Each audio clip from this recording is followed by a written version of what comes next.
Guys, we are growing. Just completed my first request for a sequel.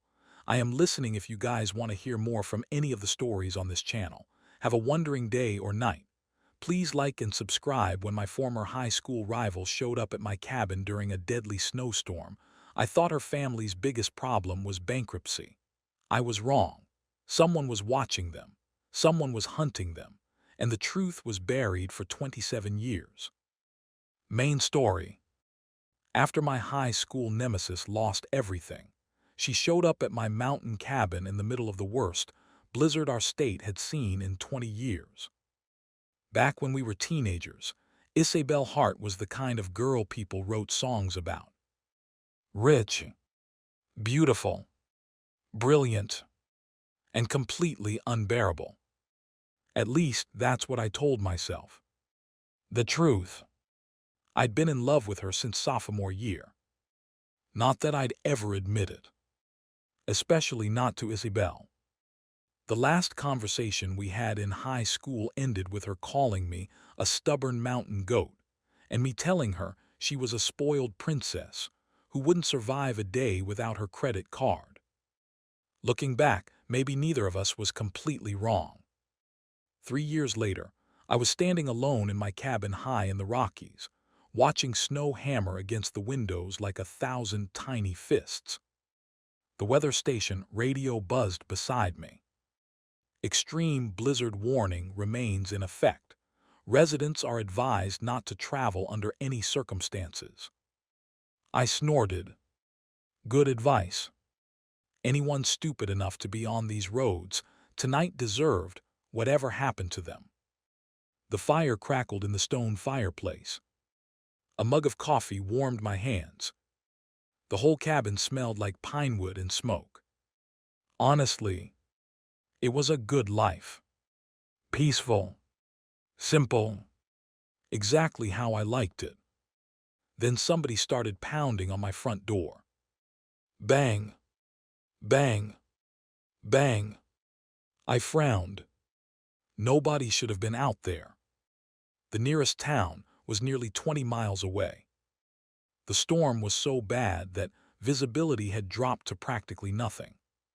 For a moment, I considered ignoring it. The pounding continued. Harder this time. Whoever was outside sounded desperate. Muttering under my breath, I grabbed my heavy coat and crossed the room. The second I opened the door, a blast of icy wind slammed into me. Snow exploded into the cabin. I could barely see anything. Then a figure stumbled forward. A woman.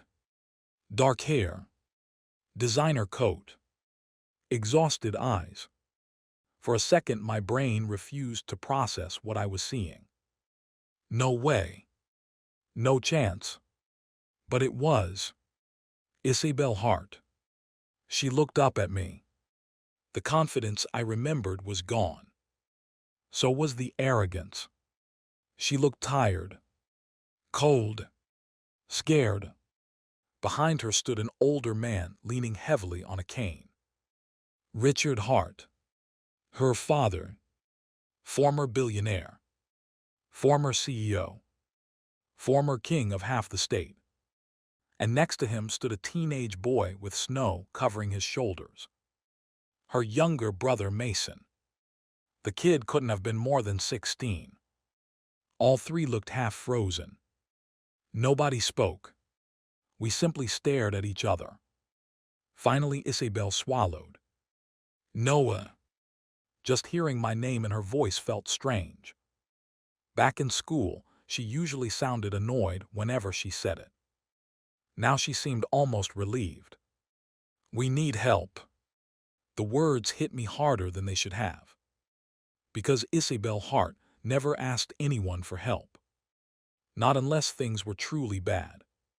I looked beyond them. Nothing but white. The storm had erased the world. Without another word, I stepped aside. Get inside. Mason practically fell through the door. Richard followed. Isabelle hesitated. Pride. Even now. Then she stepped in as well. I slammed the door shut behind them. The cabin instantly seemed smaller, warmer, safer. Mason hurried toward the fireplace. The poor kid looked ready to cry from relief. Richard lowered himself into a chair with obvious difficulty. Only Isabelle remained standing. Her hands trembled, tiny movements she was clearly trying to hide. I pretended not to notice. What happened? Nobody answered immediately. Finally, Richard cleared his throat. The truck went off the road. You were driving in this. We didn't have much choice. That wasn't an answer. It was an admission. I knew enough about recent news to understand. Everybody knew. The Hart Group collapsed 2 months ago. Fraud investigations, frozen assets, lawsuits, media coverage every day. People loved watching powerful families fall. Apparently, the Harts had fallen harder than most. I studied Isabelle. The expensive coat couldn't hide how thin she'd become. Dark circles rested beneath her eyes. She looked like she hadn't slept in weeks. Not exactly the untouchable queen from high school. The awkward silence stretched. Finally, Mason spoke. Do you have food? Richard looked horrified. Mason. What? The teenager protested. I'm starving. I couldn't help laughing. The kid reminded me of myself. Hungry. Blunt. Zero filter. Kitchen's over there. Mason moved so fast you'd think I'd offered him a winning lottery ticket. A few minutes later, I was heating soup, while the three of them thawed beside the fireplace. Nobody talked much. The storm howled outside. Occasionally, the cabin groaned as powerful gusts slammed into the walls. By midnight, the situation became obvious. Nobody was leaving. Not tonight.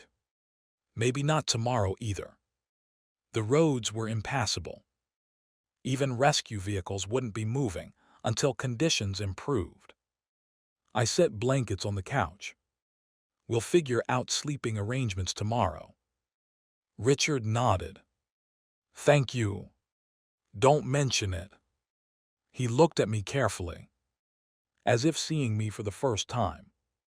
Back in high school, Richard Hart probably wouldn't have remembered my name. Why would he?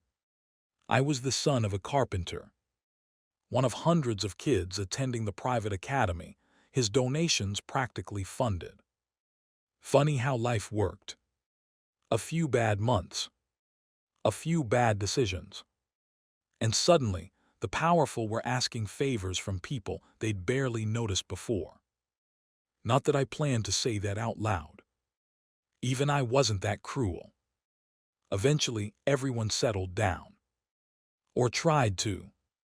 The storm continued raging. I lay awake in my room staring at the ceiling. Something felt surreal.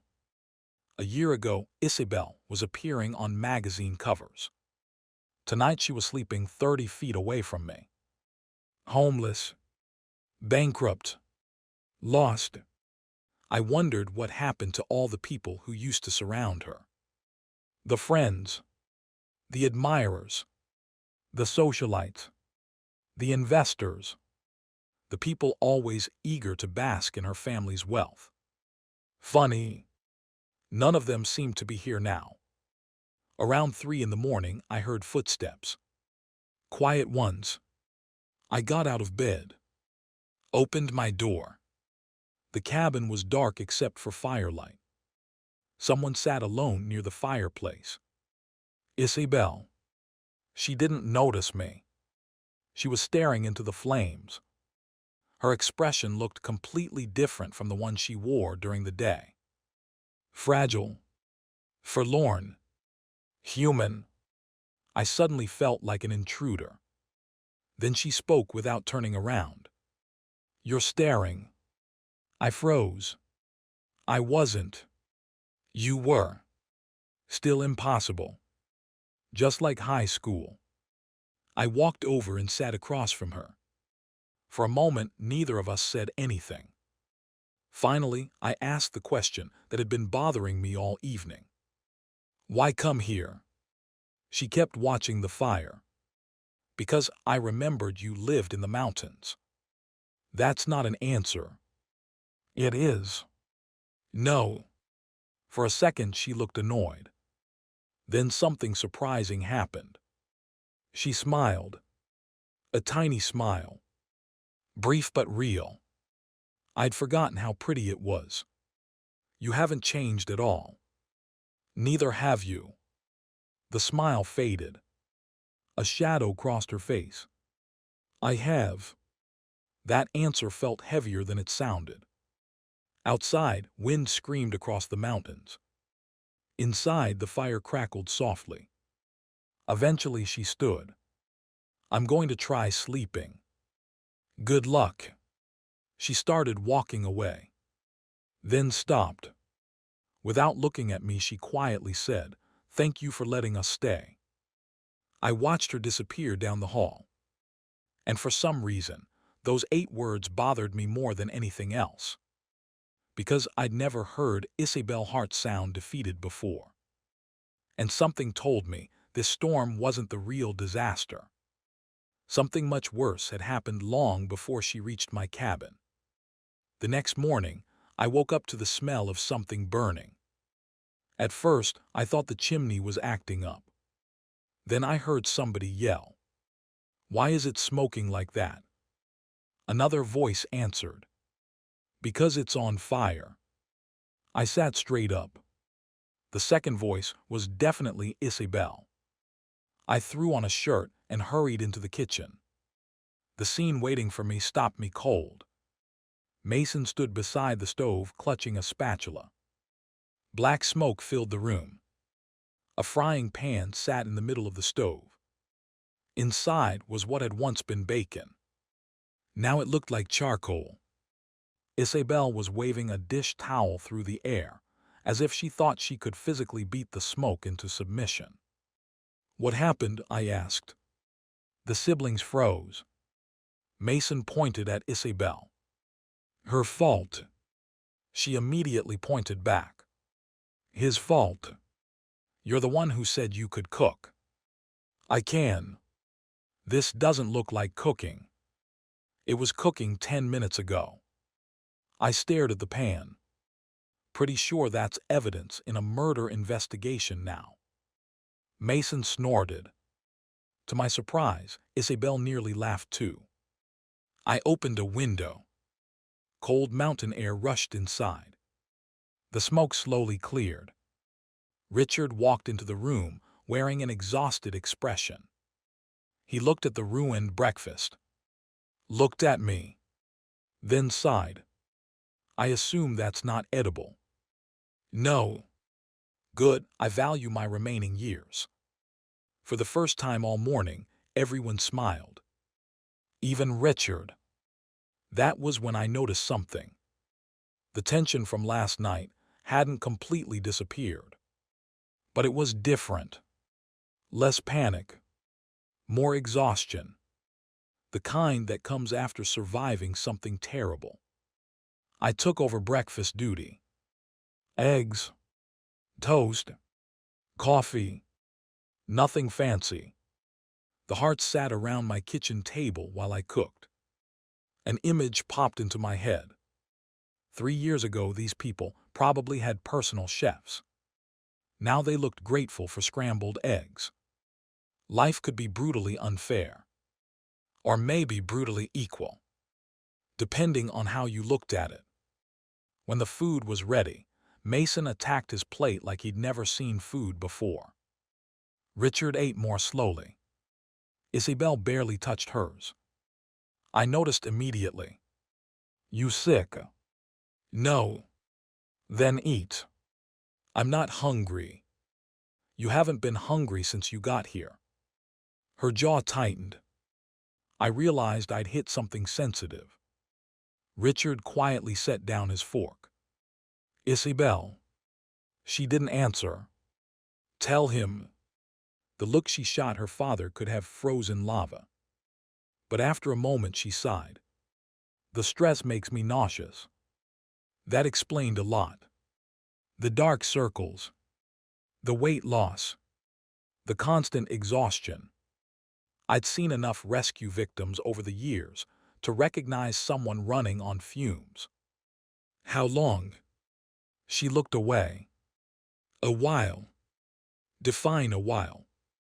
A couple months. My eyebrows shot upward. A couple months. I still eat. Like a rabbit. Her glare returned immediately. Good.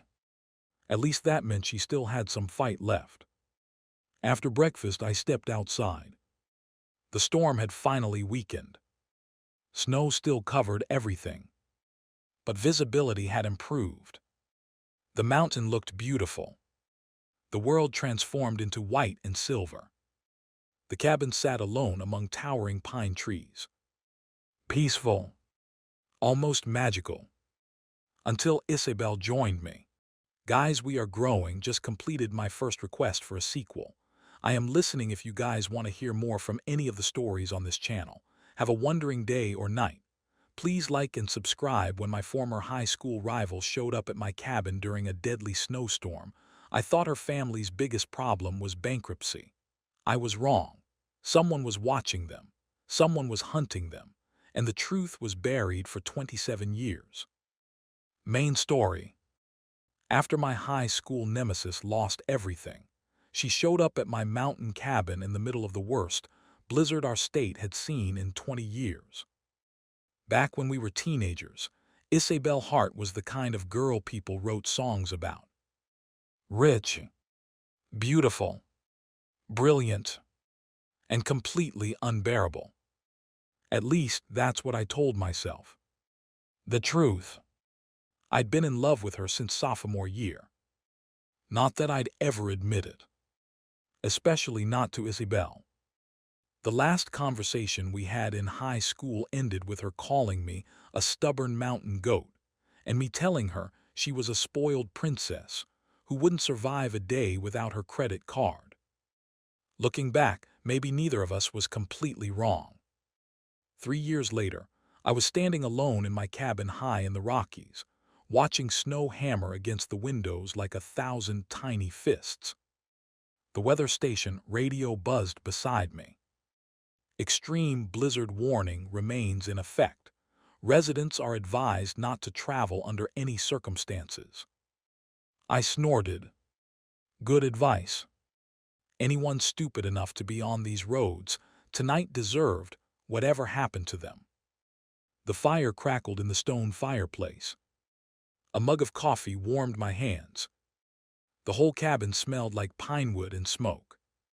Honestly, it was a good life. Peaceful. Simple. Exactly how I liked it. Then somebody started pounding on my front door. Bang. Bang. Bang. I frowned. Nobody should have been out there. The nearest town was nearly 20 miles away. The storm was so bad that visibility had dropped to practically nothing. For a moment, I considered ignoring it. The pounding continued. Harder this time. Whoever was outside sounded desperate. Muttering under my breath, I grabbed my heavy coat and crossed the room. The second I opened the door, a blast of icy wind slammed into me. Snow exploded into the cabin. I could barely see anything. Then a figure stumbled forward. A woman. Dark hair. Designer coat. Exhausted eyes. For a second, my brain refused to process what I was seeing. No way. No chance. But it was. Isabelle Hart. She looked up at me. The confidence I remembered was gone. So was the arrogance. She looked tired. Cold. Scared. Behind her stood an older man leaning heavily on a cane. Richard Hart. Her father. Former billionaire. former CEO, former king of half the state. And next to him stood a teenage boy with snow covering his shoulders. Her younger brother Mason. The kid couldn't have been more than 16. All three looked half frozen. Nobody spoke. We simply stared at each other. Finally, Isabelle swallowed. Noah. Just hearing my name in her voice felt strange. Back in school, she usually sounded annoyed whenever she said it. Now she seemed almost relieved. We need help. The words hit me harder than they should have. Because Isabelle Hart never asked anyone for help. Not unless things were truly bad. I looked beyond them. Nothing but white.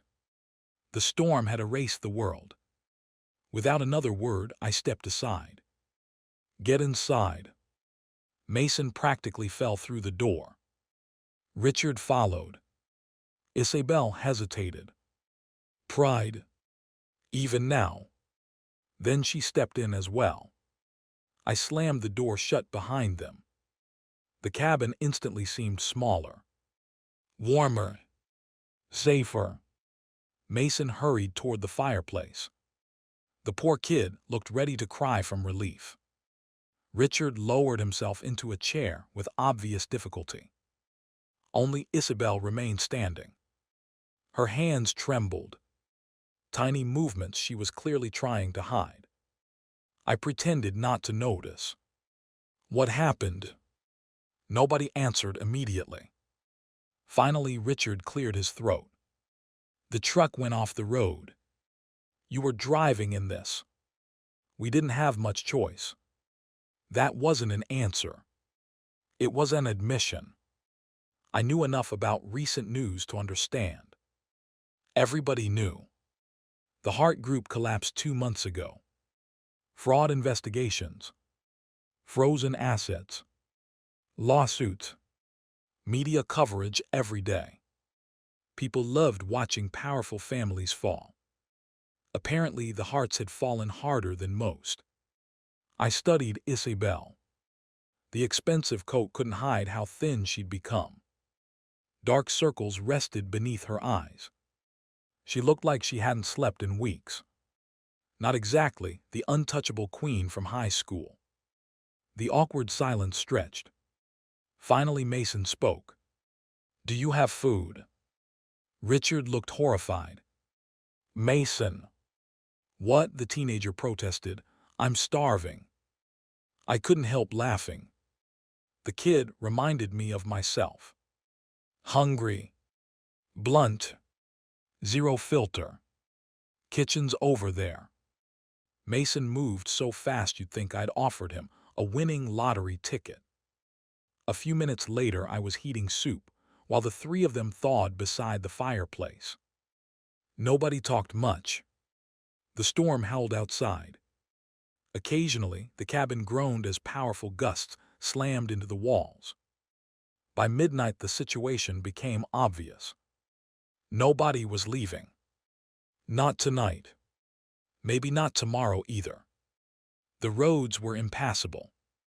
Even rescue vehicles wouldn't be moving until conditions improved.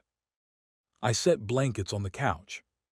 We'll figure out sleeping arrangements tomorrow. Richard nodded. Thank you. Don't mention it. He looked at me carefully, as if seeing me for the first time. Back in high school, Richard Hart probably wouldn't have remembered my name. Why would he? I was the son of a carpenter. One of hundreds of kids attending the private academy, his donations practically funded. Funny how life worked. A few bad months. A few bad decisions. And suddenly, the powerful were asking favors from people they'd barely noticed before. Not that I planned to say that out loud. Even I wasn't that cruel. Eventually, everyone settled down.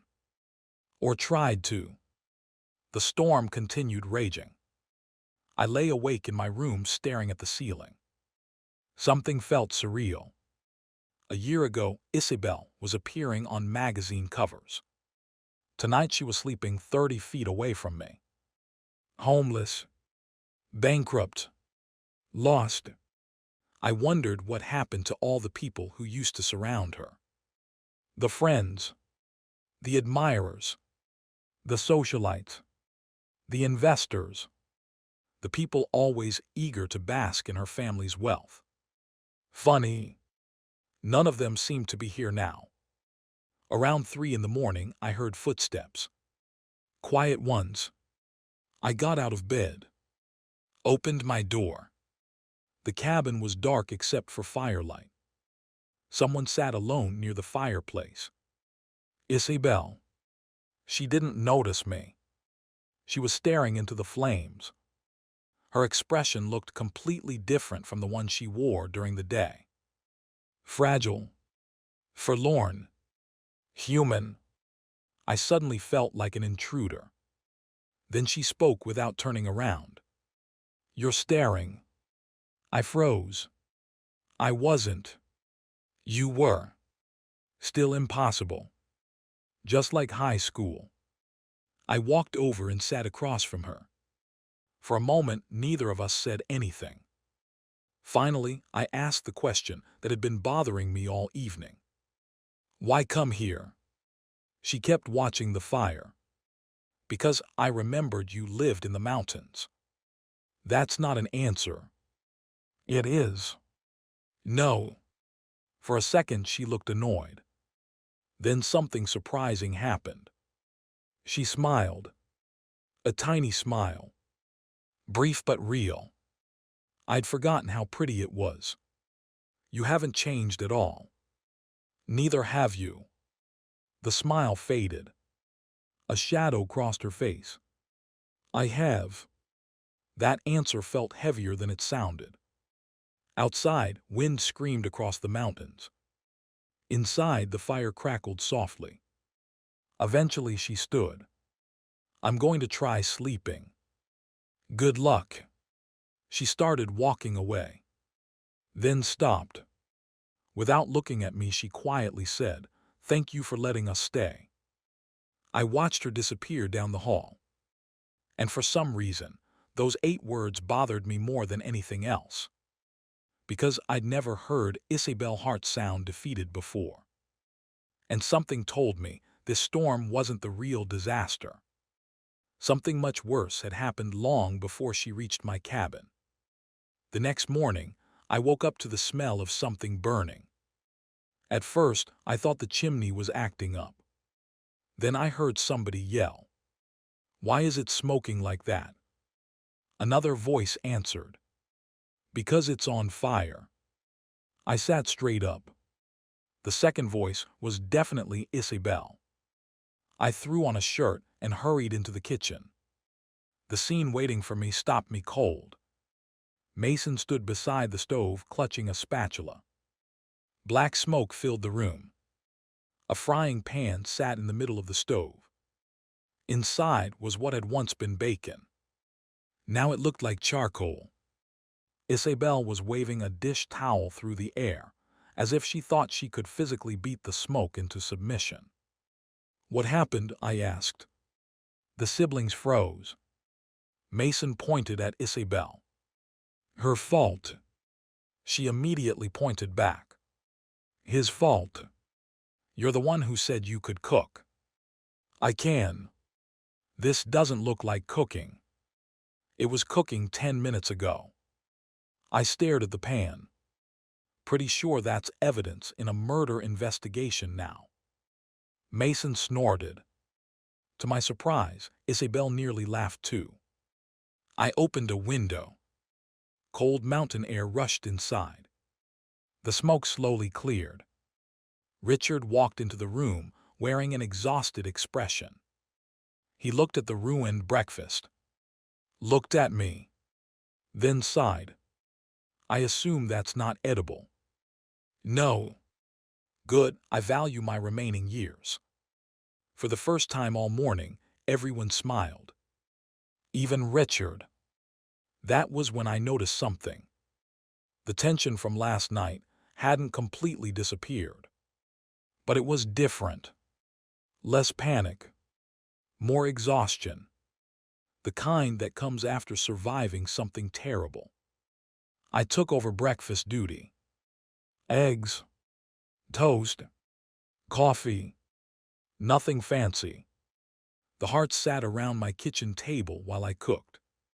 An image popped into my head. 3 years ago, these people probably had personal chefs. Now they looked grateful for scrambled eggs. Life could be brutally unfair. Or maybe brutally equal, depending on how you looked at it. When the food was ready, Mason attacked his plate like he'd never seen food before. Richard ate more slowly. Isabelle barely touched hers. I noticed immediately.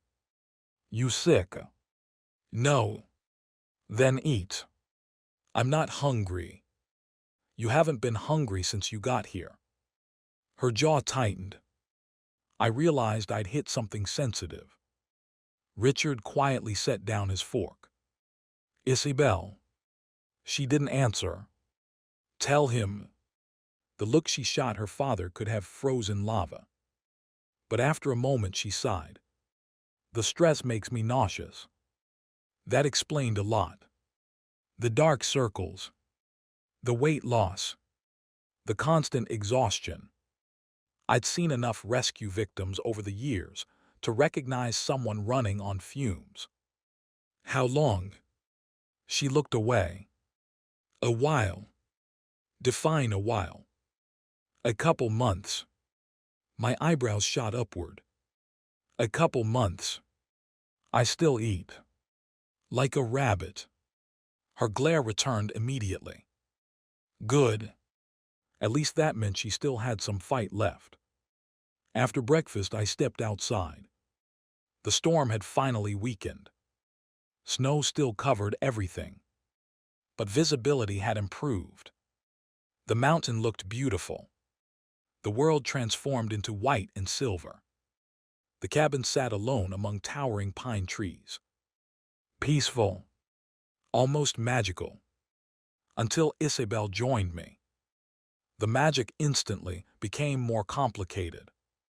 We stood side by side on the porch, neither speaking. Eventually she broke the silence. "You built this place yourself?" "Mostly." "It's nice." That surprised me. Coming from her, it sounded almost like a compliment. I glanced over. She wasn't looking at me. She was staring at the mountains. Snowflakes drifted around her dark hair. For a few seconds, she looked exactly like the girl I'd fallen for years ago. Before we started fighting. Before everything became complicated. "What's wrong?" I asked. She frowned. "Nothing." "That's a lie. Why are you still so annoyingly observant?" I shrugged. "Occupational hazard." For a moment she said nothing. Then she spoke so quietly I almost didn't hear it. "We lost the house yesterday." I looked at her. She kept staring ahead. "The mansion." She nodded.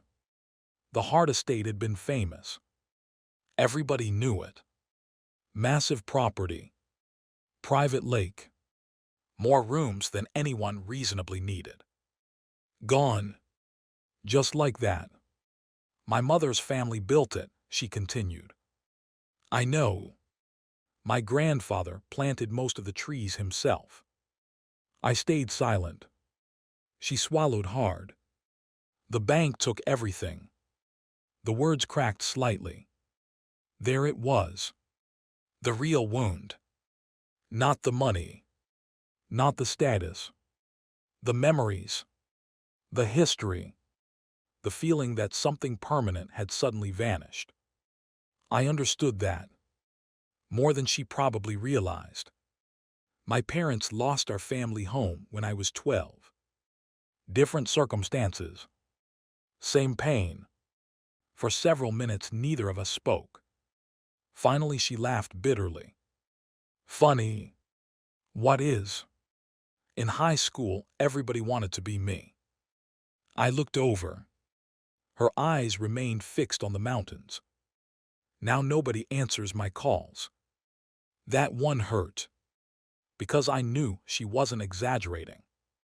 The news had been full of stories about the Hart family's collapse. Fraud allegations, asset seizures, lawsuits, business partners fleeing, friends disappearing. People loved successful families, until success disappeared. Then they scattered like birds. Something moved down the road. I narrowed my eyes. A vehicle, slowly approaching through the snow. Strange. Nobody came up here without a reason. The old SUV stopped near the cabin. A man stepped out. Tall, expensive coat, perfect hair. The kind of guy who probably practiced smiling in mirrors. The second Isabelle saw him, her entire expression changed. Not happiness, not relief. Something closer to annoyance. Seriously, she muttered. The man walked toward us. His confidence looked untouched by the weather. When he reached the porch, he smiled directly at Isabelle. There you are. She folded her arms. Ethan. I didn't like him already. He extended a hand toward me. Noah Walker, right? I shook it. His grip felt overly deliberate. Like he was trying to win a contest nobody else knew existed. Ethan Langley. The name rang a bell immediately. Langley. As in Victor Langley. One of the businessmen currently circling the Hart wreckage like a vulture. Interesting. Very interesting. What are you doing here? Isabelle asked. Ethan smiled. Checking on you. No, why are you really here? His smile slipped slightly. Not much. Just enough. Then he reached into his coat and produced an envelope. I have an offer. Nobody moved. Nobody spoke. Even the wind seemed quieter. Finally, Ethan held out the envelope. For your father. Richard had appeared in the doorway behind us. The older man's expression hardened instantly. Whatever was inside that envelope, he already knew. And he didn't like it. Ethan's smile returned. Smooth. Polished. Dangerous. Victor believes this is a fair settlement. I watched Richard's face. The color drained from it. Isabelle looked between them. What settlement? Neither man answered. That was when I knew. This wasn't a rescue. This wasn't charity. This wasn't concern. Ethan Langley hadn't climbed a mountain during a blizzard to help anyone. He'd come to finish something. And judging by the fear in Richard Hart's eyes, whatever was in that envelope might destroy the Hart family for good. The second Ethan Langley handed over the envelope, the temperature on the porch seemed to drop 10 degrees. Richard Hart stared at it, not opening it, not touching it, just staring, like it contained a live grenade. Ethan's smile never moved. That bothered me. People who smiled during uncomfortable situations were usually hiding something. Or enjoying it. Maybe both. What is it? Isabelle asked. Her father remained silent. Ethan. Her voice sharpened. What is it? Ethan sighed dramatically. I was hoping your father would explain. Explain what? No answer. Finally, Richard snatched the envelope from Ethan's hand. His fingers visibly trembled. I had never met the man before yesterday. Yet somehow seeing him like this felt wrong. This was a guy who had built a billion-dollar company. A man who once controlled thousands of employees. Now he looked exhausted. Defeated. Cornered. He opened the envelope. Several papers slid out. The moment he started reading, his expression darkened. Then it got darker. Then darker still. Absolutely not. Ethan shrugged. Victor considers it generous. Generous? Richard laughed bitterly. The sound held zero humor. Your father destroys my company and then expects gratitude. The words hit like a hammer. Isabelle froze. So it was him. Nobody spoke. Which was answer enough. I watched her face. Shock. Anger. Disbelief. Months of uncertainty suddenly turning into certainty. Victor Langley did this. Ethan lifted both hands. Now hold on. Did he or didn't he? It's more complicated than that. No. She took a step forward. No, it really isn't. For the first time, Ethan's confidence slipped. Only slightly. But I caught it. So did Isabelle. Richard folded the documents. What your father is asking is never happening. Then you'll lose everything. His words hung in the air. Cold. Sharp. Deliberate. Mason suddenly appeared in the doorway behind us. What's going on? Nobody answered immediately. Ethan glanced toward him. Then smiled. The fake kind. The adults are talking. Mason rolled his eyes. I hate when people say that. I fought back a laugh. The kid was growing on me. Isabelle wasn't laughing. She was staring at Ethan. The kind of stare usually seen right before a murder documentary starts. What exactly is Victor offering? Ethan relaxed slightly. Finally, a question he wanted. A way out. Richard scoffed. A way out for him. Business is business. Destroying innocent people isn't business. Ethan's smile vanished. So we're pretending the Hart group was innocent now. Silence. Dangerous silence. I didn't know enough details about the scandal to judge. Neither side looked spotless. But I knew one thing. Ethan wasn't here to help. Richard steadily met his gaze. We made mistakes. That's one way to describe it. But we didn't commit the crimes they're accusing us of. Ethan folded his arms. Try convincing the courts. The men stared at each other. Years of history passing silently between them. I suddenly understood something. This fight hadn't started recently. This had been building for years. Maybe decades. Corporate wars. Business rivalries. Personal grudges. All hidden beneath expensive suits and polite smiles. Until everything exploded. The wind howled through the trees. Finally, Ethan looked back toward Isabelle.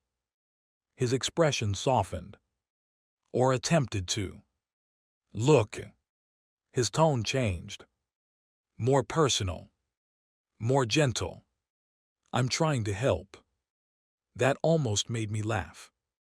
Almost. Isabelle looked completely unconvinced. What does your father want? Ethan hesitated. Then answered. The northern properties. Richard's face hardened immediately. No. The company is gone. No. The courts are against you. No. Ethan exhaled slowly.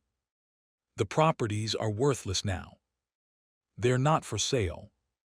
Something about the exchange caught my attention. Everybody seemed focused on those properties. Why? What made mountain land so important? Ethan apparently noticed my curiosity. His eyes flicked toward me briefly. Then away. Interesting. Very interesting. People only avoided subjects when those subjects mattered. A lot. Eventually, Ethan shook his head. I was hoping you'd be reasonable. Richard laughed. You learned that word from Victor. Now Ethan looked irritated. Finally, a real emotion. I'll give you a week. No. A week. No. Ethan smiled again. The expression returned instantly, like a mask sliding back into place. You may want to reconsider. Then he turned toward Isabelle. His voice softened once more. If you need anything. I don't. The response was immediate. Ice cold. Ethan blinked. She continued. You should leave. For a moment, neither moved. Then Ethan nodded. A strange expression crossed his face. Disappointment. Maybe even hurt. Then it vanished. He walked back toward his SUV. A minute later, the vehicle disappeared down the snow-covered road. Nobody spoke until it was gone. The silence lasted nearly 30 seconds. Then Mason broke it. I really hate that guy. Richard muttered something that sounded like agreement.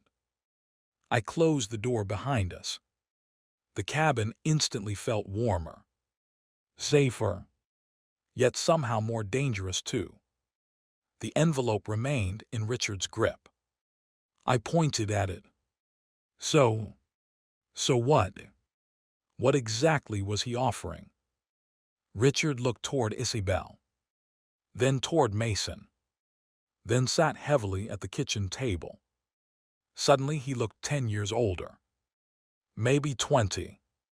The Langley Group wants our northern land holdings. I frowned. The mountain properties. Yes. Why? Richard rubbed his forehead. That's the question. Nobody spoke. Finally, Isabelle sat across from him. Dad. He looked up. What aren't you telling me? Again that silence. Again that hesitation. Finally he answered. Before the company collapsed, one of our survey teams found something. My attention sharpened. What? Richard stared at the documents. Rare earth mineral deposits. The room went silent. Even Mason stopped moving. I wasn't a businessman, but even I knew what that meant. Massive value. Potentially billions. Suddenly, everything made sense. The lawsuits. The pressure. The desperate offers. Victor Langley didn't want revenge. He wanted control.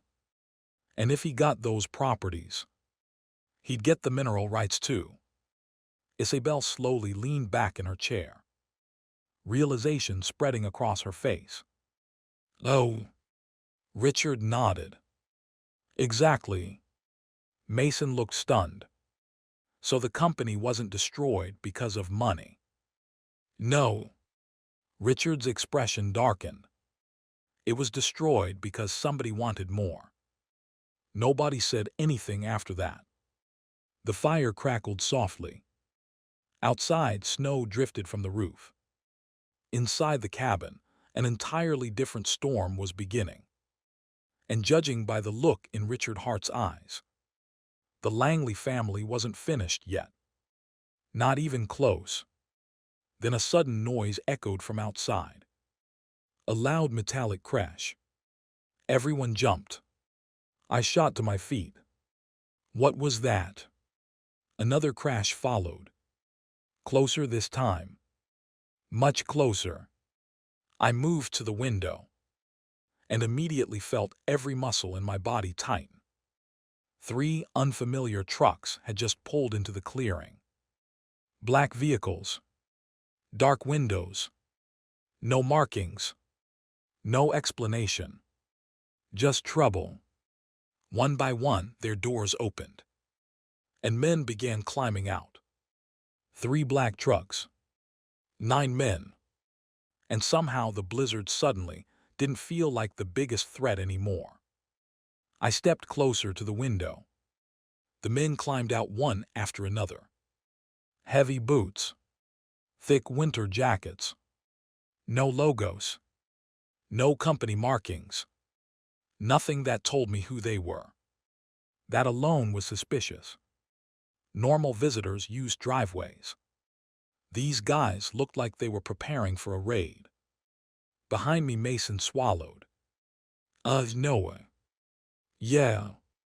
Tell me those are your friends. Nope. Great. Richard slowly stood from the table. His face had turned pale. Not scared. Angry. There was a difference. Isabelle noticed it too. Dad. He didn't answer. Dad. Finally, he looked at her. I know who sent them. Nobody liked that answer. Not even a little. One of the men reached the porch. Another spread out toward the garage. Two more circled toward the back of the cabin. I immediately hated what I was seeing. They were checking the property. Nobody did that unless they wanted something. Or someone. The front door rattled. A hard knock. Not a friendly one. More like a warning. Then another. Bang. Bang. Bang. Nobody moved. The knocking continued. Louder. More demanding. Finally, I grabbed my coat. Noah, Isabelle said. I looked back. Her expression worried me. For the first time since she'd arrived, genuine fear showed on her face. Be careful. I nodded. Then crossed the room. The knocking stopped the moment I reached the door. I opened it. A wall of cold air rushed inside. Standing on my porch was a broad-shouldered man with a shaved head. Probably 50. Weathered face. Broken nose. Small scar near his jaw. The kind of guy who looked like he'd spent more time solving problems with fists than words. The moment he saw me, he smiled. It wasn't a friendly smile. Morning. I didn't smile back. You always bring an army when visiting people. His eyes flicked past me into the cabin. Searching. Looking. Calculating. Then he answered. Just conducting business. Business usually involves appointments. The man's smile widened. Not this kind. I already knew I wasn't going to like whatever came next. He removed a folded paper from his jacket. I have official authorization. From who? Langley Enterprises. Of course. Who else? The man handed over the paper. I read it. Then read it again.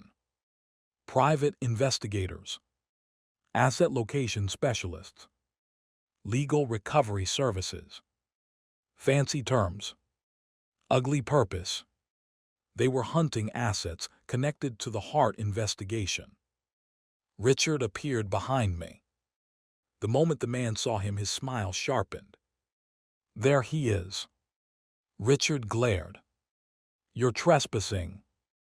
Actually, we're not. The investigator held up another document. Everything is perfectly legal. I looked over it. Technically. Unfortunately.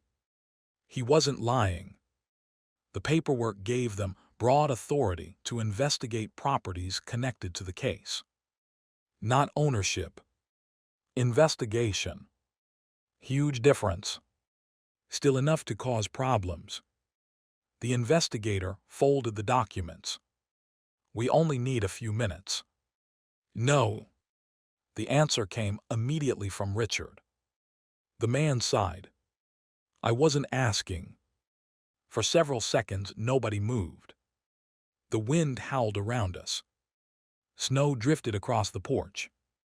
Then something strange happened. The investigator looked directly at Isabelle. and for a split second his expression changed.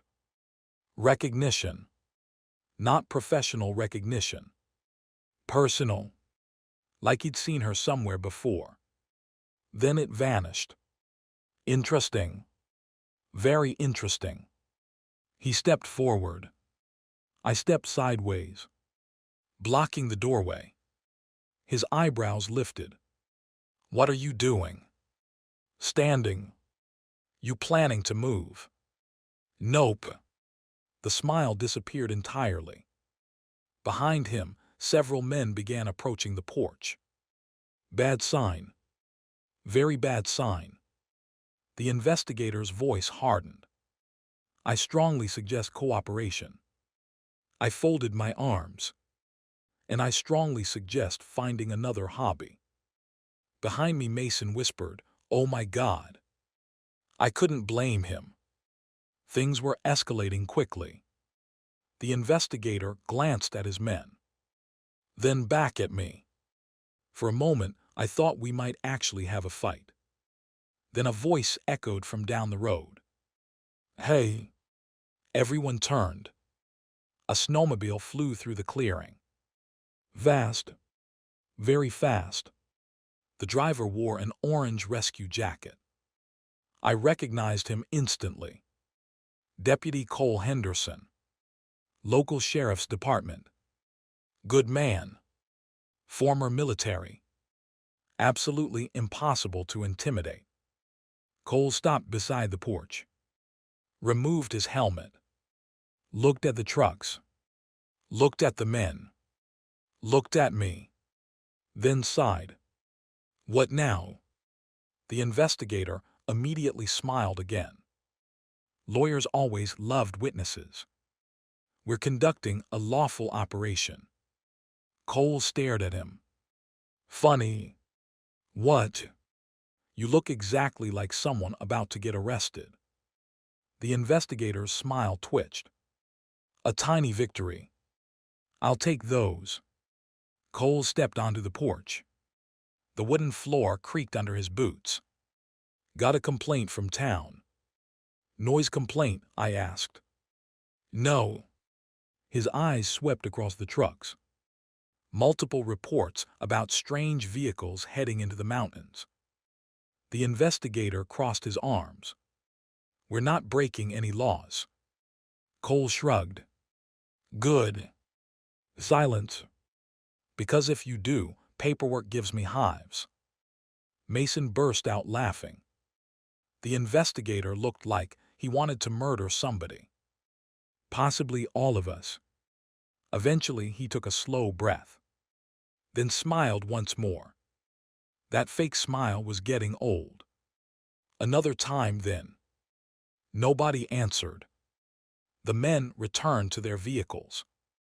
One by one the trucks started. Engines roared.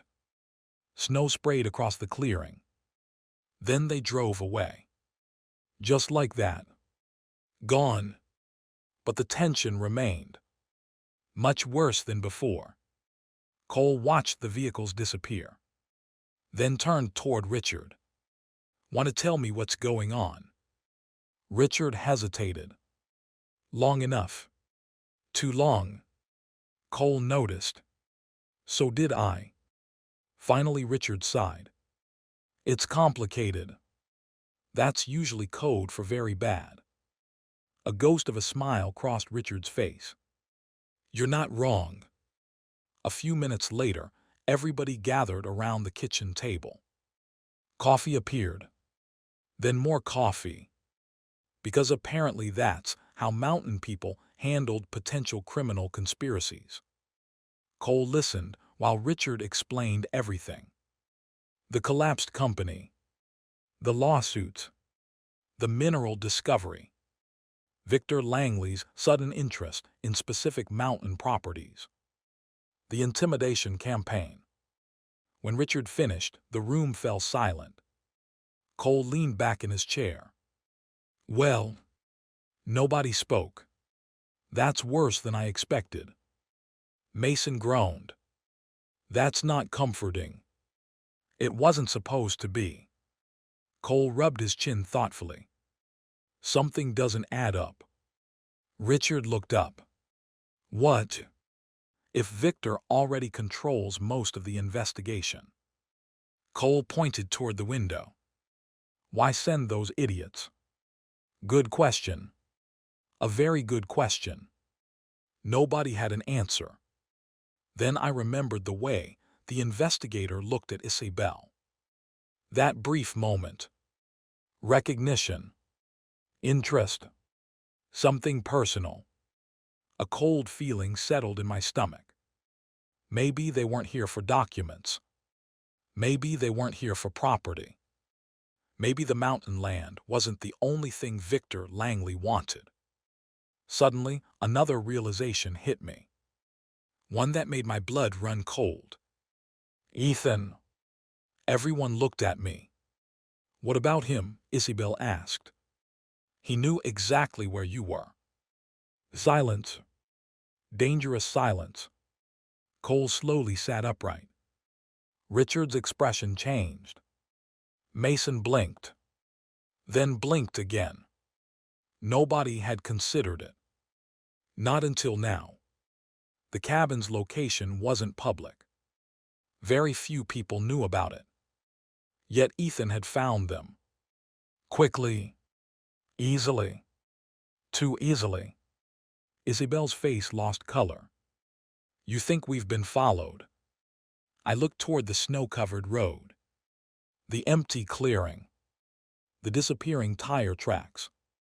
And all at once, I wasn't sure this cabin was as isolated as I'd always believed. No, I said quietly. I think somebody's been watching. I didn't sleep much that night. Every creak of the cabin sounded suspicious. Every gust of wind made me glance toward the windows. Maybe somebody was watching. Maybe they weren't.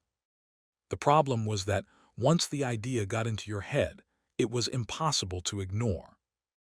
Around 6 in the morning, I gave up trying to sleep and headed into the kitchen.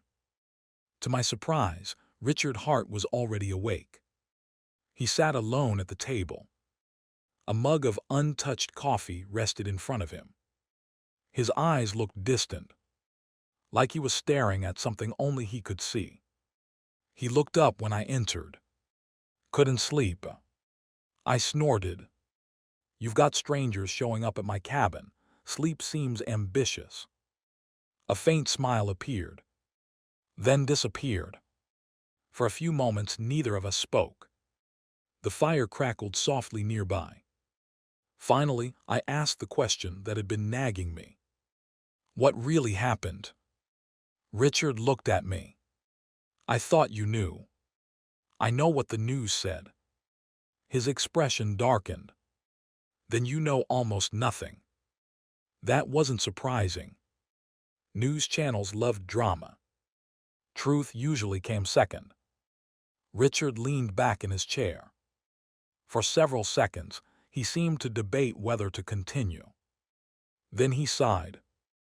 You deserve to know. I grabbed a chair. This sounded important. Very important. The Hart Group wasn't perfect, he began. We made mistakes, plenty of them. I nodded. Every major company did. 3 years ago, we started investing heavily in renewable energy projects. I remembered hearing about that. Huge investments. Big risks. Even bigger rewards if things worked. It was supposed to transform the company. What happened? Victor Langley happened. There was no hesitation in his voice. Only certainty. Only anger. Victor believed we were competing for the same government contracts. Weren't you? We were. Richard rubbed his forehead. But competition wasn't enough for him. The bitterness in his voice surprised me. No. Not bitterness. Betrayal. Someone had crossed a line. A serious one. The attacks started small, Richard continued. False rumors. Media leaks. Pressure on investors. Nothing we couldn't handle. His jaw tightened. Then somebody inside the company started feeding information to Langley. Well, that explained a lot. Internal betrayal could destroy even the strongest business. Did you find out who? Richard looked away. For the first time since he'd started talking, hesitation appeared. That wasn't a good sign. No. I frowned. You don't know. Oh, I know. His eyes hardened. I just don't have proof. Before he could continue, footsteps echoed down the hallway. Isabelle entered the kitchen. Her hair was tied back. One of my oversized flannel shirts hung loosely around her shoulders. For some reason, that sight affected me more than it should have. Maybe because she looked comfortable. Like she belonged here. Dangerous thought. Very dangerous. She noticed our expressions immediately. What happened? Nobody answered. Then she looked at her father. Dad. Richard sighed. We're discussing the company. Her shoulders tensed. Instantly. Like someone had touched an old injury. Instead of sitting down, she remained standing. What about it? Richard hesitated. Then spoke carefully. There was a leak. Isabelle froze. The reaction was immediate. Too immediate. You know. Not a question. A statement. Richard nodded. For a moment, nobody spoke. Then something shocking happened. Isabelle laughed. Not a happy laugh. Not even close. The sound carried pure disbelief. I knew it. Richard closed his eyes. Apparently, I was the only person behind. What? Isabelle looked toward me. Then back to her father. Finally, she said the name. Daniel Mercer. The room instantly went silent. Richard didn't argue. Didn't deny it. Which told me everything. Who is Daniel Mercer? I asked. Richard's expression darkened. My former chief financial officer. That sounded important. Very important. Family friend, Isabelle added. The bitterness in her voice practically dripped from every word. He attended our holidays. Dinner parties. Birthdays. Mason's soccer games. Her eyes burned. And all the while he was selling us out. Nobody spoke. Because honestly, what could you say? Some betrayals hit differently. Especially when they came from people you trusted. A door opened down the hall. Moments later, Mason appeared. Half asleep. Noah. Yeah. Please tell me breakfast isn't burned today. Despite everything, I laughed. The kid had incredible timing. Isabelle rolled her eyes. Richard shook his head. For a brief moment, the tension eased. Then Mason noticed everyone's expressions. His smile vanished. Oh. He sat down slowly. Bad conversation. The usual. Company stuff. Company stuff. Mason groaned. Can we go one day without company stuff? No. The answer came from all three adults simultaneously. That actually earned a laugh from everyone. Even Mason. For a few minutes things felt normal. Then a phone rang. The sound sliced through the room. Everyone froze. Richard reached into his pocket. Looked at the screen. Immediately his expression changed. Bad sign. Who's calling? Isabelle asked. Richard didn't answer. He simply stared at the screen. Finally he stood. I have to take this. Then he left. The kitchen fell silent once more. A minute passed. Then 2. Then 5. Nobody returned. Isabelle finally stood up. Dad. No response. She headed toward the back room. I followed. Something felt wrong. Very wrong. Richard stood near the rear window. Phone still pressed against his ear. His face had gone completely white. The second he saw us, he ended the call. Too quickly. Far too quickly. Dad. Nothing. Dad. Richard slowly lowered the phone. His hand trembled. Mason appeared behind us. What happened? For several seconds, nobody spoke. Then Richard finally answered. His voice sounded hollow. They found her. Every muscle in Isabelle's body tightened. Found who? A painful silence followed. Then Richard quietly said, Your mother. The world seemed to stop. I knew Mrs. Hart wasn't with them. I'd assumed divorce. Separation. Something simple. Apparently not.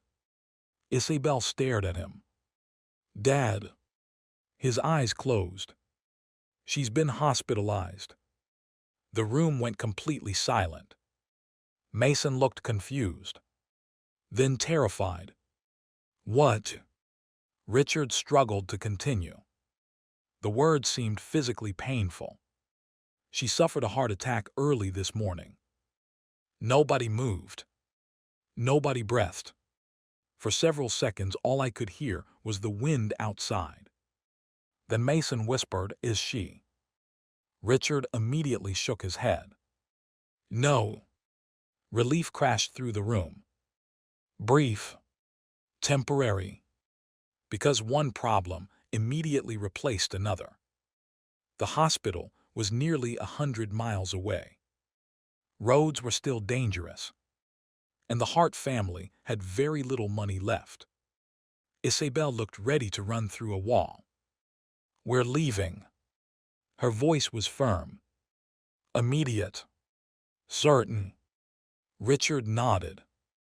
We need to. I moved to the window. Snow still covered everything.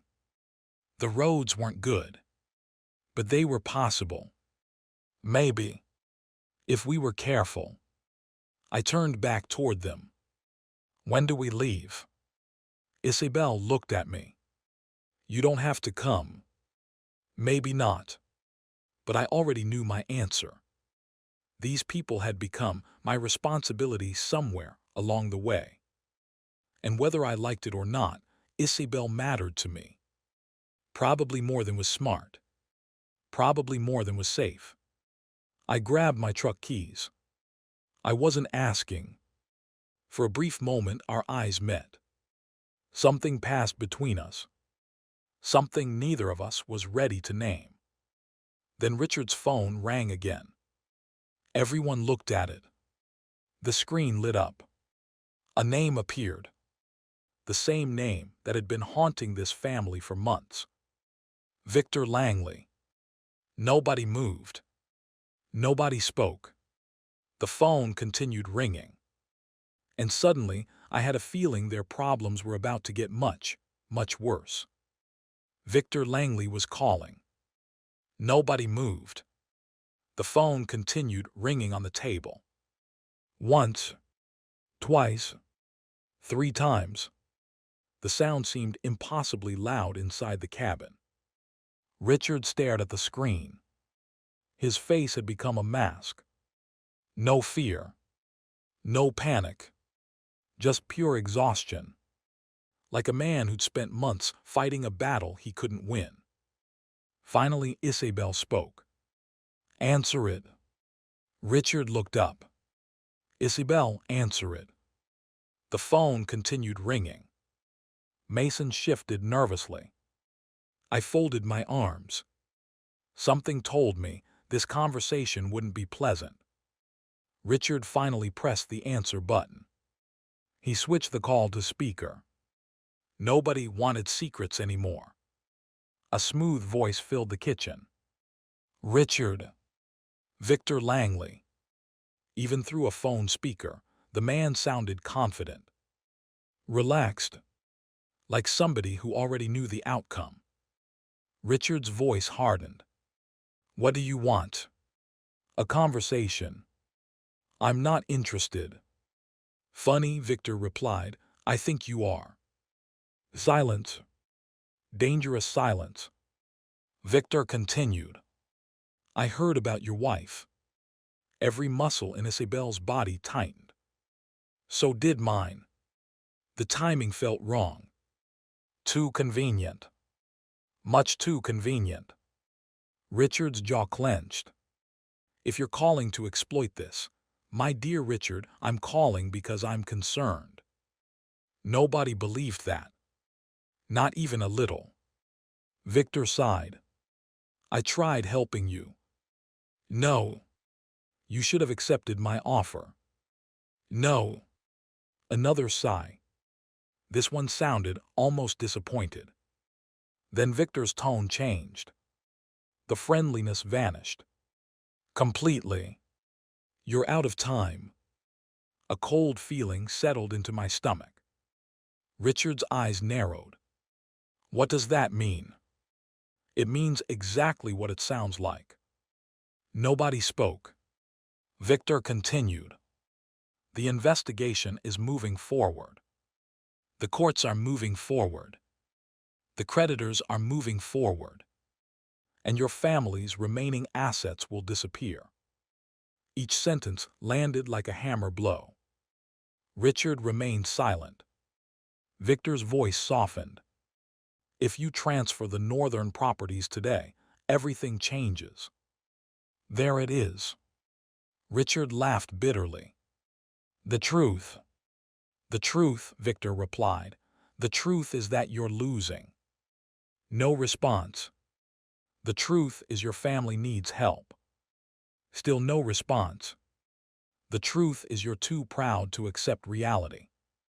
Richard's knuckles turned white around the phone. Then Victor delivered the real threat. If the transfer isn't signed within 72 hours, my legal team will proceed. Nobody spoke. Victor wasn't finished. And once that begins, a pause, just long enough, you won't be able to stop what happens next. The line went silent. Not disconnected. Waiting.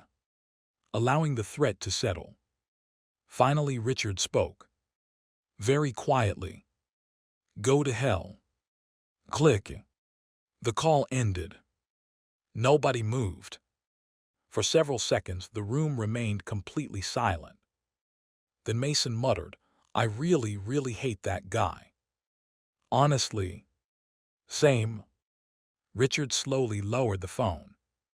He suddenly looked older than ever. Not physically. Mentally. Like the weight of everything had settled onto his shoulders at once. Isabelle stepped forward. We're going to see Mom. Her voice was firm. Certain. Focused. Richard nodded immediately. You're right. Everything else could wait. Family came first. I grabbed my truck keys.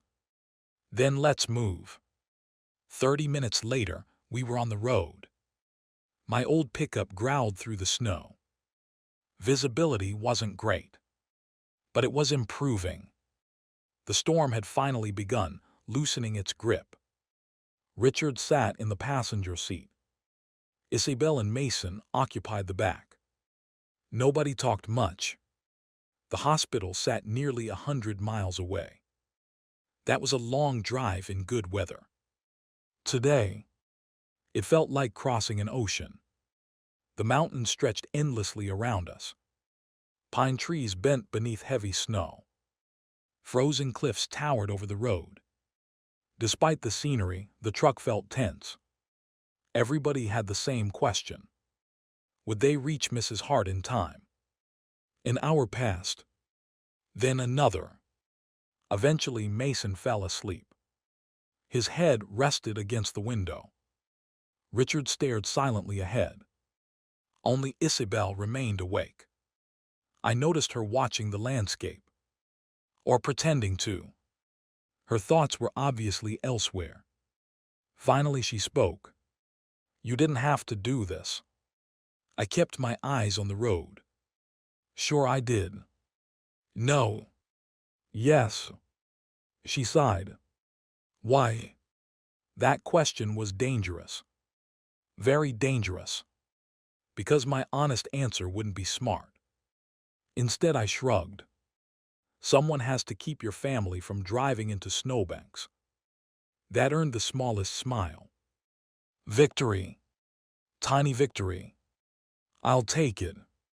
She looked down at her hands, then quietly said, "I don't know what we'd do without you." My grip tightened slightly on the steering wheel. Good thing she wasn't looking directly at me, because that sentence did things to my heart that I'd rather not discuss. Before I could answer, headlights appeared behind us. Fast. Very fast. Too fast. My mirror filled with black. A large SUV. Closing rapidly. I frowned. The road was nearly empty. Nobody should have been driving this aggressively. The vehicle got closer. Closer. Then flashed its lights. Once. Twice. 3 times. Richard turned. "What is that?" "No idea." The SUV pulled even closer. Practically on our bumper. I didn't like it. Not one bit. The road curved sharply ahead. Steep drop on one side. Mountain wall on the other. Not a place for games. Then the SUV moved left, attempting to pass. At exactly the worst spot possible. "Idiot," I muttered. The SUV accelerated. Its windows were tinted. Impossible to see inside. For several seconds, the vehicle remained beside us. Then suddenly drifted toward us. My pulse spiked. The truck jerked right. Snow exploded beneath the tires. "What are you doing?" Richard shouted. "It's not me." The SUV slammed toward us again. Not enough to hit. Enough to intimidate. Enough to send a message. Now I was angry. Very angry. The vehicle surged ahead, then settled directly in front of us. Its brake lights flashed. Hard. I immediately hit my brakes. The truck skidded. Mason woke up instantly. "What happened?" Nobody answered, because we were all staring at the SUV. The driver's door opened. A man stepped out. Tall. Expensive coat. Perfect hair. My stomach dropped. Ethan Langley. Of course. Who else? Snow whipped around him as he approached. Calm. Confident. Annoyingly confident. I lowered my window. "What do you want?" Ethan ignored me. His attention focused entirely on Isabelle. "I've been trying to reach you." She looked furious. "Move your car." "Isabelle, move it." For once, Ethan seemed genuinely frustrated. Then he reached into his coat. My muscles tightened instantly. But instead of a weapon, he pulled out a folder. Documents. More documents. Apparently rich people really loved paperwork. "I need 5 minutes." "No." 5. "No." His eyes shifted toward Richard, then back to Isabelle. Finally he sighed. "What if I told you your mother is involved?" Everything froze. Richard's head snapped around. "What?" Ethan didn't smile this time. Didn't play games. For the first time since I'd met him, he looked serious. Very serious. "Your mother isn't in the hospital because of stress." Nobody breathed. The wind howled across the mountain road. Then Ethan quietly said the words that changed everything. Someone tried to kill her. Someone tried to kill her. The words hit like a truck. Nobody spoke. The wind screamed across the mountain road. Snow whipped around Ethan Langley as he stood beside his SUV. For the first time since meeting him, he didn't look smug. He didn't look arrogant. He looked worried. And somehow that was even more unsettling. Richard was the first to recover. "What did you just say?" Ethan slowly held up the folder. "Mrs. Hart's medical report." "How did you get that?" Ethan hesitated. "Because my father had people looking into it." That didn't make anyone feel better. In fact, it made things worse. Much worse. Richard opened the truck door and stepped out. His face was dark with anger. If Victor is involved, he's not. The response came immediately. Too immediately. Richard laughed bitterly. "You expect me to believe that?" "No." Ethan looked genuinely frustrated. "I don't expect you to believe anything." "Good. But that doesn't change the facts." Nobody moved. Ethan opened the folder. Several documents fluttered in the wind. He handed them over. After a moment, Richard took them. The older man's eyes scanned the pages. Then scanned them again. The color drained from his face. Not a good sign. Definitely not a good sign. "Dad." Isabelle climbed out of the truck. "What is it?" Richard handed her the papers. She read silently. Halfway through, her eyebrows furrowed. Then her expression changed completely. Shock. Pure shock. "What?" I asked. Neither answered. Finally, Ethan did. "The doctors found traces of digitalis." I frowned. "What's that?" "A poison." The world stopped. Mason stared. Richard froze. Even Isabelle looked like she couldn't process what she was hearing. Ethan continued quietly. "A natural toxin. In small doses, it resembles heart failure." Nobody spoke, because there wasn't really anything to say. The implication was obvious. Mrs. Hart hadn't simply gotten sick. Someone had made her sick. Deliberately. Carefully. Slowly. My stomach turned. Richard's hands trembled. "Are they certain?" "No." "Then why are we discussing this?" "Because somebody at the hospital tipped us off." Richard looked up sharply. "Why?"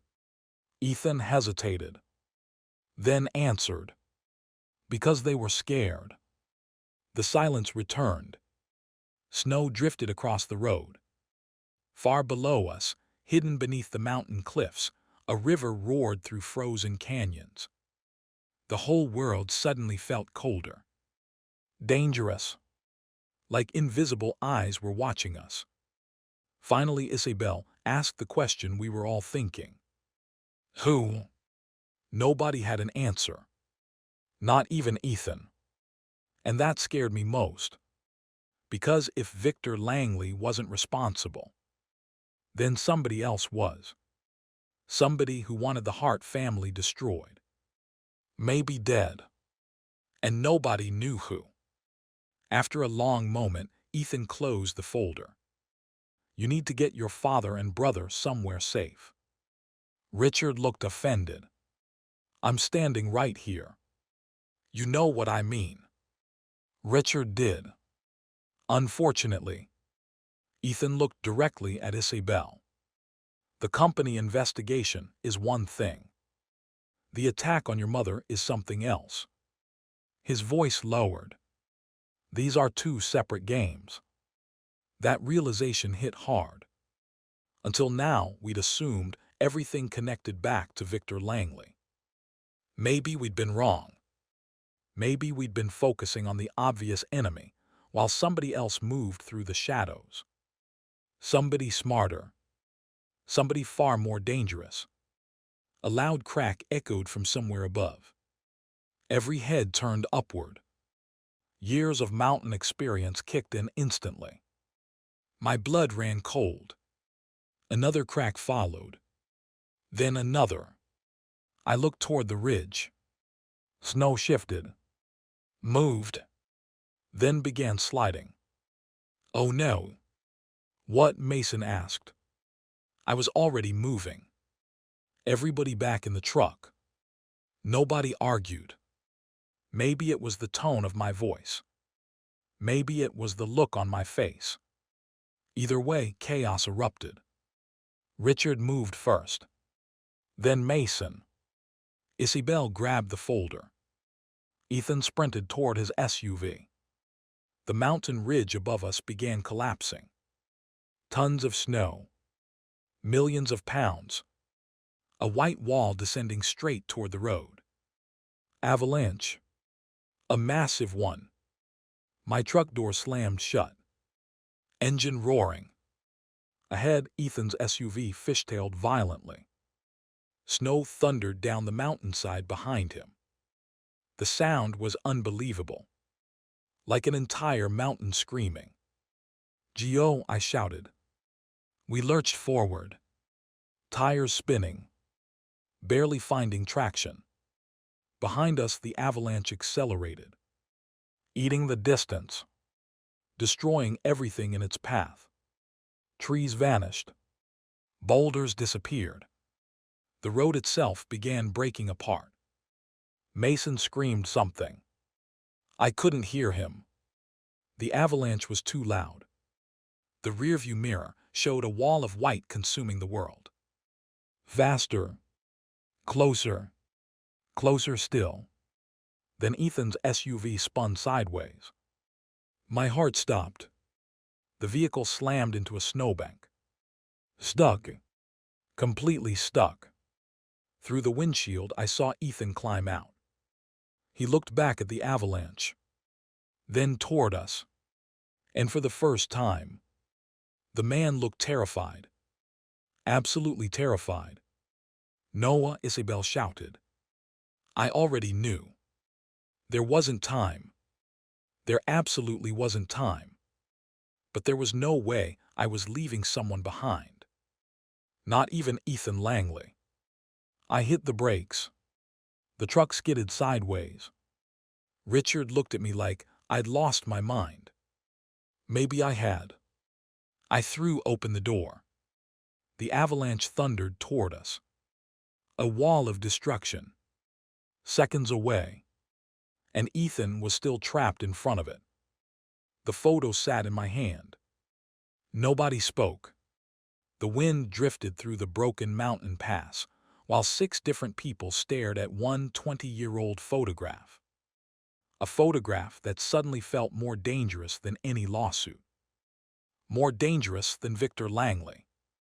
More dangerous than the avalanche that had nearly buried us alive. Richard Hart finally took the picture back. His hands were trembling. Not from the cold. From memory.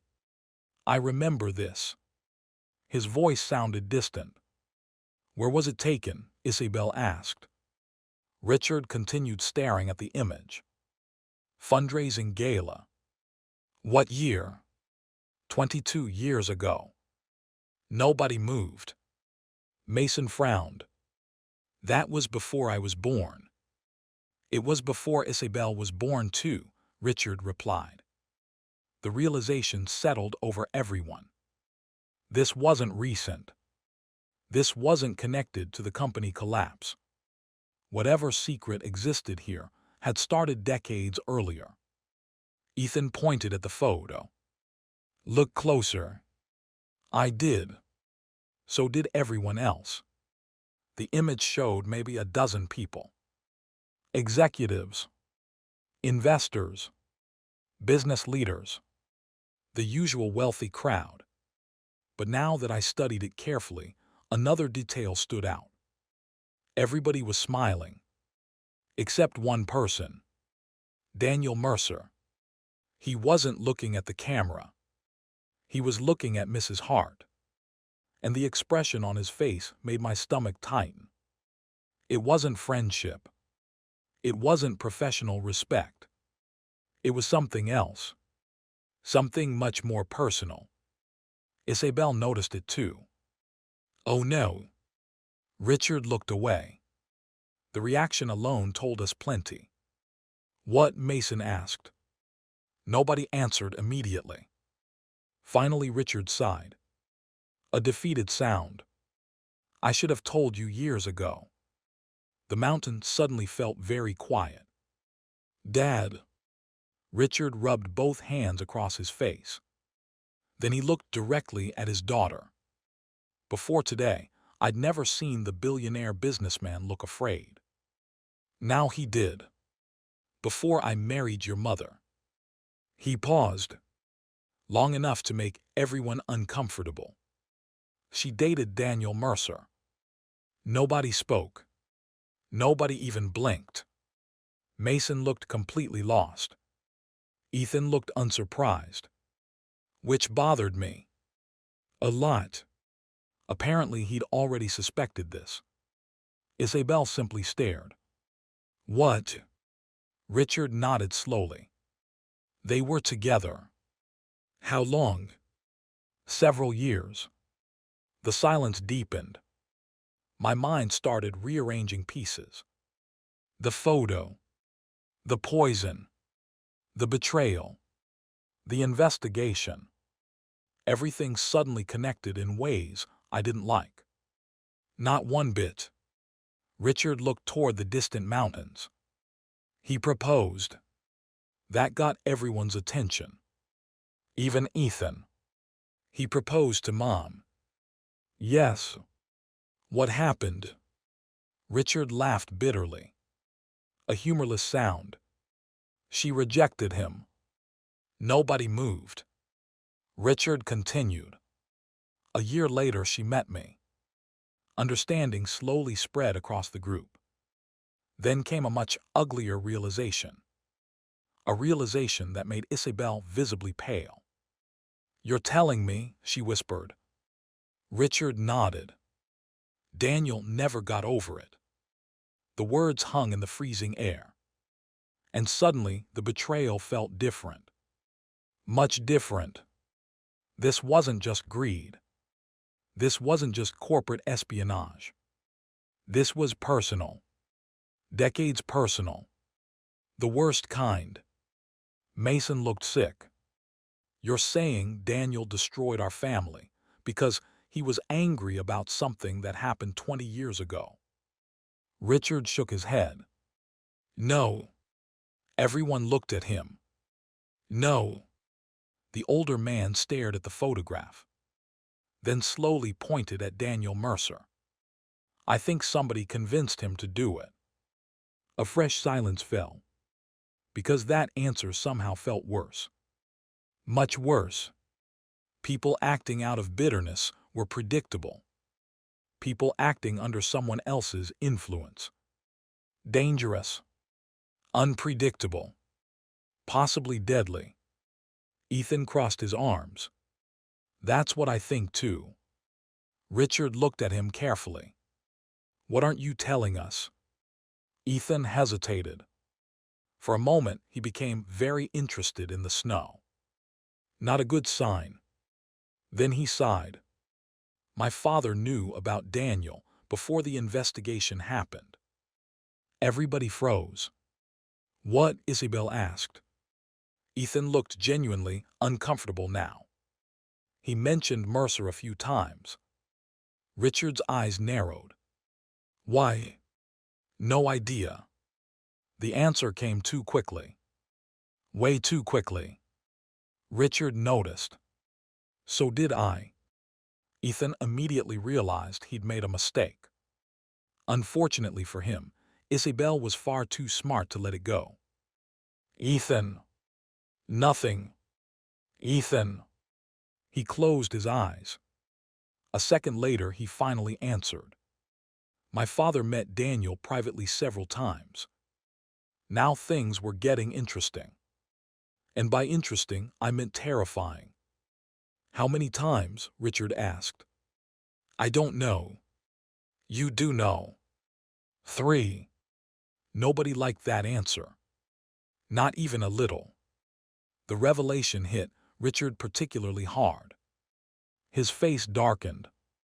Because if Victor Langley had been meeting secretly with Daniel Mercer long before the company collapse, then the conspiracy might have started years earlier. Years.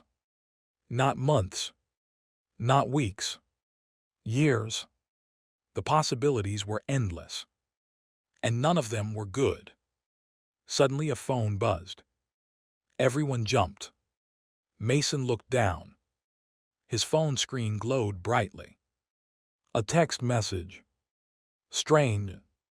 There was barely any signal up here. Who is it? Isabelle asked. Mason frowned. I don't know. The teenager looked confused. Very confused. Then he opened the message. His expression vanished. Completely. Mason. He didn't answer. Mason. Slowly, he handed the phone to Isabelle. A single image filled the screen. A photograph. Recent. Extremely recent. Taken within the last few hours. The picture showed something very familiar. The Hart family. My truck. This mountain road. Taken from a distance. Someone had photographed us. After the avalanche. After Ethan arrived. After everything. A second message appeared underneath. 4 simple words. You're asking questions. Nobody breathed. A third message arrived. Stop. The wind howled around us. A fourth message appeared. And this one made every hair on my neck stand up. Next time she won't survive. The message was accompanied by another photo. Mrs. Hart. In her hospital bed. Taken from inside the room. Taken recently. Taken by someone who shouldn't have been there. My pulse slammed into overdrive. Whoever was behind this wasn't watching from far away anymore. They were close. Very close. Close enough to reach the hospital. Close enough to follow us. Close enough to know everything. Then another message arrived. This time there was no picture. Only a location pin.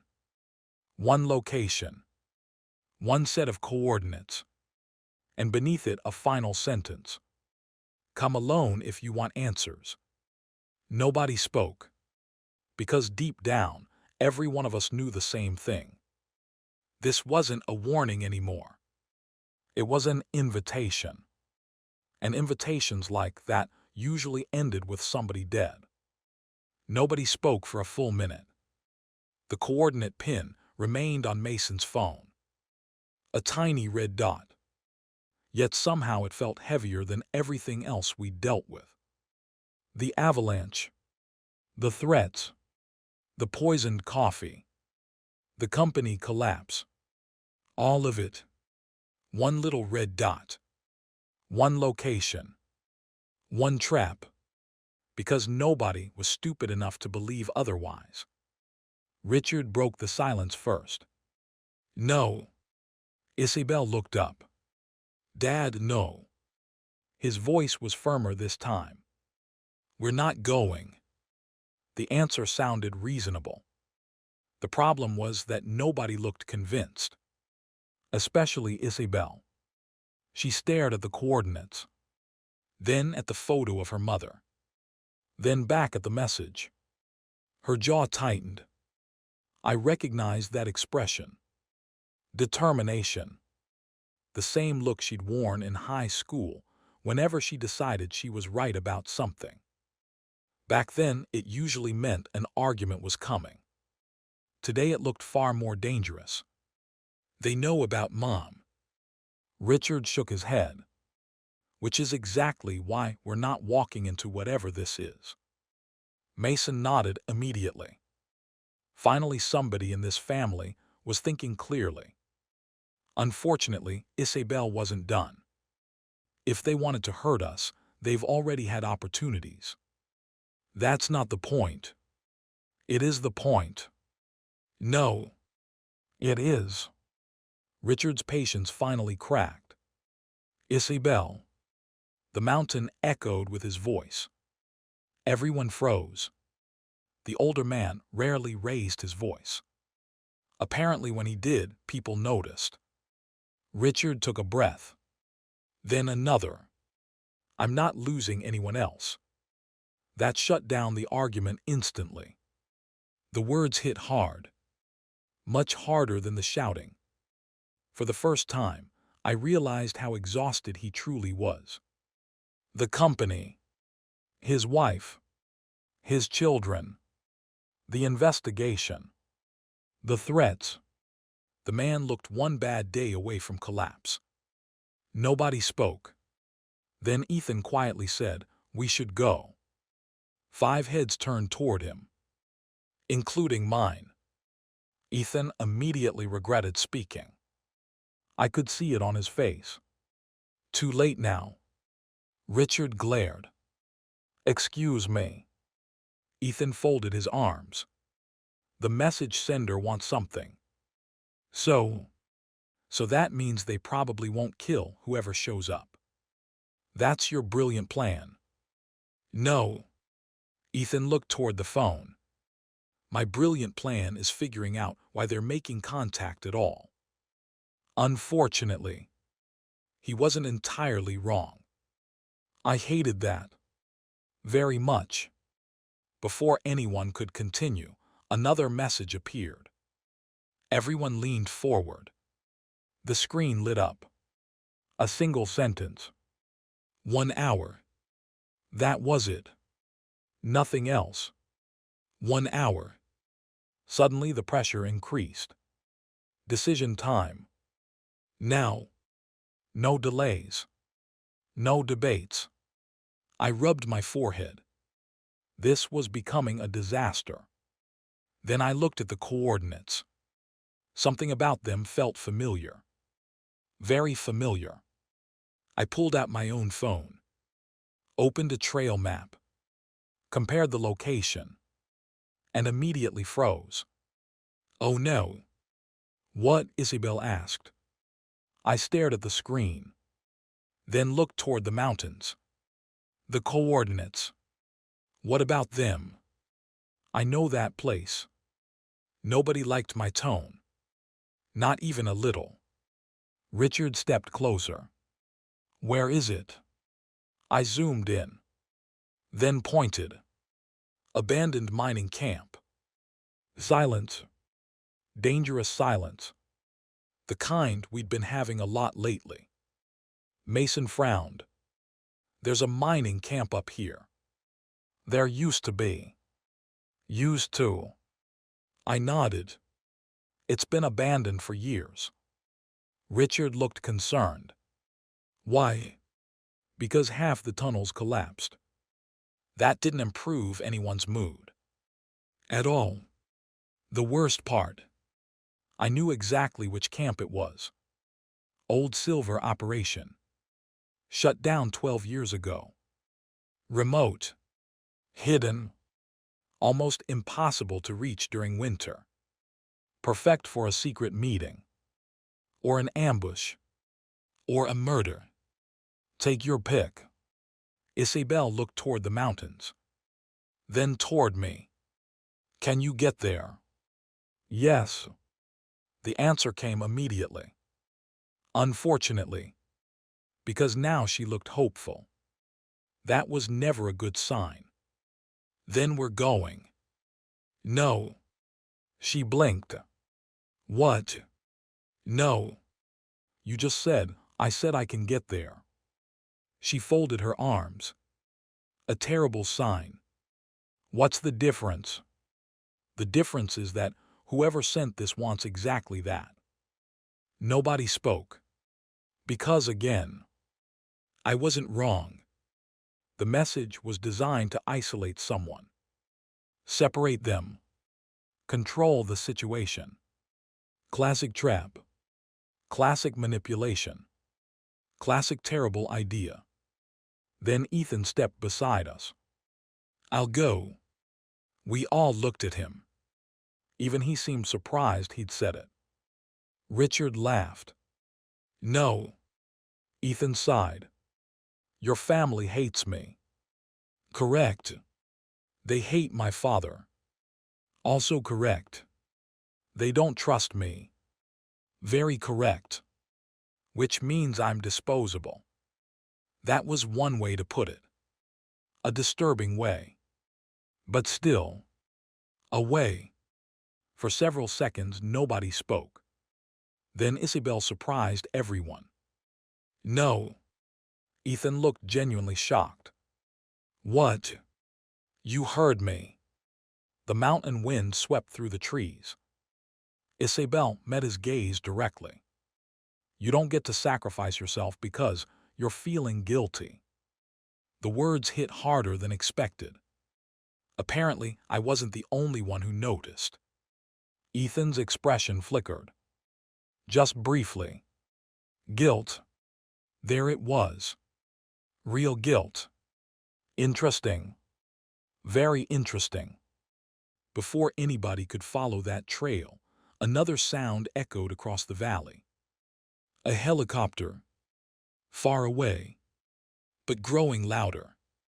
Everyone looked up. Dark clouds drifted overhead. The noise increased.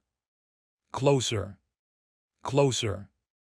Then a black helicopter appeared beyond the ridge. My stomach dropped, because I recognized the logo. Langley Enterprises. Ethan stared upward, then quietly swore. What? He never looked away from the aircraft. My father. Nobody needed clarification. The helicopter banked sharply, heading straight toward us. Not searching. Not wandering. Coming directly here. Which meant only one thing. Victor Langley knew exactly where we were. The realization hit everyone at once.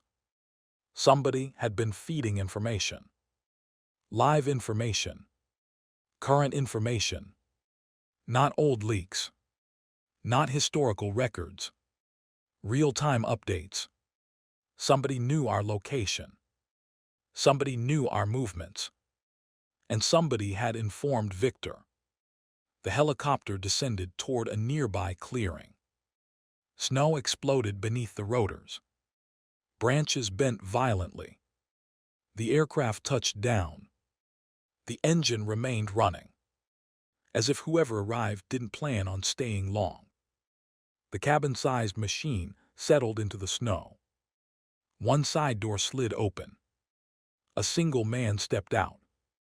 Elegant suit. Dark coat. Silver hair. Perfect posture. Even from a distance, he radiated confidence. Power. Control. Victor Langley. The man responsible for months of chaos. Months of suffering. Months of destruction. He adjusted his coat. Looked toward our group. Then smiled. Not warmly. Not kindly. Like a man who already knew something we didn't. And for some reason, the first thing Victor looked at wasn't Richard. It wasn't Ethan. It wasn't the coordinates. It wasn't even the Hart family. He looked straight at Isabelle. Then calmly said, "Hello, Isabella." The smile vanished instantly from her face. Because Victor had just called her something nobody used anymore. A childhood nickname. A name only close family friends knew. And suddenly, every person standing on that mountain had the exact same terrifying thought. Victor Langley knew the Hart family far better than anyone realized. "Hello, Isabella." Nobody spoke.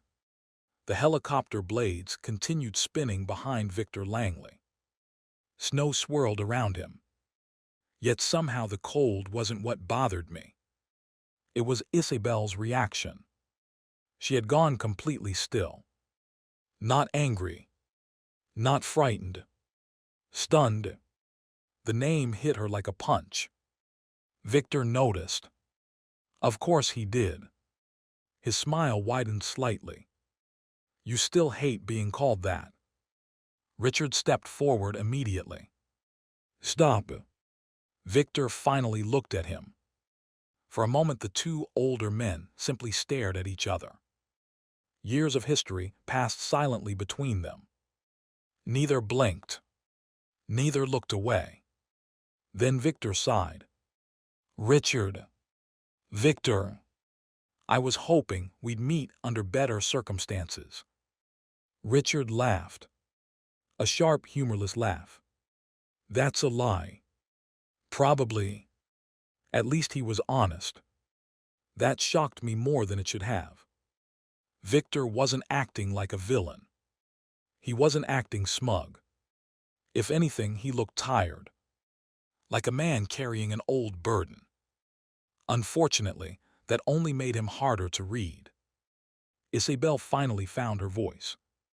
How do you know that name? Victor looked at her. Actually looked at her. Not the way businessmen looked at investors. Not the way enemies looked at opponents. Something else. Something almost familiar. You used to chase my dog around the lake. Everyone froze. What? Mason blurted. Victor ignored him. When you were 6 years old. He smiled faintly. You kept trying to put ribbons on him. The color drained from Isabelle's face. Because it was true. I could tell immediately.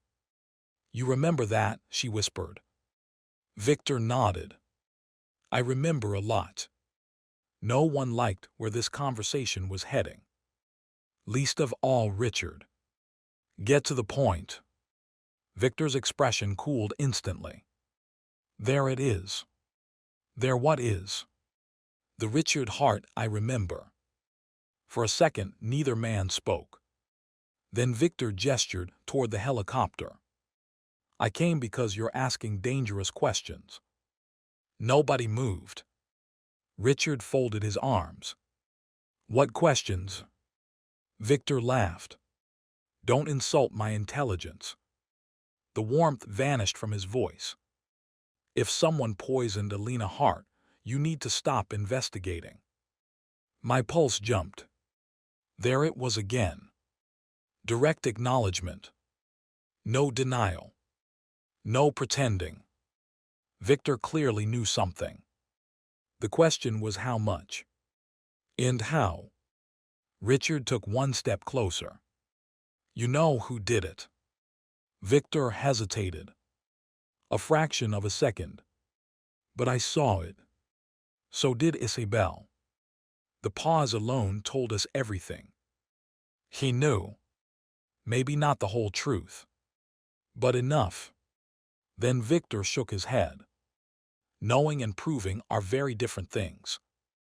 Richard's eyes narrowed. You expect me to believe that? No. Victor looked toward the mountains. I expect you not to get your family killed. The words struck hard. Because they didn't sound like a threat. They sounded like a warning. And those were two very different things. Mason glanced at me. I could practically see the confusion on his face. Honestly, I felt the same way. Nothing made sense anymore. Victor was supposed to be the enemy. That's how stories worked. Simple. Easy. Clear. Except real life wasn't cooperating. Then Isabelle stepped forward. For the first time since the helicopter landed, her expression looked completely calm. Dangerously calm. What are you hiding? Victor met her gaze. Silence stretched. Then he answered. The truth. I immediately hated that answer. People loved saying dramatic nonsense instead of explaining things. Apparently, billionaires were especially bad about it. What truth? Isabelle asked. Victor looked away, toward the distant mountains, toward the endless snow-covered peaks. And when he spoke again, his voice sounded older somehow. Heavier. The truth is, this didn't start with the Hart group. Nobody moved. My heartbeat quickened. What does that mean? Richard demanded. Victor looked back. Slowly, carefully. The company was never the target. The world seemed to stop. No, Richard said. Victor nodded. Yes. Nobody spoke. Not even Mason. The wind howled across the valley. Then Victor delivered the sentence that changed everything. This began before Isabelle was born. Silence.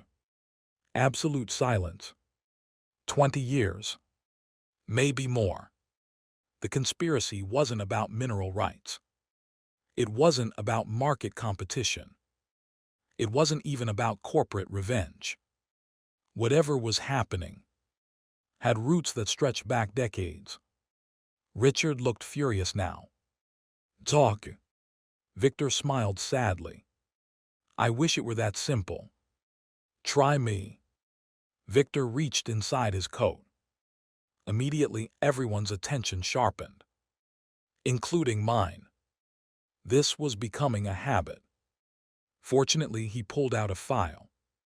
Another file. At this point, half the world's secrets apparently lived in folders.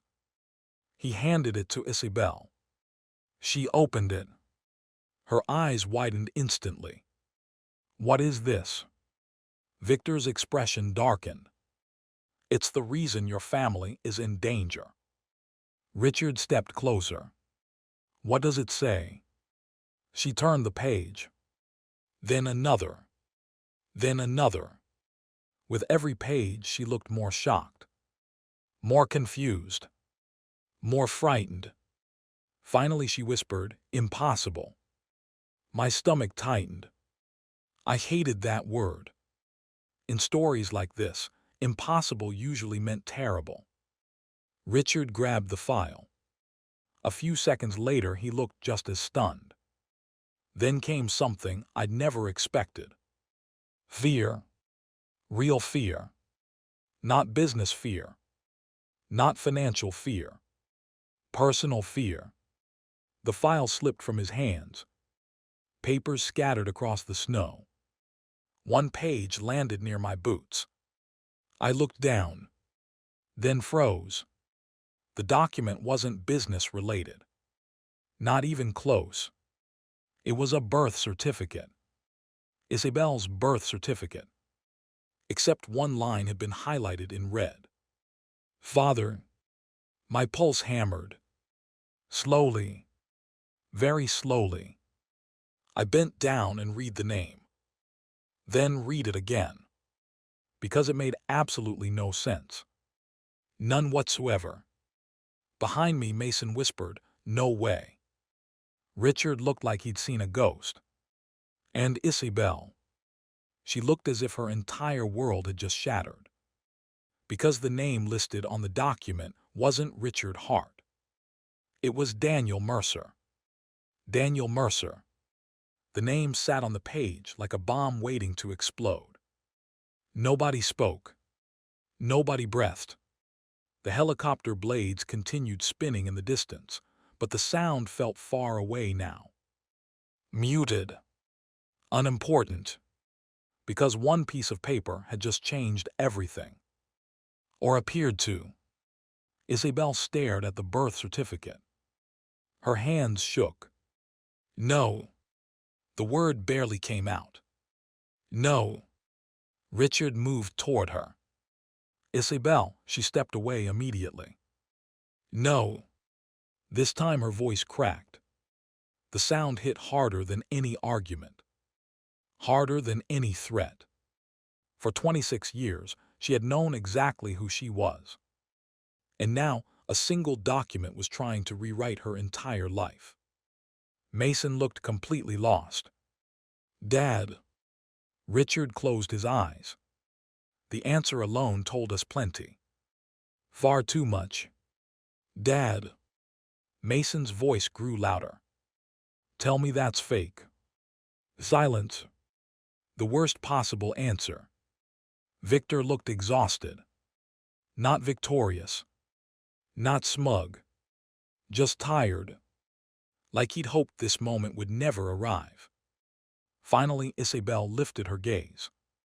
Her eyes locked onto Victor. Where did you get this? Victor hesitated. Then answered. A private archive. What archive? The original county records. Richard's jaw tightened. Those records disappeared years ago. Victor nodded. Exactly. Nobody liked that. Not even a little. The mountain wind swept across the clearing. Snow drifted around our feet.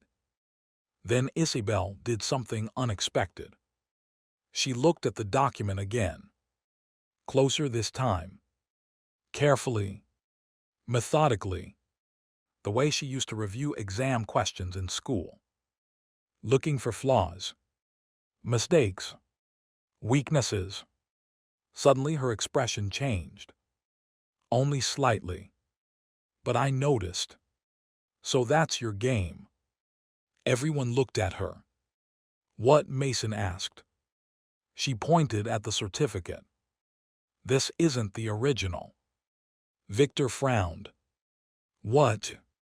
The confidence in her voice was back. For the first time since seeing the paper. Slowly. Steadily. Returning. She turned the page over. Then pointed toward the lower corner. County registrations from that decade used blue authorization stamps. Nobody spoke. She continued. This one uses black. Victor's face changed.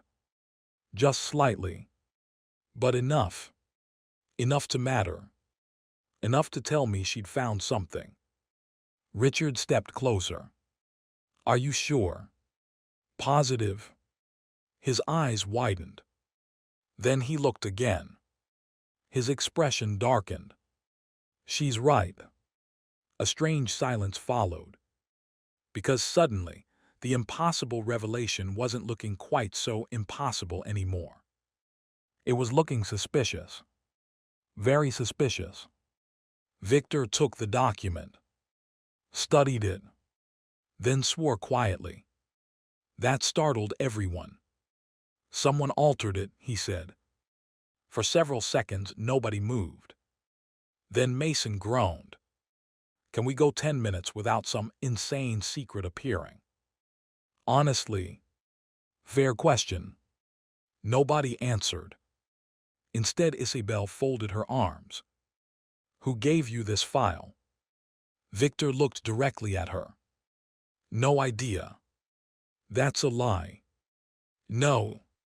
His voice hardened. I received it anonymously. Now everyone was listening. Including Ethan. Especially Ethan. Victor sighed. It arrived 6 weeks ago. From who? No return address. He looked frustrated. Genuinely frustrated. Which was becoming a trend. I assumed it was part of the investigation. And now? Victor looked toward the mountains. Now I think somebody wanted us fighting each other. A cold feeling settled into my stomach. Because that theory made sense. A lot of sense. Maybe too much. Daniel Mercer. Victor Langley. The Hart family. Every clue pointed toward conflict. Toward division. Toward mistrust. Almost as if someone was intentionally pulling strings behind the scenes. Someone who benefited whenever everyone blamed each other. Richard seemed to reach the same conclusion. His face slowly lost some of its anger. Replaced by something worse. Concern. Real concern. Then Ethan spoke. The message sender. Everyone looked toward him. What about them? I asked. Ethan pointed toward the altered document. This feels like the same person. Nobody argued. Because again, he had a point. The anonymous warnings. The photographs. The threats. Now the fake birth certificate. Somebody was manipulating information. Guiding events. Creating chaos. The question wasn't why anymore. The question was who. Then another realization hit me. A bad one. Very bad. I looked toward Victor. When exactly did you receive the file? 6 weeks ago. And when did Mrs. Hart get sick? The older man's eyes widened. A second later, Richard answered. About 6 weeks ago. Nobody moved. The timing hit everyone simultaneously. The file arrived. Mrs. Hart was poisoned. The threats increased. The company investigation escalated. Everything happened together. One coordinated push. One coordinated plan. And somebody had been controlling it from the shadows. Then Isabelle slowly turned toward her father. Dad. Richard looked exhausted. What? You never answered the question. A pause. What question? She looked directly into his eyes. Did Daniel Mercer love Mom? The mountains seemed to go quiet again. Even the wind felt softer somehow. Richard stared at the snow. Then nodded. Once. Slowly. Reluctantly. Yes. No one reacted. Not immediately. Richard continued. He loved her. The silence stretched. Then. But she never loved him back. The sentence landed heavily. He couldn't accept it. Richard swallowed. At first he acted normal. Supportive. Friendly. The older man's expression darkened. But every year it got worse. Mason stared. So why keep him around? The question hurt. You could see it. Richard took a long breath. Because people don't always recognize danger until it's too late. Nobody had an answer for that. Then Victor surprised everyone. Including Ethan. Including me. Including probably himself. He looked at Richard and quietly said, I warned you. Silence. Richard froze. You remember. Victor laughed bitterly. Of course I remember. Now we were all confused. Wait, Mason said. You warned him. Victor nodded. 20 years ago. What? Richard looked away. Not denying it. Which told us everything. Victor continued. You thought I was jealous. Richard still wouldn't look at him. You thought I was overreacting. The billionaire businessman suddenly looked far less powerful than before. Because regret had entered the conversation. And regret was something money couldn't fix. Then Victor delivered one final revelation. 3 days before your wedding. He looked directly at Richard. I told you Daniel Mercer would eventually become a problem. Nobody moved. Richard closed his eyes. The guilt on his face was undeniable. And suddenly, the entire story looked different. Not simple. Not clean. Not one villain. Not one conspiracy. Just years of mistakes. Missed warnings.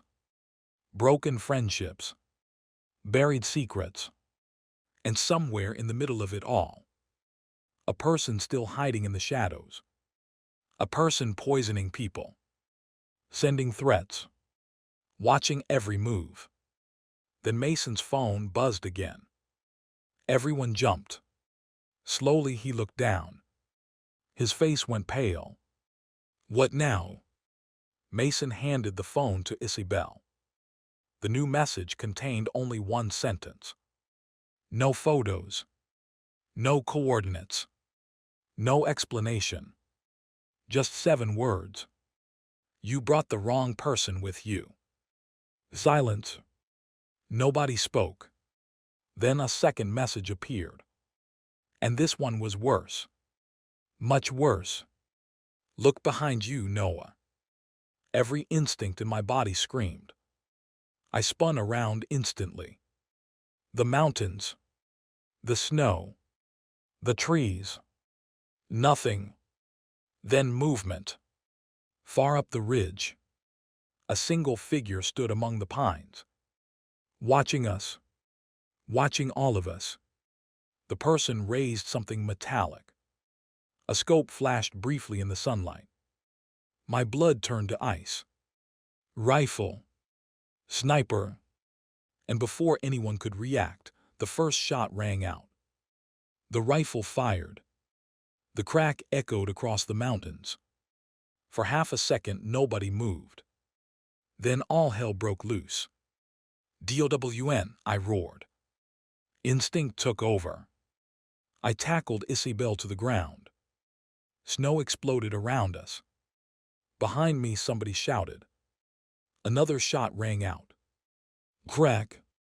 The second round slammed into the side of Victor Langley's helicopter. Metal sparked. The pilot immediately ducked.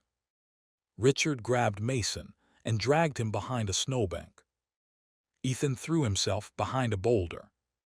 The peaceful mountain clearing transformed into a battlefield in less than 3 seconds. My heart pounded. Not from fear. From adrenaline.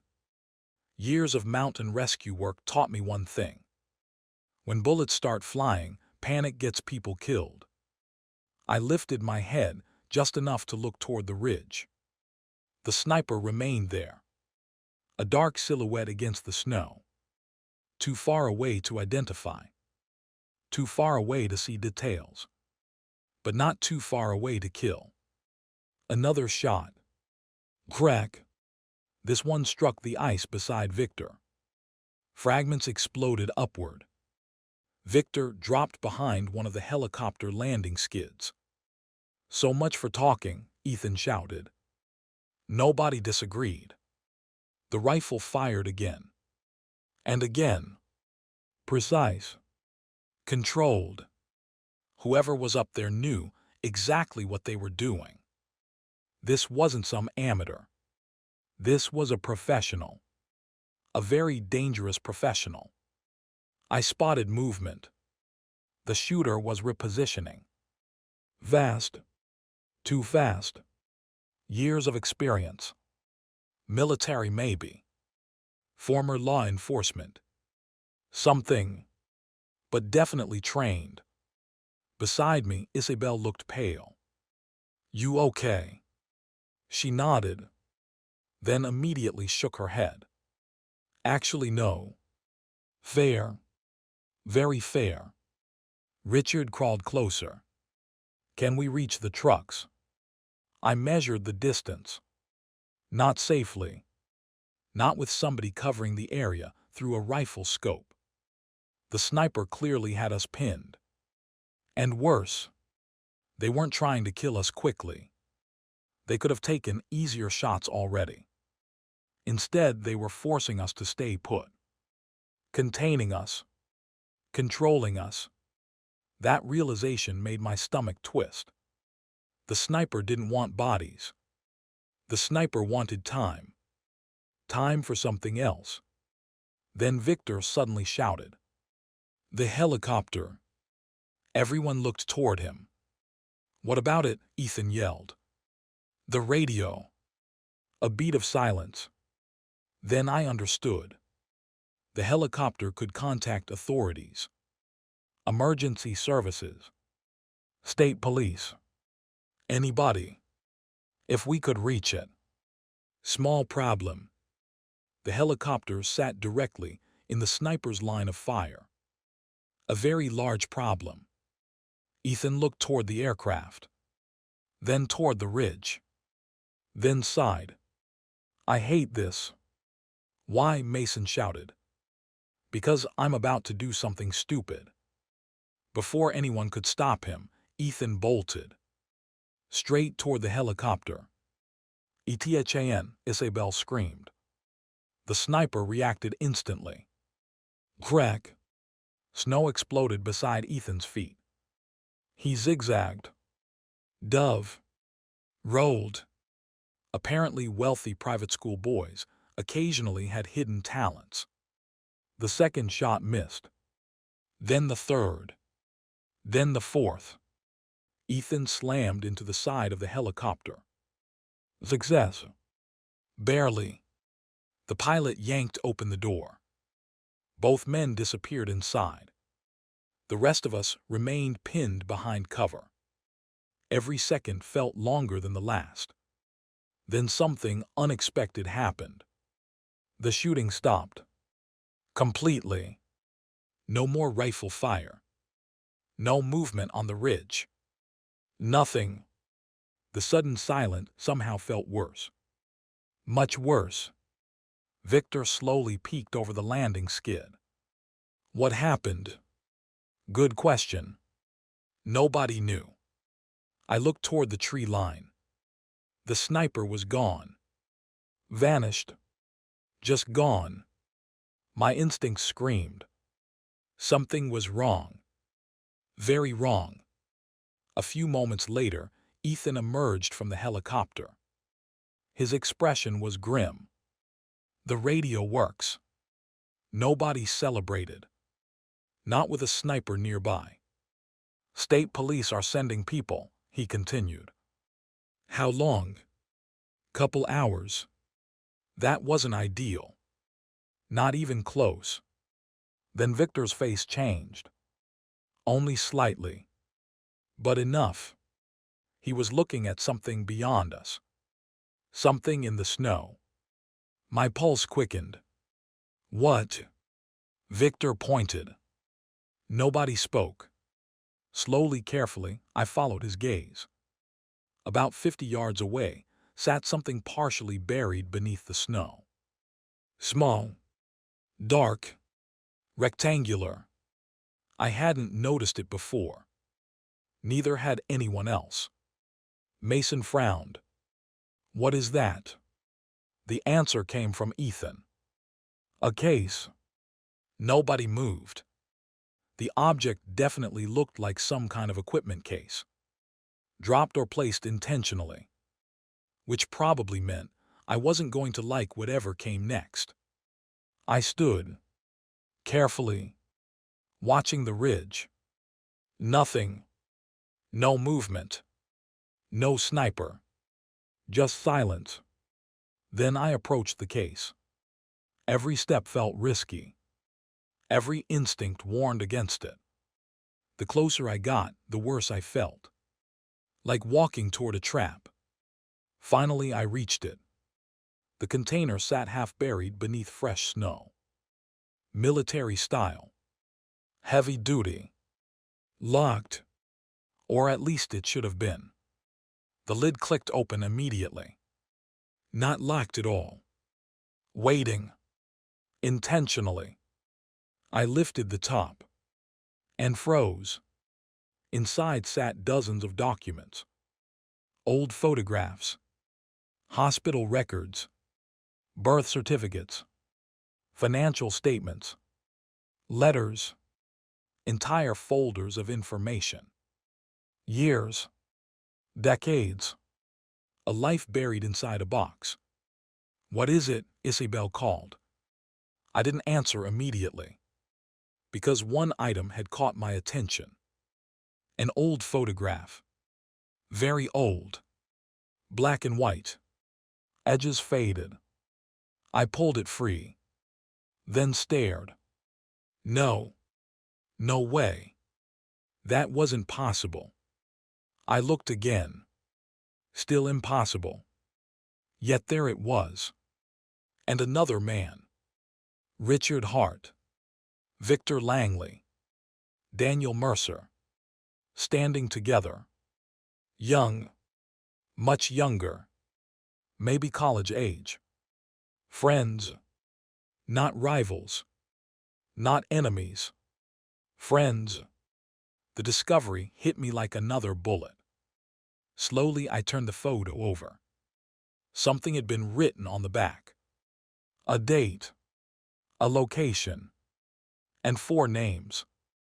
And Richard Hart, Victor Langley, Daniel Mercer, Samuel Pierce.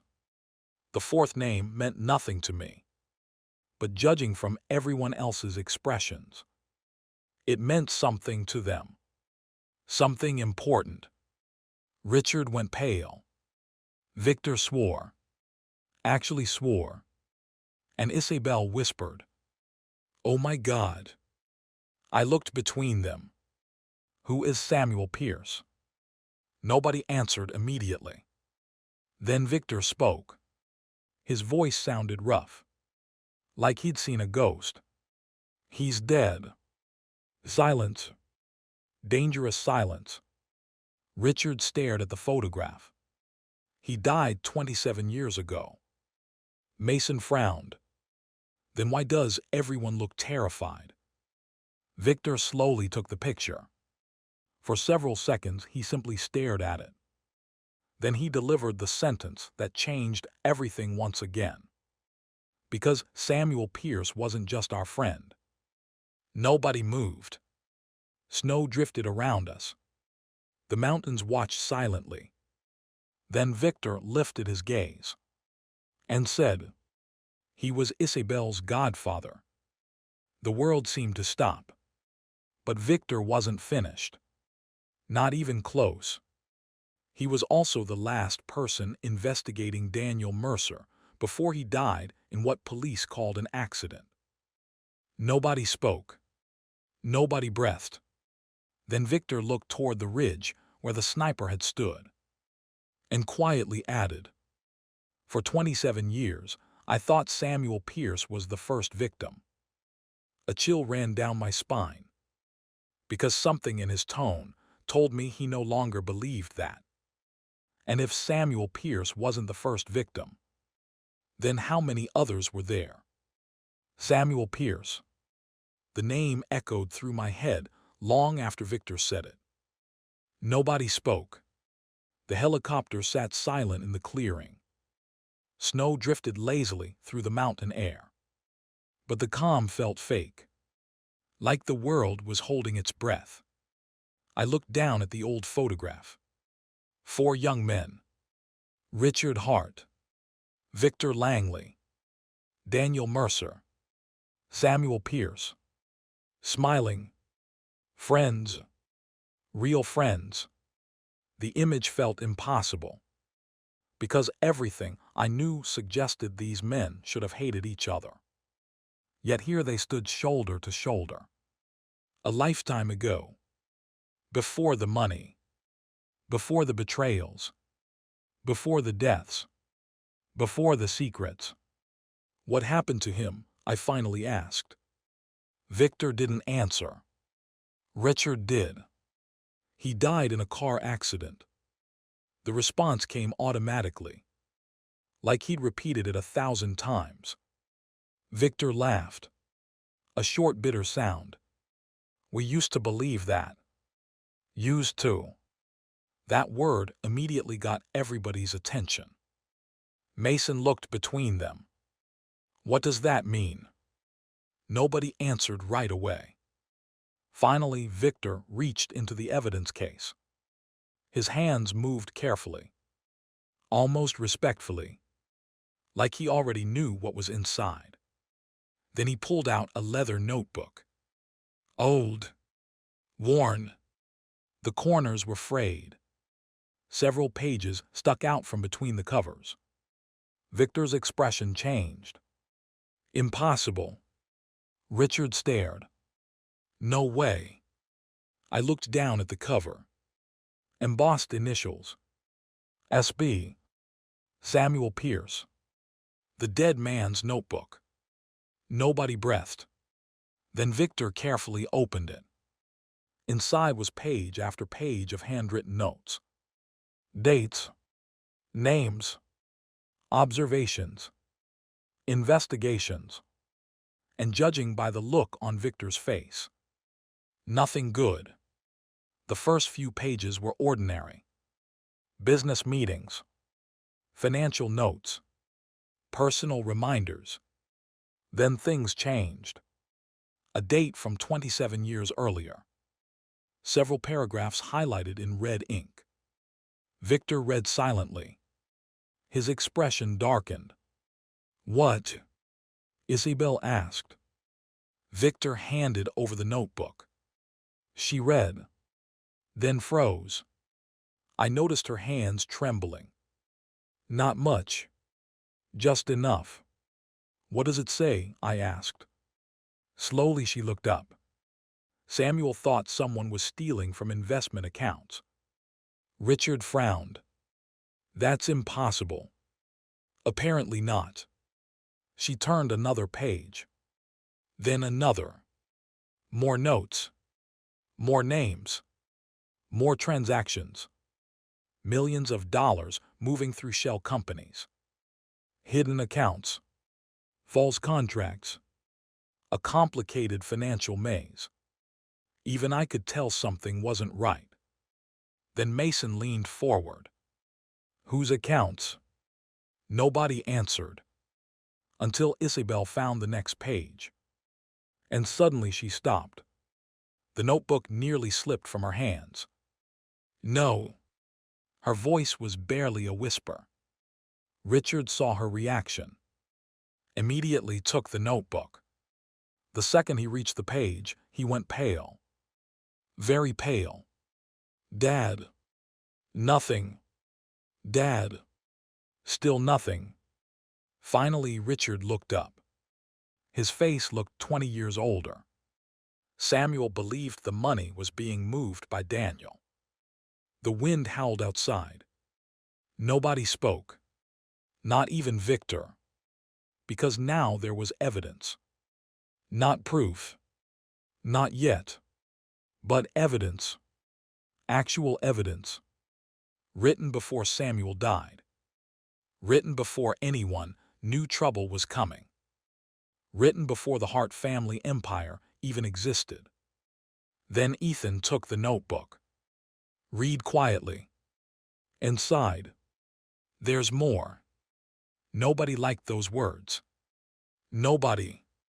He flipped another page. Then another. Then stopped. A newspaper clipping had been folded into the journal.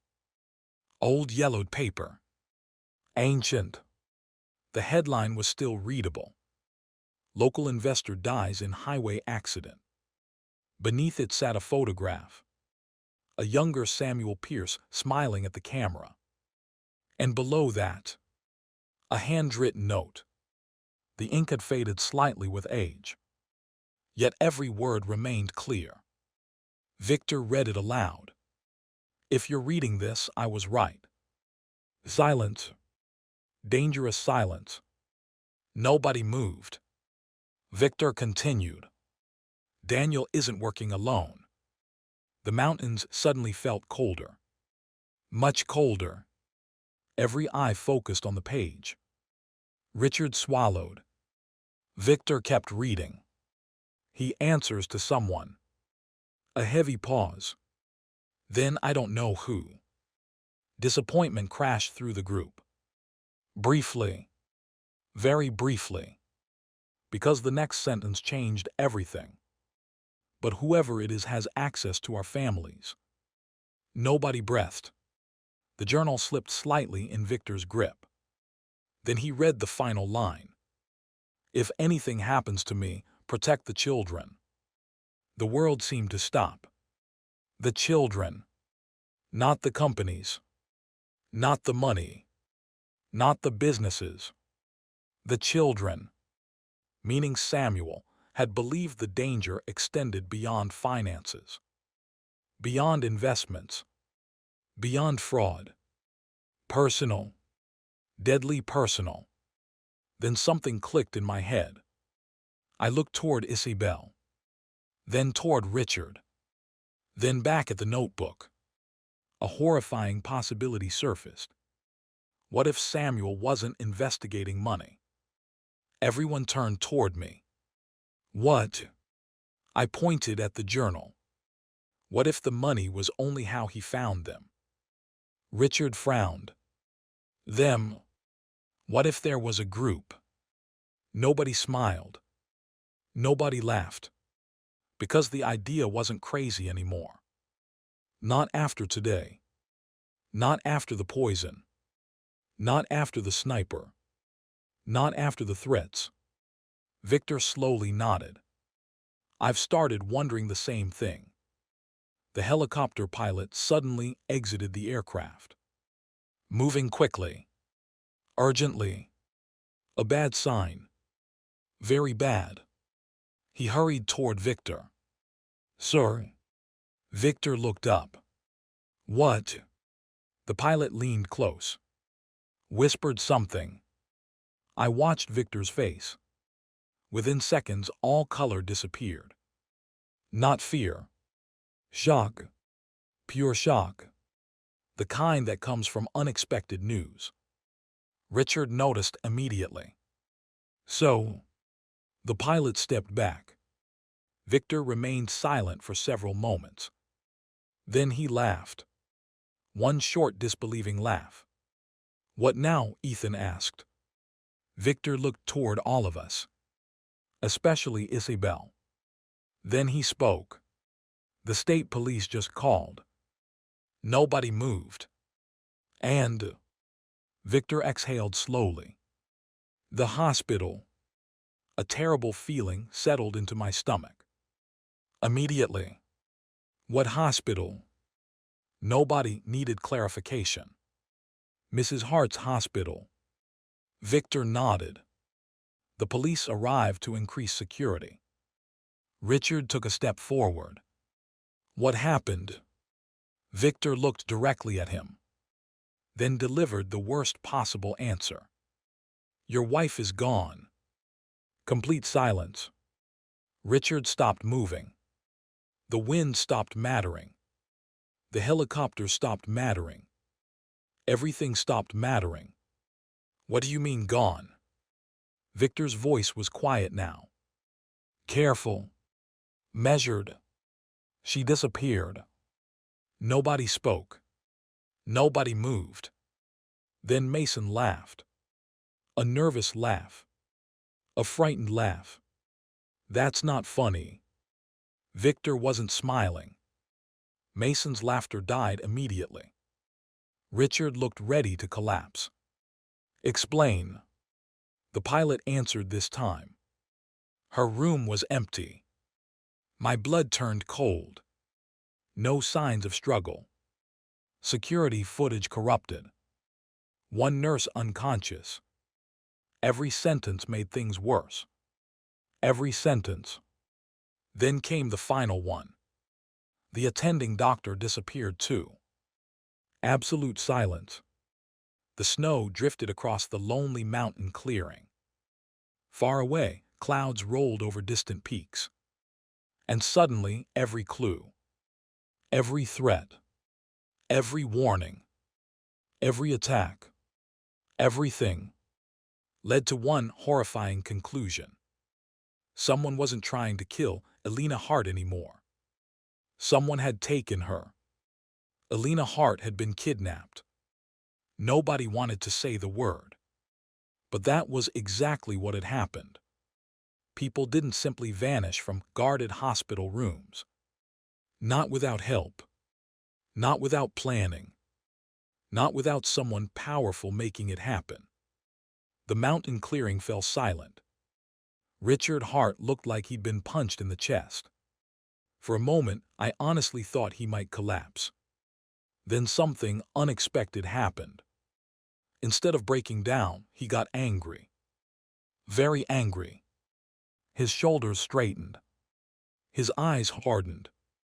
The defeated man I'd met during the blizzard disappeared. In his place stood the businessman who had spent decades building an empire. Find her. The order came out like steel. Victor nodded. My people are already trying. Not trying. Richard stepped forward. Finding. Nobody argued. Not even Victor. Because everyone understood. This wasn't about companies anymore. This wasn't about mineral rights. This wasn't about lawsuits. A wife and a mother had been taken. That changed everything. Mason sat heavily in the snow. His face looked pale. Scared. Lost. The kid had handled everything surprisingly well until now. That news finally broke through his defenses. Isabelle immediately knelt beside him. Hey. Mason didn't answer. Hey. Finally he looked at her. His eyes were red. Is Mom going to die? The question hung in the air. Nobody had a good answer. Isabelle swallowed, then placed a hand on his shoulder. No. She said it firmly, without hesitation, without uncertainty. No. Whether she believed it or not didn't matter. Right now Mason needed confidence, needed hope, needed something. I looked away, because seeing the two of them like that hurt. More than I'd expected. A sudden gust of wind whipped through the clearing. Several loose pages scattered from Samuel Pierce's old notebook. One sheet fluttered toward a nearby rock. Normally, I wouldn't have paid attention. But something caught my eye. A symbol, drawn by hand in black ink. Simple, yet familiar. Very familiar. I walked over and picked up the page. The paper appeared older than the rest. Folded multiple times. Hidden between the journal pages. Almost like Samuel hadn't wanted anyone finding it. At least not easily. What is it? Ethan asked. I stared at the symbol. 3 interlocking circles. Inside them sat a small triangle. Nothing complicated. Yet the moment Victor saw it, he froze. Richard froze too. That immediately got my attention. You recognize it? Neither answered. Bad sign. Very bad sign. Victor. The older man exhaled slowly. I haven't seen that in 27 years. The temperature seemed to drop. Richard took the page. His face darkened. No. Victor nodded. Yes. Nobody else understood. Mason looked confused. So explain. For once, everybody agreed with him. Richard rubbed his forehead, then sat down heavily on a fallen log. The 4 of us met during college. He pointed at the old photograph. Hart, Langley, Mercer, Pierce. I nodded. We already knew that part. Richard continued. Samuel discovered something during our final year. What? The organization. The word felt strangely important. Isabelle frowned. What organization? Richard and Victor exchanged a glance. A long one. Then Victor answered.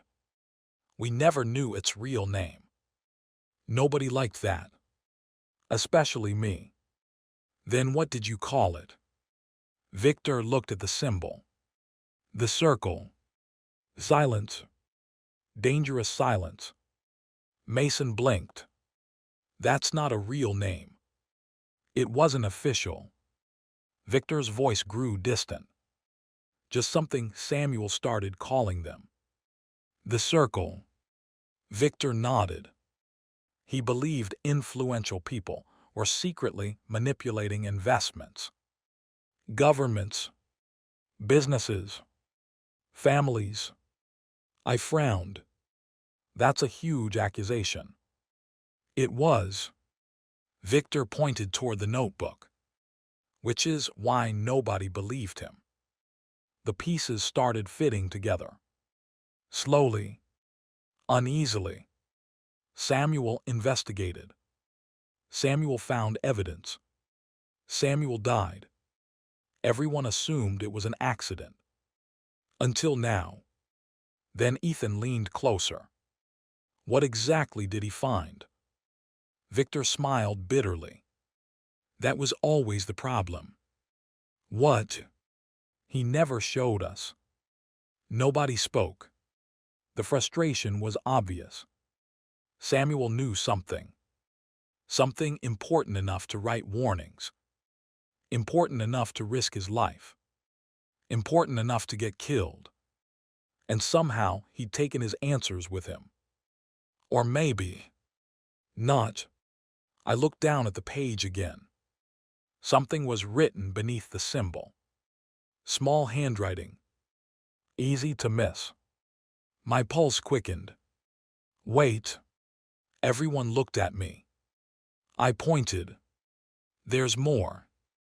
The group gathered closer. Written beneath the 3 circles was a short sentence. A very short sentence. Only 4 words.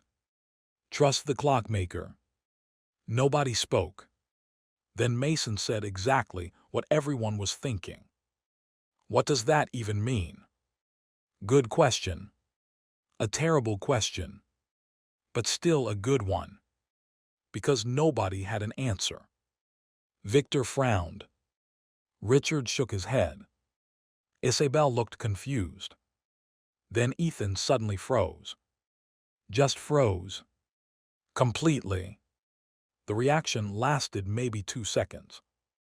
But I saw it. So did Isabelle. Ethan. Nothing. Ethan. He looked up. Too late.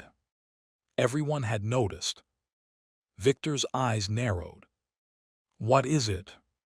Ethan sighed. Then muttered something under his breath. What? Richard asked. Ethan looked genuinely annoyed. At himself. At the situation. At reality. Maybe all 3. Then he looked at the note again. And said, I know a clockmaker. Silence. Absolute silence. Nobody moved. What? Isabelle asked. Ethan rubbed his neck. In town. What town? Silver Ridge. Every head turned toward him. Silver Ridge.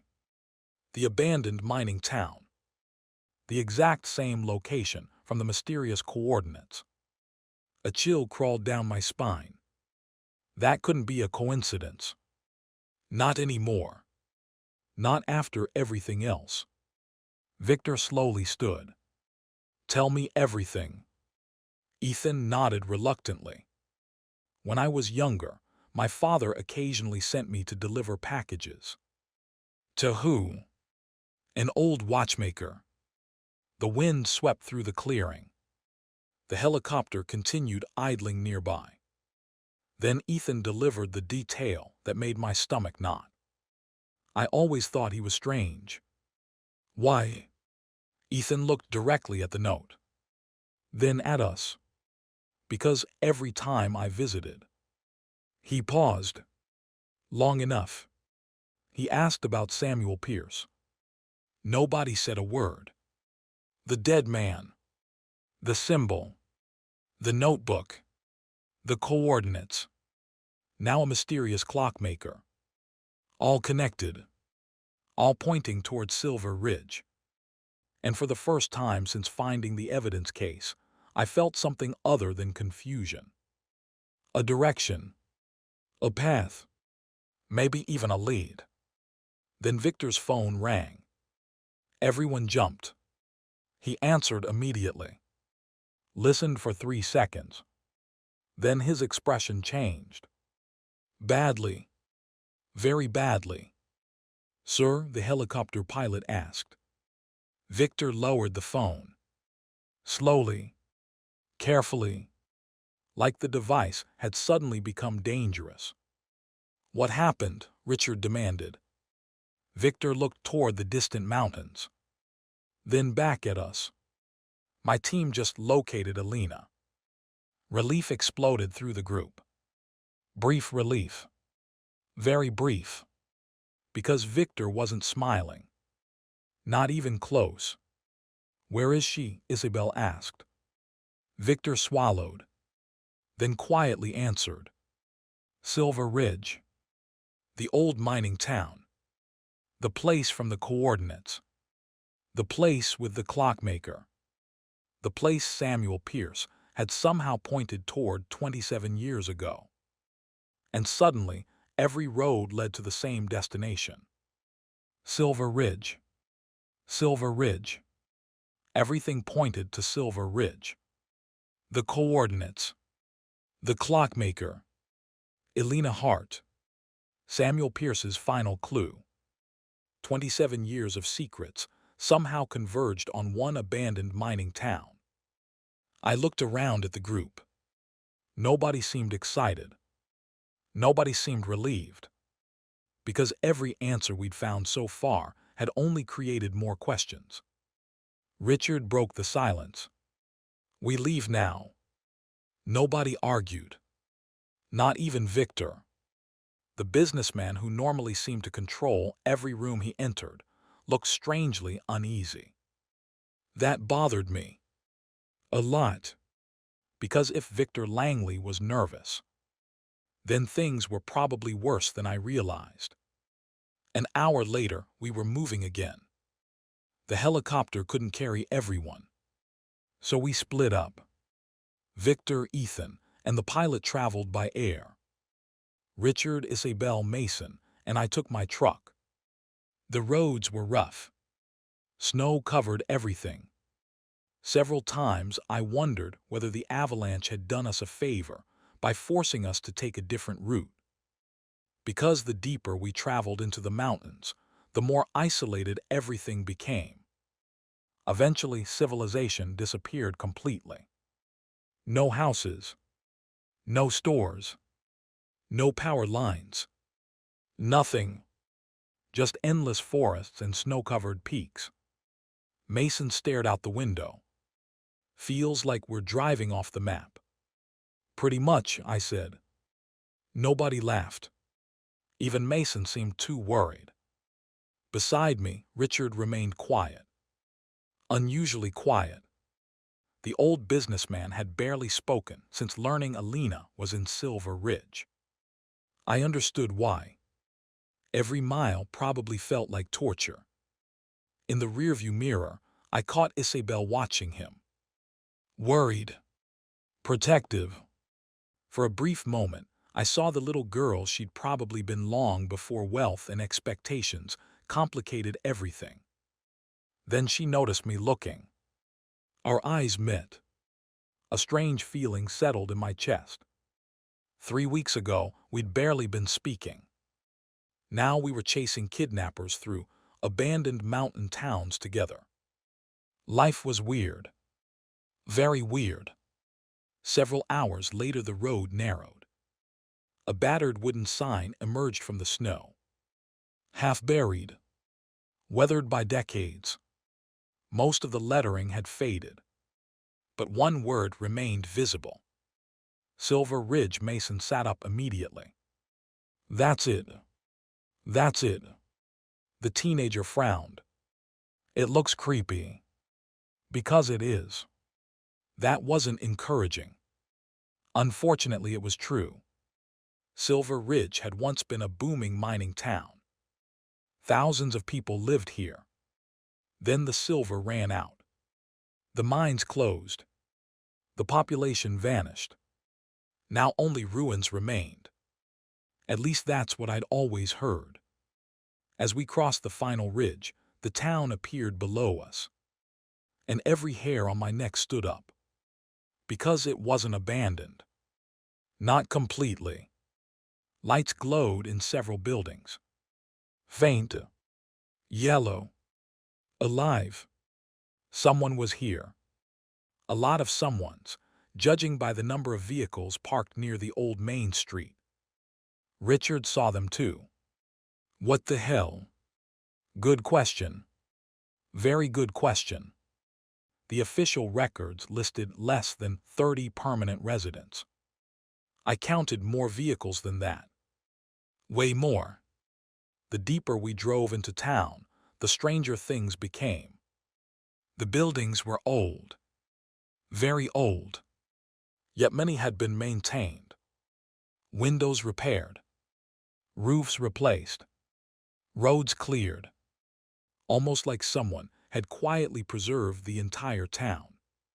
For years, maybe decades, keeping it hidden, waiting. Then we saw the clock shop. A narrow brick building sat near the center of town. Antique clocks filled the dusty display windows. Dozens of them. Hundreds maybe. Every shape imaginable. Wall clocks. Pocket watches. Grandfather clocks. Tiny travel clocks. All frozen at different times. The sign above the door read, HLLOWI clock in repair. The moment I parked, Isabelle pointed. Someone's inside. She was right. A light glowed beyond the curtains. Richard didn't wait. He climbed out immediately. The rest of us followed. Cold air hit like a hammer. The town was eerily quiet. Too quiet. No voices. No traffic. Nothing. Just the distant sound of wind moving between old buildings. Richard reached the shop first. He grabbed the door handle and stopped. Unlocked. The door slowly creaked open. Nobody moved. For several seconds. Then we stepped inside. The smell hit first. Dust. Oil. Old wood. The shop looked like a museum. Clocks covered every wall. Every shelf. Every surface. Ticking.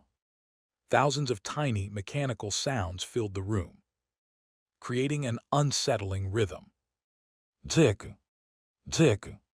Tick. Tick. The noise seemed almost hypnotic. Then a voice broke the silence. You're late. Everyone froze. At the far end of the shop, an old man sat behind a wooden workbench. White hair. Round glasses. Thin frame. At least 80 years old. Maybe more. He calmly continued repairing a pocket watch. As if unexpected visitors happened every day. Richard stepped forward. Are you Holloway? The old man nodded. I am. His eyes moved across the room, examining each of us carefully. Then they stopped on Isabelle. A faint smile appeared. There you are. Nobody liked that. Least of all me. Isabelle frowned. You know me. The old man chuckled. No. A pause. Not personally. Great. More mysterious answers. Exactly what we needed. Richard's patience finally snapped. Where's my wife? The room went silent. The old man stopped working. For the first time, genuine sadness appeared on his face. And suddenly my stomach dropped.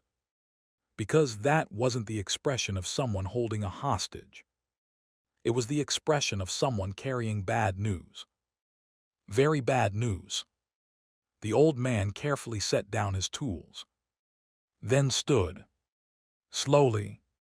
Deliberately. Every clock in the room seemed louder now. Finally he spoke. Tick. Tick. Tick. Tick. Elena arrived 3 hours ago. Relief flashed across Richard's face.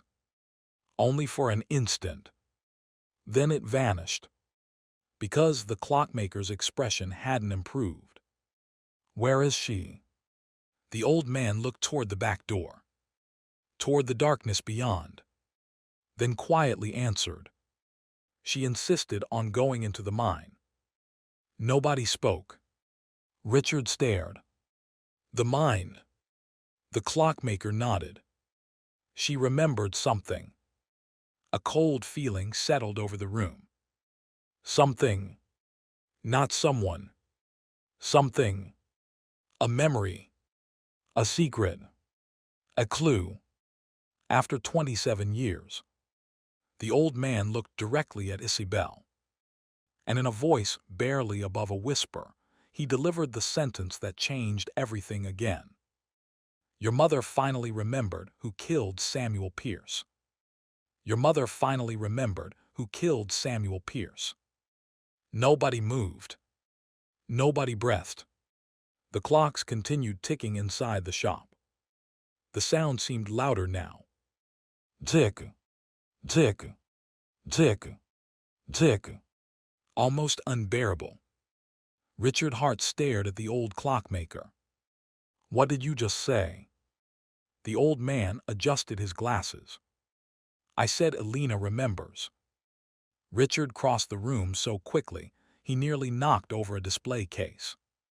Remembers what? The clockmaker didn't flinch. Everything. The single word hit harder than a gunshot. 27 years. 27 years of questions. 27 years of assumptions.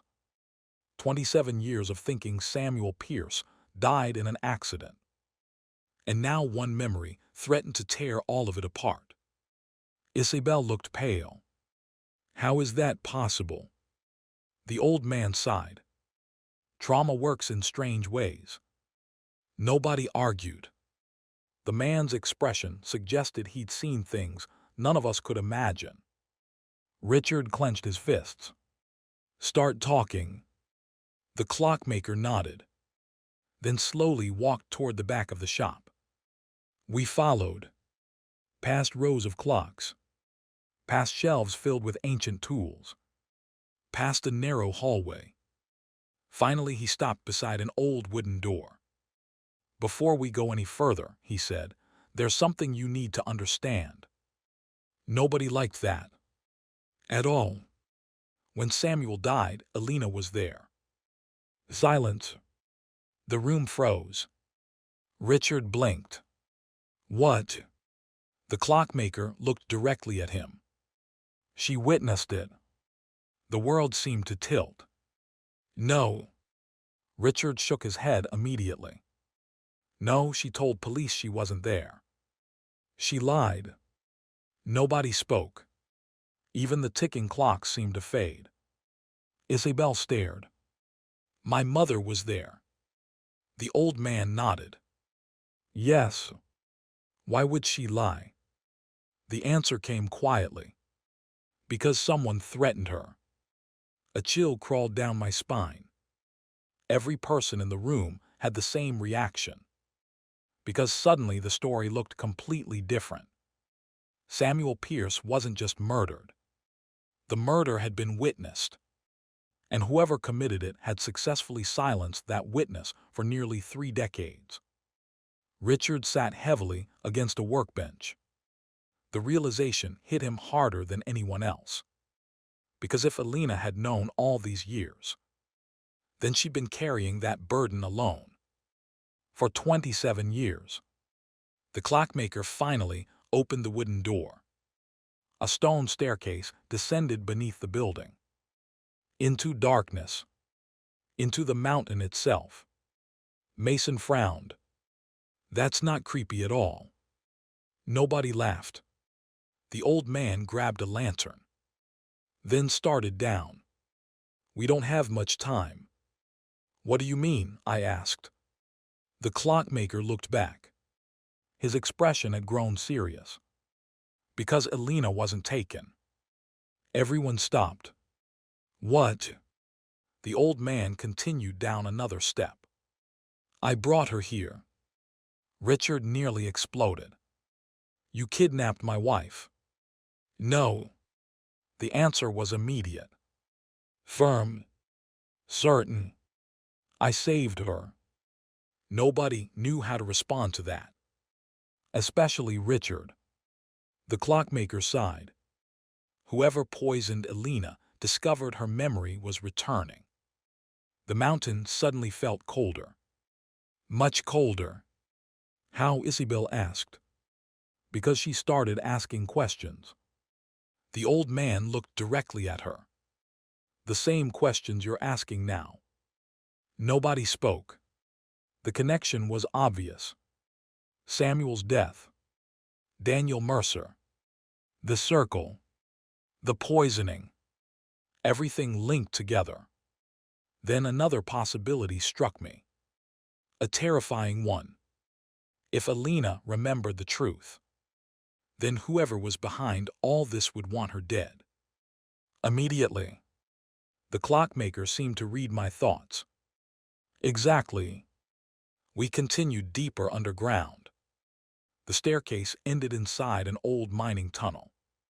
Abandoned rails stretched into darkness. Wooden support beams lined the walls. The entire place smelled of stone and dust. And secrets. Lots of secrets. After several minutes of walking, lights appeared ahead. Electric lights. Modern ones. Not mining equipment. Someone had been using this place recently. Very recently. The tunnel widened, then opened into a massive underground chamber. Everyone stopped. The cavern was enormous. Bigger than a warehouse. Bigger than a church. Perhaps bigger than both. Generators hummed softly. Tables covered the room. Maps. Files. Photographs. Newspaper clippings. Thousands of pages of evidence. The entire place looked like an investigation headquarters. A secret headquarters. One built over decades. Mason's jaw dropped. What is this? The clockmaker set down his lantern. This, he looked around the cavern, is Samuel Pierce's legacy. Nobody moved. Richard stared. Victor stared. Even Ethan looked stunned. Then movement caught my eye. Somebody stood at the far end of the cavern. A woman. Dark hair. Hospital blanket around her shoulders. Thin. Tired. But standing. Elena Hart. For 1 second, nobody reacted. Then Richard moved. Fast. Faster than I'd seen him move all week. Elena. She looked up. The moment she saw him, tears filled her eyes. Richard wrapped his arms around her, holding her like he might never let go again. For several moments, nobody said anything. The reunion felt too personal, too important, too painful. Eventually, Elena looked up. Her gaze found Isabelle. Then Mason. The three of them embraced, crying openly. And honestly, after everything they'd been through, nobody could blame them. I looked away, giving them privacy. That's when I noticed something strange. One wall of the cavern was covered with photographs.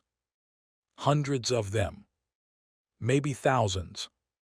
Some recent. Some old. Very old. One photograph immediately grabbed my attention. Samuel Pierce, standing beside a much younger clockmaker. Both smiling. Friends. Close friends. The realization hit me. You knew him. The old man nodded. He saved my life once. I looked back at the wall. More photographs. More evidence.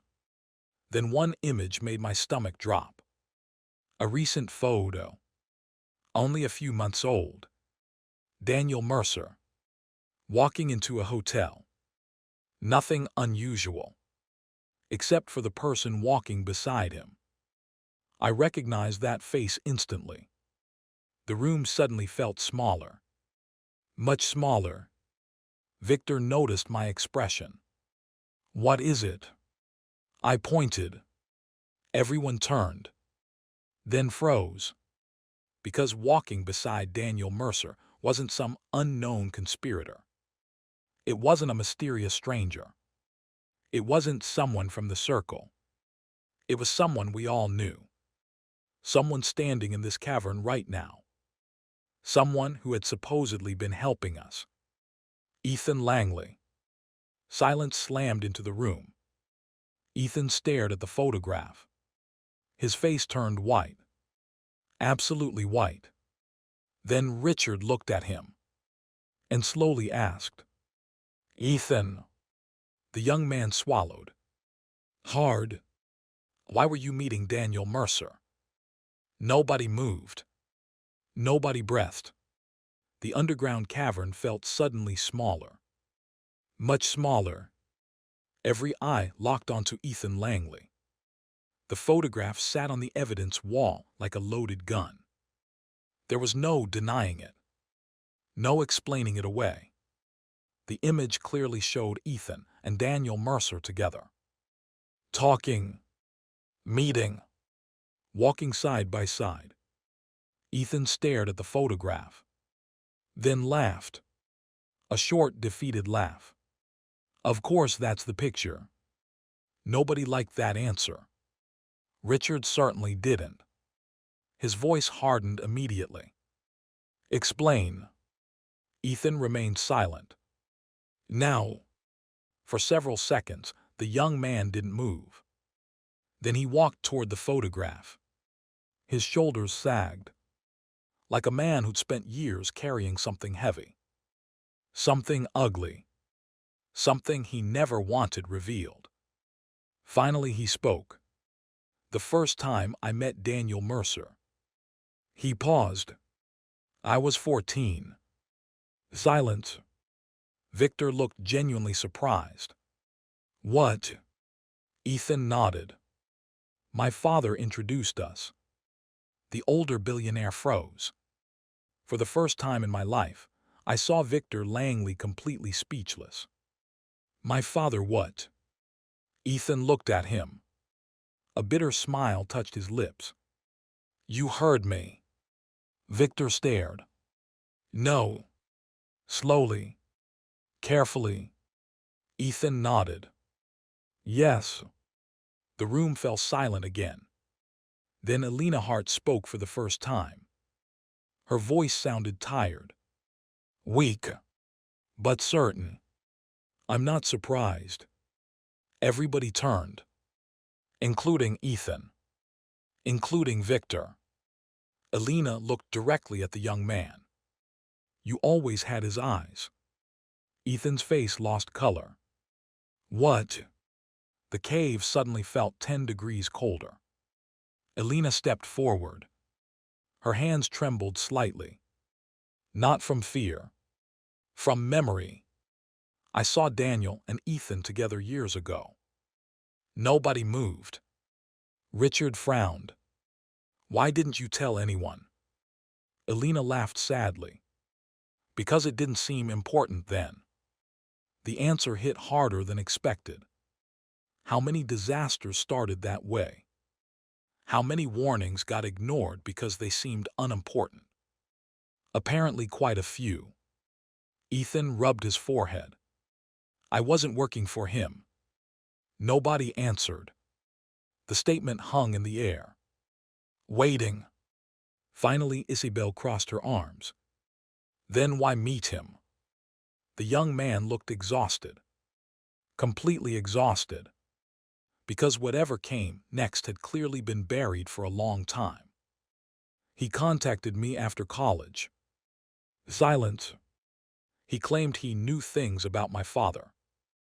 Victor slowly sat down. "Damn it." Nobody interrupted. Ethan continued. "He said Victor wasn't telling me everything." His gaze moved toward the floor. "And unfortunately." A weak laugh escaped him. "He was right." Victor winced. That reaction didn't go unnoticed. Not by Richard. Not by Elena. Not by Isabelle. And definitely not by me. The older businessman looked away. For the first time all day. A guilty move. A very guilty move. Ethan. Victor's voice was quiet now. The younger man ignored him. Daniel spent years feeding me information. What kind of information? Isabelle asked. Ethan smiled bitterly. The dangerous kind. Nobody liked that answer. Not one bit. Then he finally looked directly at Victor. Information about my mother. Silence. Absolute silence. Even the generators seemed quieter somehow. Victor closed his eyes. The reaction alone told us enough. Oh no, Mason whispered. Nobody corrected him. Because we were all thinking the same thing. Victor Langley had secrets. Big ones. Family-sized ones. The worst kind. Ethan laughed again. This time the sound hurt. I didn't know she existed. Nobody spoke. My entire life. He swallowed. I thought she abandoned me. Victor looked physically ill. Then Ethan delivered the truth. Daniel told me she didn't leave. The underground cavern went completely silent. She was murdered. Richard stared. Elena froze. Victor lowered his head. Every piece of the puzzle seemed to be shifting again. And suddenly I realized something. Daniel Mercer hadn't simply manipulated companies. He manipulated people. Families. Memories. Entire lives. One lie at a time. Then Elena stepped forward. Slowly. Carefully. Ethan. He looked up. Tears filled her eyes. Not fear. Recognition. I remember now. Nobody moved. Not even Victor. Because Elena's memories were the reason we were all here. The reason she'd been poisoned. The reason she'd been kidnapped. The reason people were shooting at us. The reason 27 years of secrets were finally unraveling. Elena looked toward the evidence wall. Toward Samuel Pierce's photograph. Then spoke. The night he died. The room instantly went silent. Every person listening. Every person waiting. Every person knowing this might finally be the answer. Elena closed her eyes. I was meeting Samuel. Richard reached for her hand. She squeezed it tightly. Then continued. He told me he'd discovered something. What? Isabelle asked softly. Elena shook her head. He wouldn't tell me. The frustration in the room was immediate. Of course Samuel kept secrets. Of course. He said I would be safer if I didn't know. A bitter smile crossed Victor's face. Sounds like him. Elena nodded. Then her expression darkened. The meeting was supposed to happen near the old mine. I glanced around the cavern. The same mine. This mine. 27 years later, and everything still came back here. Elena's voice trembled. When I arrived. A long pause. Samuel wasn't alone. Nobody breathed. The moment had finally arrived. After 27 years. After conspiracies. After poison. After kidnappings. After everything. Elena slowly opened her eyes. I saw somebody arguing with him. Richard leaned forward. So who was it? Silence. Then. Daniel Mercer. Nobody reacted. Because everybody expected that. Elena continued. They were shouting. About what? Victor asked. Money. The old billionaire nodded. Again. Expected. But Alina wasn't finished. Then Daniel said something strange. The room grew even quieter. What? Isabelle asked. Alina looked directly at her daughter. The fear in her eyes returned instantly. Real fear. Ancient fear. The kind that never truly leaves. He told Samuel the circle had made its decision. The symbol. The organization. The notebook. Everything connected. Richard's jaw tightened. And then, Alina's voice broke. Just slightly. He wasn't talking to Daniel. Nobody moved. Nobody understood. What do you mean? I asked. Alina swallowed, then slowly answered. When Daniel said it, her eyes drifted toward the darkness beyond the cavern, toward old tunnels stretching deep beneath the mountain. And when she spoke again, her voice became little more than a whisper. He turned and looked at someone standing in the shadows. A chill ran through me. Everybody had the same reaction. Because for 27 years, we'd been chasing Daniel Mercer. Blaming Daniel Mercer. Hunting Daniel Mercer. And suddenly, it sounded like Daniel hadn't been the leader. He'd been taking orders. Alina's eyes filled with tears. Then she delivered the most important sentence yet. The person in the shadows gave the order. Nobody breathed. The cavern waited. The mountain waited. 27 years of secrets balanced on the edge of one answer. Richard's voice shook. Who was it? Alina opened her mouth. At that exact moment, the cavern lights died. Every single one. Darkness consumed the mine. Instantly. Completely. And somewhere deep within the tunnels, a voice echoed through the blackness. A familiar voice. A voice that made Ethan Langley freeze. A voice that made Victor go pale. A voice that should have been impossible. Hello, everyone.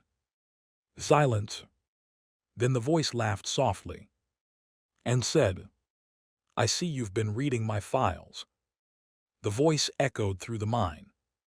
Smooth. Calm. Familiar. Impossible. Nobody moved. The darkness swallowed everything. The generators had died. The lights were gone. Only a few emergency lanterns glowed faintly near the work tables. Just enough light to make the shadows worse. Much worse. Then I heard Ethan whisper. No. A pause. No, that's impossible. Victor looked frozen. Actually frozen. The billionaire who never seemed afraid suddenly looked terrified. Not worried. Not shocked. Terrified. That got my attention immediately. The voice laughed again. Softly. Almost kindly. Victor. Silence. You've aged. The old billionaire slowly clenched his fists. I watched you die. The voice answered instantly. Clearly not. A figure stepped from the darkness. Everyone stared. Nobody breathed. The man looked to be in his late 50s. Tall. Lean. Gray hair. Sharp eyes. Expensive coat. Nothing particularly unusual. Except for one thing. His face matched the photographs scattered throughout the cavern. The same face. The same smile. The same man. Samuel Pierce. Or at least the man everybody believed was Samuel Pierce. Mason made a choking sound. Richard looked ready to pass out. Alina grabbed her husband's arm. And beside me, Isabelle whispered, Oh my God. 27 years. 27 years of investigations. 27 years of dead ends. 27 years of searching. And Samuel Pierce was standing right in front of us. Alive. Very much alive. The man smiled. That's generally the reaction. Nobody spoke. Finally, Victor found his voice. You. The man tilted his head. Me. We buried you. Yes. Victor looked genuinely angry now. Your funeral. Very moving. You son of a eternal optimist, Victor. The exchange made my head hurt. Nothing made sense. Not anymore. Richard stepped forward. You let us think you were dead.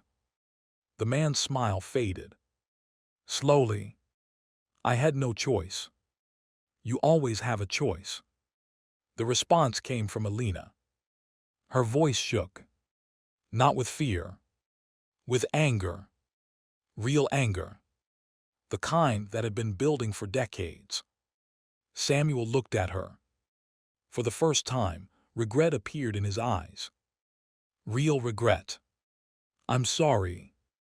Alina laughed bitterly. You disappear for 27 years, and that's all you have to say. Nobody interrupted. Some arguments deserved privacy. Even in a mind filled with conspiracies. Samuel lowered his head. No. A pause. It's not. His eyes moved across the room, stopping briefly on Victor.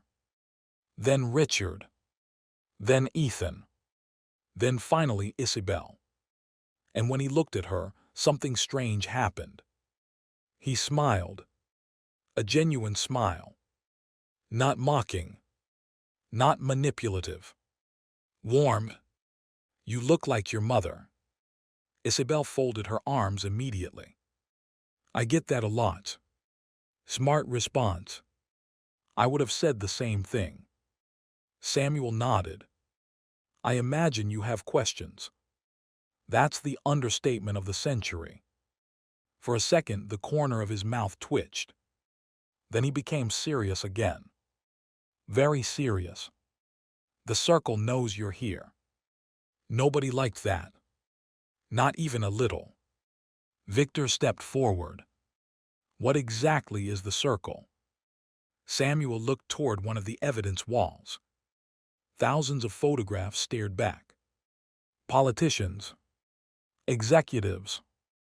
Judges. Bankers. Powerful people from across several decades. It's not one organization, Samuel said quietly. The room fell silent.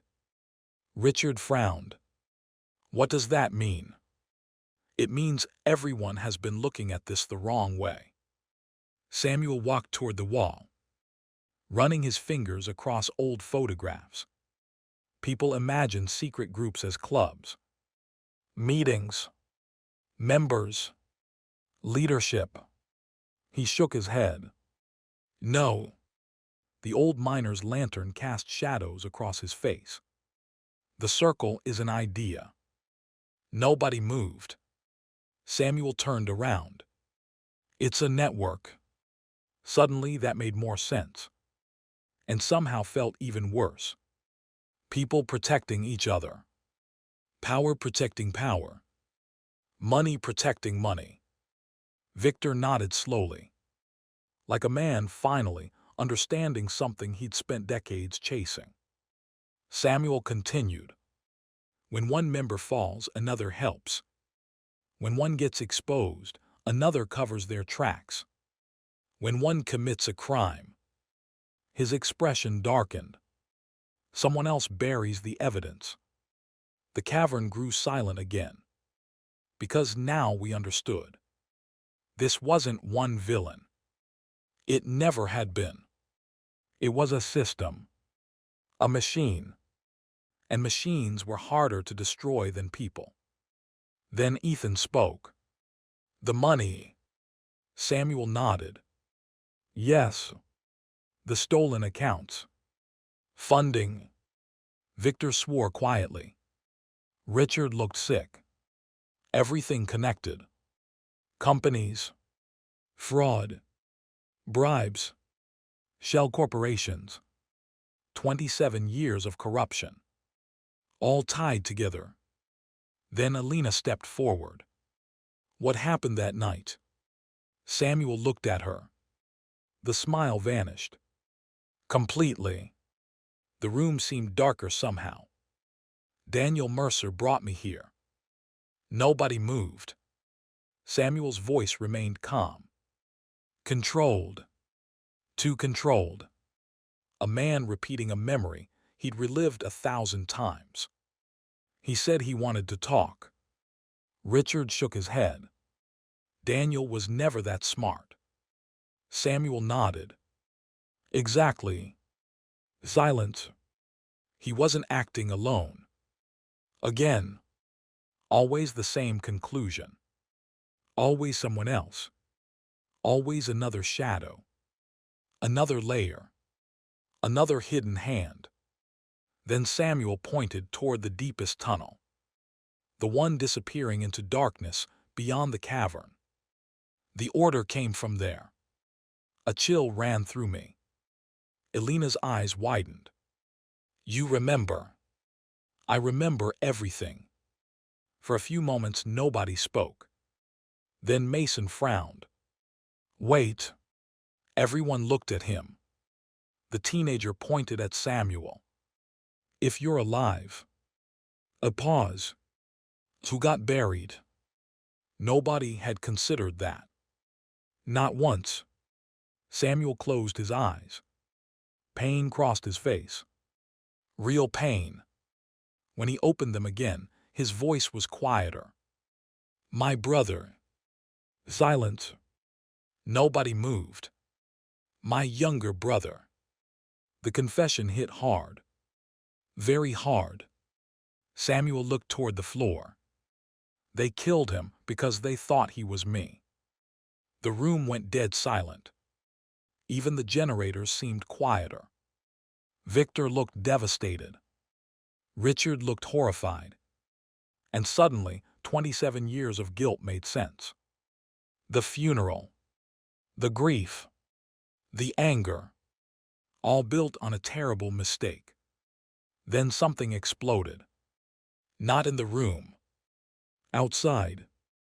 A distant boom echoed through the tunnels. Everyone jumped. Dust rained from the ceiling. The entire mine shook. Just once. But it was enough. What was that? Isabelle asked. Nobody answered immediately. Then another explosion echoed. Closer. Much closer. Samuel's face lost all color. For the first time since appearing, he looked frightened. Actually frightened. And that terrified me. Because this man had spent 27 years hiding from monsters. If something scared him, it was bad.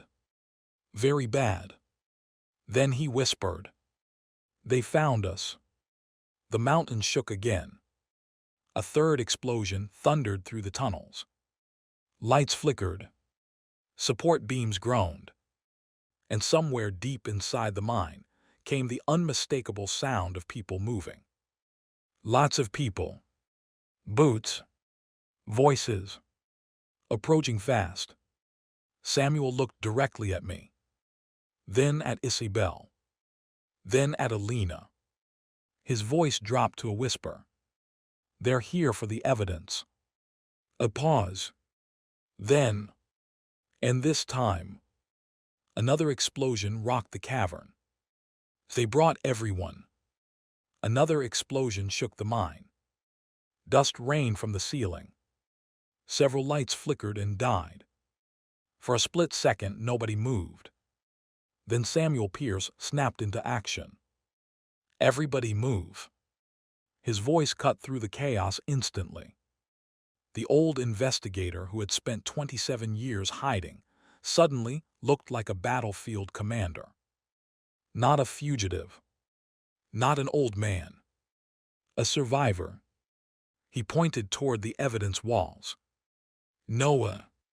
Yeah. Grab everything marked in red. I didn't ask questions.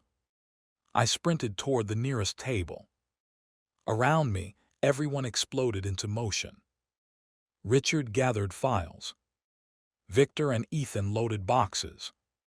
Mason stuffed folders into backpacks. Isabelle moved between tables collecting notebooks and hard drives. The entire cavern became organized chaos. Another explosion echoed. Closer. Much closer. The lights flickered again. Then a distant shout rolled through the tunnels. Not one voice. Many.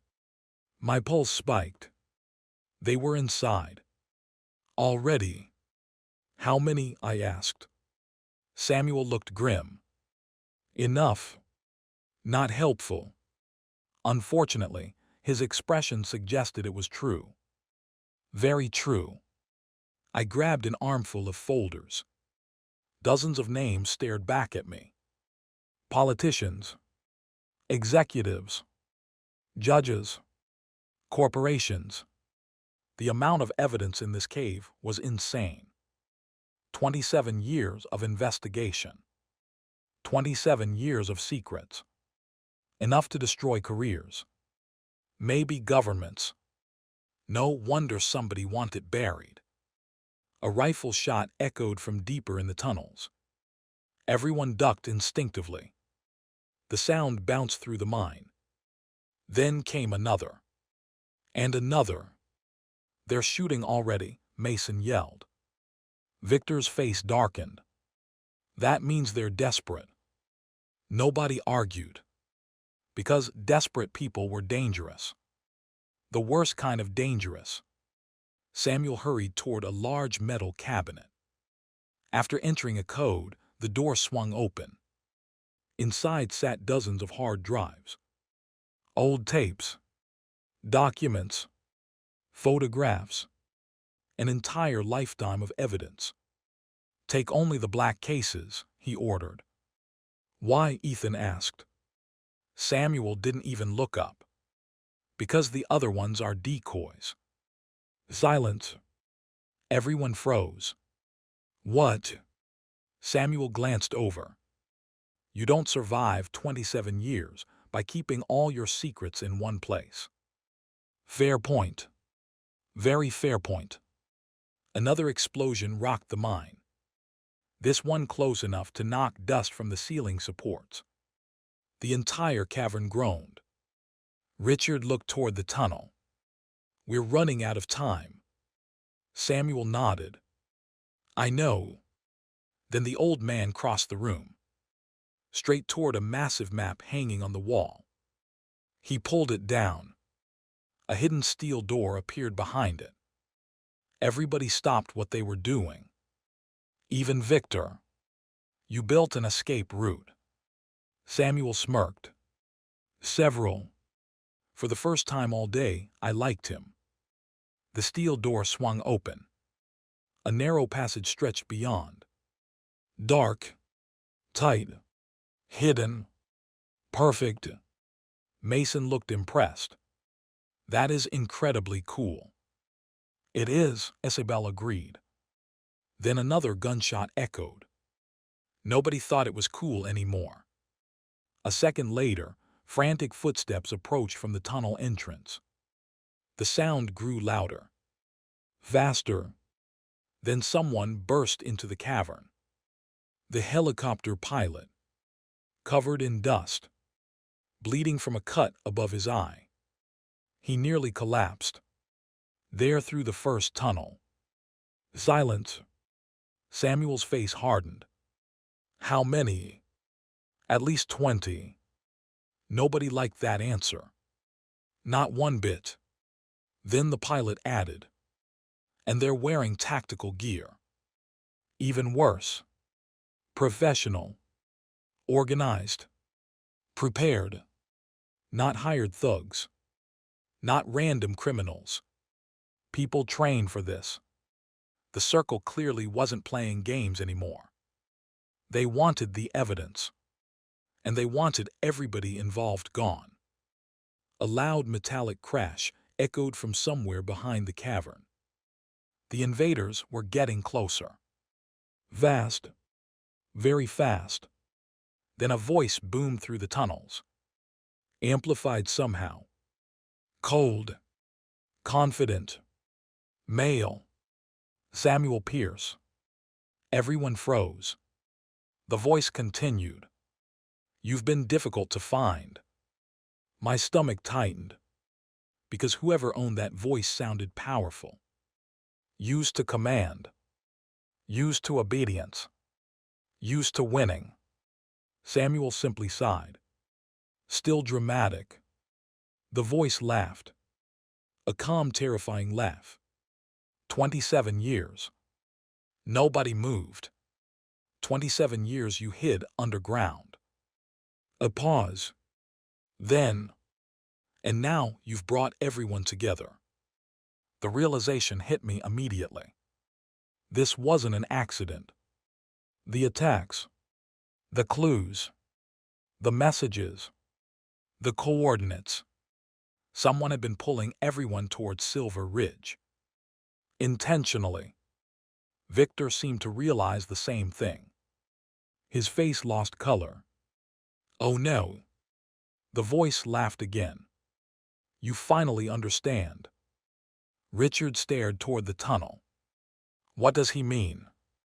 Nobody answered. Then Samuel did. Quietly. Painfully. He wanted us here. Silence. Absolute silence. The voice continued. Richard. Victor. Elena. Ethan. One by one. Naming them. Like he'd known them his entire life. Then finally. Isabelle. The cavern felt ice cold. Because whoever this man was, he knew everything. A heavy pause followed. Then the voice said something that made every hair on my body stand up. Your parents always underestimated loyalty. Nobody spoke. Then a figure appeared at the far end of the tunnel. Only a silhouette. Backlit. Surrounded by armed men. The leader stepped forward. Slowly. Confidently. Aging but powerful. Expensive coat. Gray hair. Sharp eyes. And when he entered the light, the entire cavern froze. Samuel closed his eyes. Victor swore. Richard stumbled backward. Elena looked ready to faint. Because every one of them recognized him. Immediately. Personally. Deeply. The stranger smiled. My friends. Nobody moved. The man spread his arms slightly. Welcoming. Relaxed. Completely in control. And then he said the one name nobody expected. My name is Charles Mercer. Mercer. The surname hit like a bomb. Daniel Mercer. Charles Mercer. Brothers. Of course. Of course. But the worst part wasn't the name. The worst part was the look on Samuel's face. Because Samuel wasn't surprised. He wasn't shocked. He wasn't confused. Instead, he looked like a man staring at a nightmare that had finally caught up with him. Charles Mercer smiled directly at Isabelle. Then quietly said, Tell me, Miss Hart. A pause. A smile. A terrible smile. Did your mother ever tell you who really ordered your father's company to be destroyed? The question hung in the cavern. Nobody spoke. Nobody moved. Even the armed men behind Charles Mercer seemed frozen. Waiting. Watching. Charles looked completely relaxed. Like a teacher standing before a classroom. Not like a man commanding an army. Not like a man responsible for decades of manipulation. That confidence bothered me. People only smiled like that when they believed they had already won. Isabelle stared at him. No. Charles nodded. I didn't think so. Richard erupted. You did. Charles glanced toward him. A small smile appeared. Of course I did. No denial. No excuses. Just the truth. The simplicity made it worse. Much worse. Victor stepped forward. His hands trembled with anger. Why? Charles looked genuinely surprised. Really? Why? Charles laughed softly. The sound echoed through the mine. A man who spent 30 years in business is asking me why people destroy each other. Nobody liked that answer. Richard certainly didn't. Stop talking in circles. Charles smiled. That's ironic. Nobody appreciated the joke. Then his expression hardened. For the first time since arriving, gone was the friendly smile. Gone was the relaxed posture. Suddenly he looked dangerous. Very dangerous. Your company wasn't targeted because of money. Silence. You weren't targeted because of land. Another pause. You weren't even targeted because of Alina. Richard frowned. Then why? Charles looked directly at Isabelle. And suddenly, every instinct in my body screamed. Because whatever was coming next involved her. Deeply.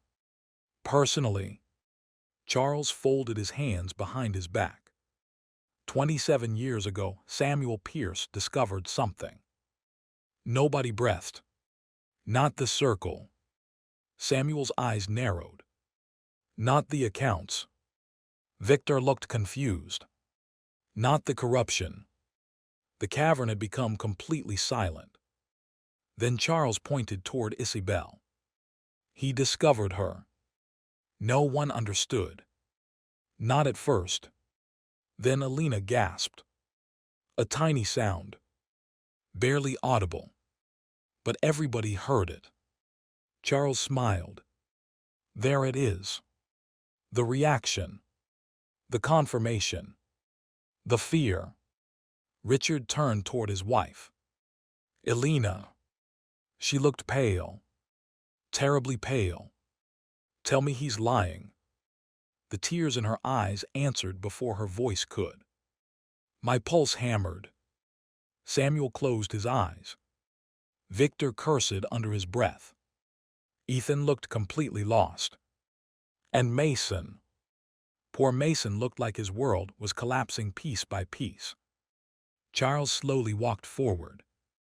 The armed men behind him remained still. Not worried. Not threatened. Like they knew nobody was leaving. Not yet. Samuel discovered a financial trust. Nobody moved. A very old trust. He looked toward Alina. One created long before Richard Hart became wealthy. Alina lowered her head. And suddenly, everything felt wrong. Terribly wrong. Charles continued. The trust was designed to pass through a single bloodline. Richard's face lost all color. No. Samuel finally spoke. Don't. Charles laughed. Why not? The old investigator looked furious. Leave her out of this. Charles ignored him. Instead, he looked directly at Isabelle. The Hart fortune wasn't the real inheritance. Silence. The land wasn't the inheritance. A pause. The companies weren't the inheritance. Then, you were. Nobody moved. Nobody spoke. The world seemed frozen. Charles took another step closer. Your family has spent 27 years protecting something. Isabelle's voice finally returned. What? Charles smiled. A terrible smile. The location. My stomach dropped. The location. Not money. Not power, not wealth, a location, the whole conspiracy, the attacks, the murder, the kidnappings. Everything suddenly revolved around one thing. A place. Somewhere. Samuel stepped forward. Charles. The warning in his voice was unmistakable. Charles looked amused. No. The cavern lights flickered slightly. Generators hummed. The armed men remained motionless. Then Charles reached into his coat. Instantly, every weapon in the room lifted. Not mine. Not Samuel's. His men. Protective. Loyal. Prepared. Charles withdrew a folded document. Old. Yellowed. Fragile. He carefully unfolded it. A map. Ancient by the look of it. My pulse sped up. Charles held it up for everyone to see. This. Nobody spoke. Samuel stared. Victor stared. Even Richard looked shocked. Because apparently they recognized it. I didn't. Yet. Charles slowly smiled. Your grandfather hid it. He pointed at Alina. Then your father protected it. He pointed at Richard. Then Samuel discovered it. He pointed at Isabelle. And eventually it became yours. The entire cavern seemed to lean forward with anticipation. Waiting. And then Charles delivered the biggest reveal yet. The map leads to the original Circle archive. Absolute silence. A hidden archive. 27 years. All at once, the pieces started fitting together. The stolen accounts. The corruption. The murders. The blackmail. If proof of everything existed somewhere, everybody would kill to control it. Everybody. Charles rolled up the map. Slowly. Deliberately. Then looked toward Isabelle. Your mother remembered where it is. Alina closed her eyes. The confirmation was all anyone needed. Charles nodded. Which is why we poisoned her. Mason gasped. Richard lunged. For a split second. Pure rage. Pure instinct. Pure father and husband. Armed men immediately raised rifles. No, Isabelle shouted. Richard stopped. Barely. Breathing hard. Charles remained calm. Completely calm. As I was saying, nobody listened. Everyone was too busy staring at him in horror. Because he just confessed. Not indirectly. Not cleverly. Directly. Charles sighed. I never wanted violence. Samuel laughed bitterly. You're standing in a mine filled with gunmen. Necessary precautions. The answer was ridiculous. Yet Charles seemed to believe it. Then something unexpected happened. The old clockmaker spoke. For the first time in a long time. His quiet voice cut through the room. You're wrong. Charles looked toward him. Amused. No. Yes. The clockmaker stepped forward. Slowly. Carefully. You spent 27 years chasing the wrong thing. Suddenly, everyone was listening. Charles smirked. Really? The old man nodded. Really? A strange uncertainty appeared on Charles's face. Tiny. Brief. But real. The clockmaker looked toward Isabelle. Then Alina. Then Samuel. Finally he smiled. A warm smile. A knowing smile. And said, the map was never the inheritance. Silence. Charles stopped smiling. The old man continued. Samuel figured that out 27 years ago. Nobody breathed. Then the clockmaker reached beneath his workbench, pulled out a small wooden box, and placed it on the table. Charles stared at it. For the first time all night. He looked afraid. Very afraid. The wooden box couldn't have been more than 8 inches wide. Simple. Plain. Old.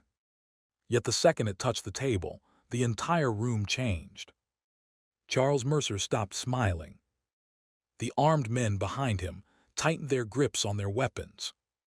Samuel Pierce slowly exhaled. Victor Langley looked stunned. And the old clockmaker. For the first time since we'd met him, he looked completely confident. The tiny box sat between everyone like a live grenade. Charles stared at it. No. The single word came out almost automatically. The clockmaker smiled. You recognize it. Charles took a step forward. What did you do? The clockmaker rested both hands on the table. Nothing. That answer clearly wasn't true. Charles knew it. Everybody knew it. The older man pointed directly at the box. Open it. No. The response came immediately. The confidence vanished from Charles's face. For the first time all night, he looked genuinely worried. Actually worried. Mason noticed too. Ugh. Everyone looked at him. Is it weird that this is the first time I've liked somebody less than Daniel Mercer? Nobody answered. Because honestly, fair observation. Charles never looked away from the box. The clockmaker finally spoke. You spent 27 years chasing maps. Silence. You spent 27 years hunting witnesses. A pause. You spent 27 years killing people. The temperature in the cavern seemed to drop. Then the old man tapped the wooden lid. And all along, the only thing that mattered was right here. Charles looked furious now. You're bluffing. The clockmaker laughed. A soft laugh. A dangerous laugh. Am I? Nobody moved. Not even the gunmen. Because deep down, every person in that mine wanted to know what was inside. Even me. Especially me. The clockmaker slowly looked toward Samuel. Do you remember? Samuel nodded. I remember. What are you talking about? Richard asked. The old investigator stepped closer. 27 years of exhaustion lingered in his eyes. But beneath it was something else. Relief. You all think I disappeared because I was afraid. Nobody interrupted. Samuel looked at Charles, then smiled. A tired smile. A little. Even Charles didn't argue. Samuel continued. But the real reason I disappeared was because I got what I came for. The cavern fell silent. Every person listening. Every person waiting. Every person needing answers. Charles's jaw tightened. You never found it. Samuel looked directly at him. I did. Nobody breathed. The confession hit like a hammer. 27 years. And suddenly, everything had been found from the beginning. Richard stared. Victor stared. Even Alina looked shocked. Samuel pointed at the box. There. Charles exploded. Open it. The shout echoed through the cavern. Several of his men flinched. The mask had finally cracked.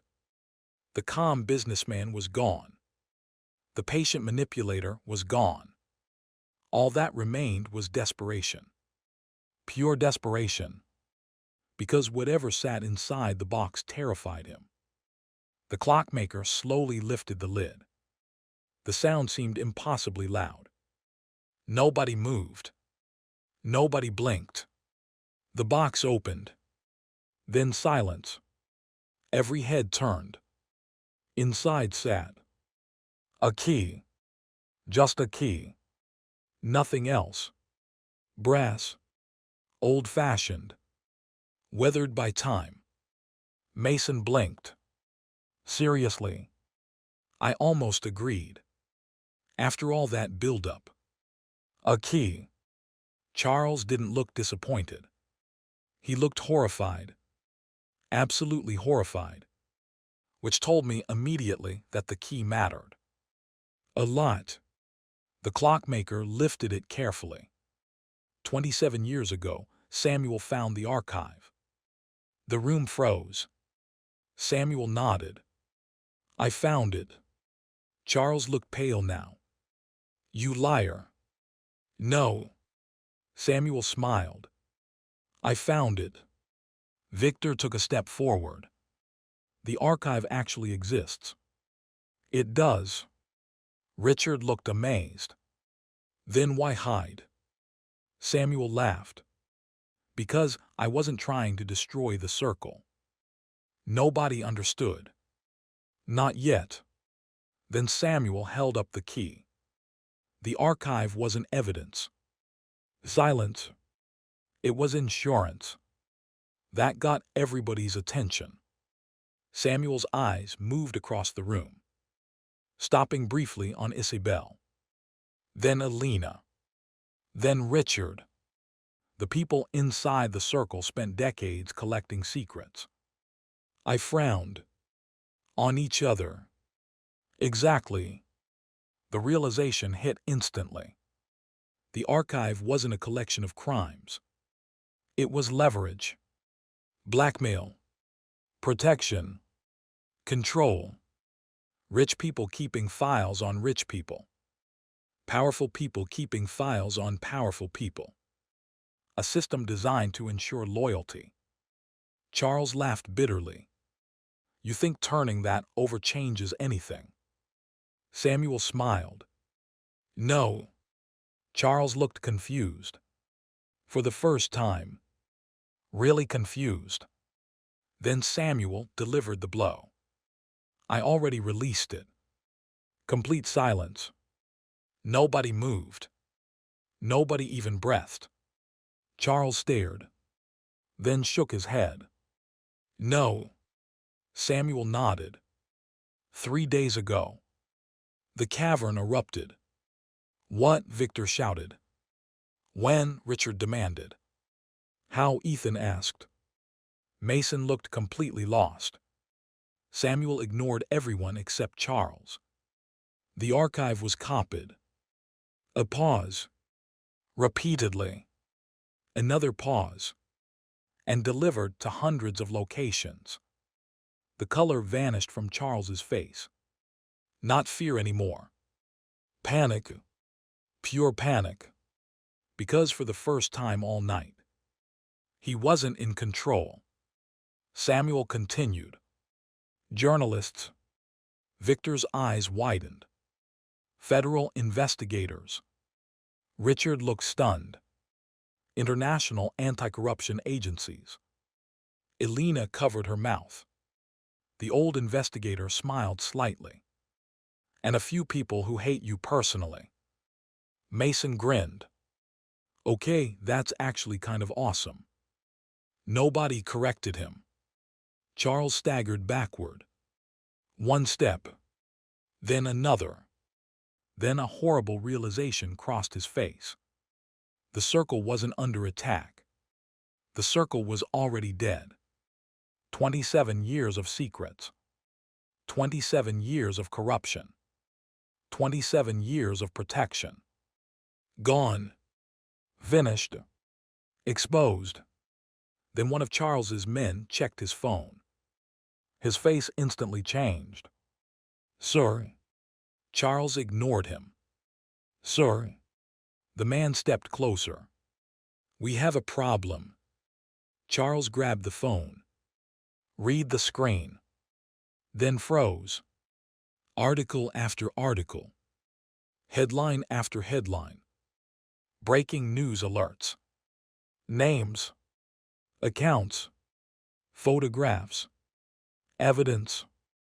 The avalanche had started, and it wasn't stopping. Samuel watched quietly, then said the words he'd probably dreamed of saying for 27 years. "It's over." Silence. Charles looked around. At the evidence. At the families. At the people he'd chased for decades. Then his shoulders sagged. For the first time he looked old. Very old.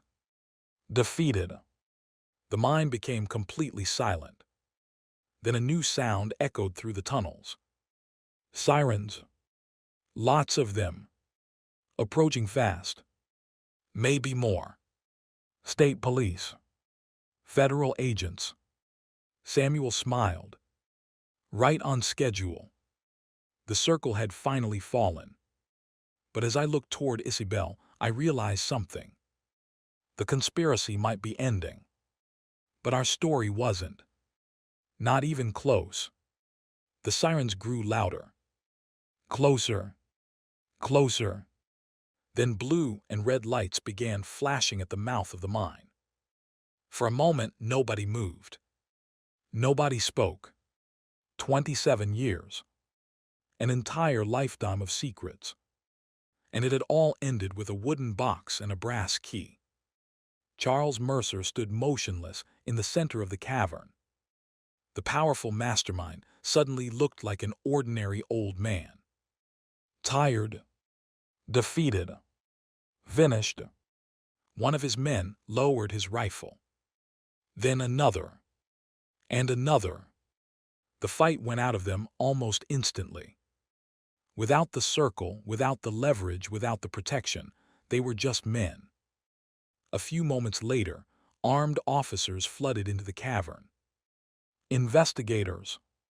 State police. Federal agents. The room filled with shouted commands. Weapons were confiscated. Handcuffs appeared. Charles never resisted. Not once. As officers approached him, he glanced toward Samuel Pierce. A strange look passed between them. Not friendship. Not hatred. Something older. More complicated. Finally, Charles spoke. "You should have died that night." Samuel smiled faintly. "You first." For the first time all evening, Charles laughed. Then he allowed himself to be led away. Just like that. The man who had haunted their lives for decades disappeared down the tunnel. Gone. Finished. Over. Or at least as over as things ever became. The cavern slowly emptied. Investigators spread across the mine. Evidence boxes disappeared. Photographs were cataloged. Files changed hands. The controlled chaos continued for hours.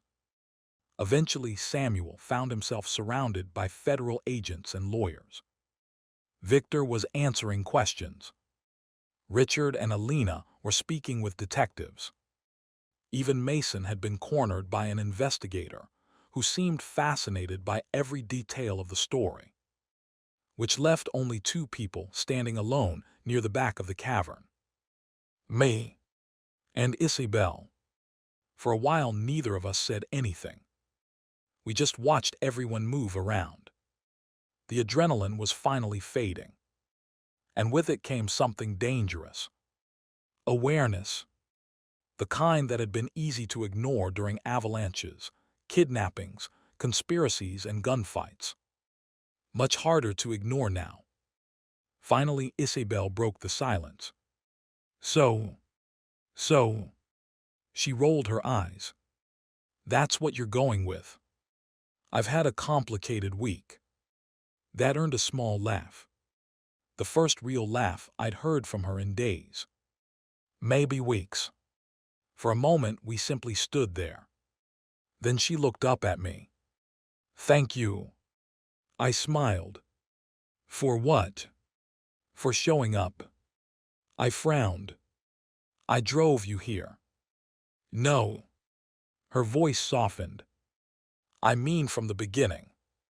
The words hit harder than expected. Around us, officers continued moving evidence. Nobody paid attention. Nobody interrupted. It felt like we had somehow found a quiet corner in the middle of a storm. You didn't have to help us, she continued. You didn't have to let us stay with you. You didn't have to drive through a blizzard. You didn't have to save Ethan. Or come here. I shrugged. It seemed like the right thing to do. Isabelle stared at me for a few seconds, then laughed softly. You're impossible. That's what you used to tell me in school. I know. A strange smile touched her lips. Want to know something? What? I used to hate arguing with you. I grinned. Used to. That earned another eye roll. Then her expression changed. Became more serious. More vulnerable. I lied. About what? She looked toward the cave floor. Then quietly answered. I never hated arguing with you.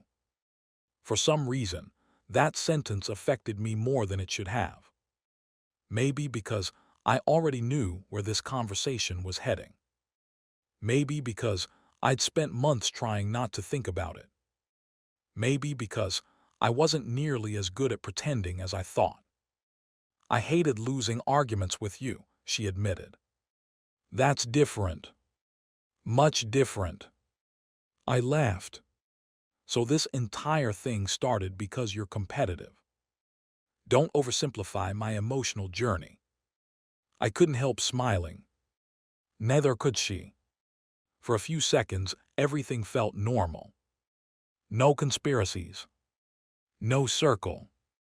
No kidnappings. Just us. Then Isabelle's smile faded slightly. Can I tell you something embarrassing? Those are usually the best stories. She nodded. I had a crush on you in high school. My brain stopped. Completely. I stared. She stared back. Then slowly folded her arms. Say something. Nothing. Absolutely nothing useful emerged. She laughed. You survived armed mercenaries, but this is what breaks you. Apparently. That only made her laugh harder. Then she stepped closer. Not much. Just enough. The space between us suddenly felt very important. Very noticeable. I really did, she said quietly. Even when we fought. Even when I was annoying. You were extremely annoying. Thanks. You're welcome. The smile returned. Then faded again. I thought I'd have time. The honesty in her voice caught me off guard. What do you mean? She looked toward her family. Toward the investigators. Toward the evidence of an entire war finally ending. Then back at me. When everything fell apart. Her voice softened. I thought I had lost my chance. Something twisted inside my chest. Because I'd felt exactly the same way. Neither of us said anything for a while. The silence wasn't awkward. Just honest. Finally, I decided I'd been silent long enough. Good. She blinked. Good. I nodded. Because I had a crush on you too. For one glorious second, Isabelle Hart looked completely speechless. I'd never seen that before. Not once. Then she narrowed her eyes. You're lying. I'm not. You are. I laughed. I'm really not. You expect me to believe that. Considering I drove through a blizzard to help you. She opened her mouth.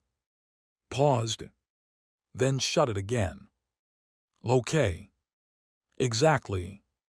Still what? You should have said something sooner. I grinned. You once called me a mountain goat. That was affectionate. It absolutely was not. It might have been. I stared. She stared back. Then suddenly, both of us were laughing. The kind of laughter that comes after surviving something impossible. The kind that comes when tension finally breaks. When fear finally loosens its grip. When you're exhausted enough to stop pretending. Eventually, the laughter faded. And once it did, neither of us looked away.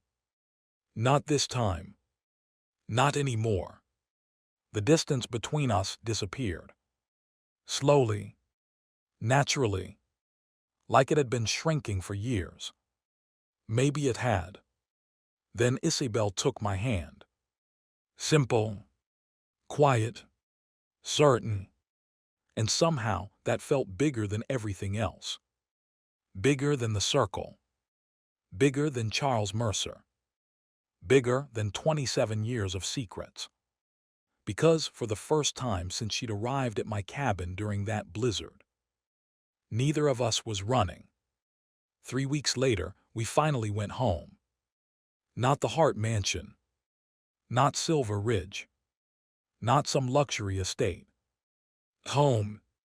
My cabin. The old truck rumbled up the mountain road, while snow drifted lazily through the air. Winter had returned. Not as violent as the blizzard that started everything. Just enough to cover the trees in white. Beside me, Isabelle stared out the window. A small smile played on her lips. What? She glanced over. What? You've been smiling at trees for 20 minutes. They're nice trees. I laughed. You're spending too much time in the mountains.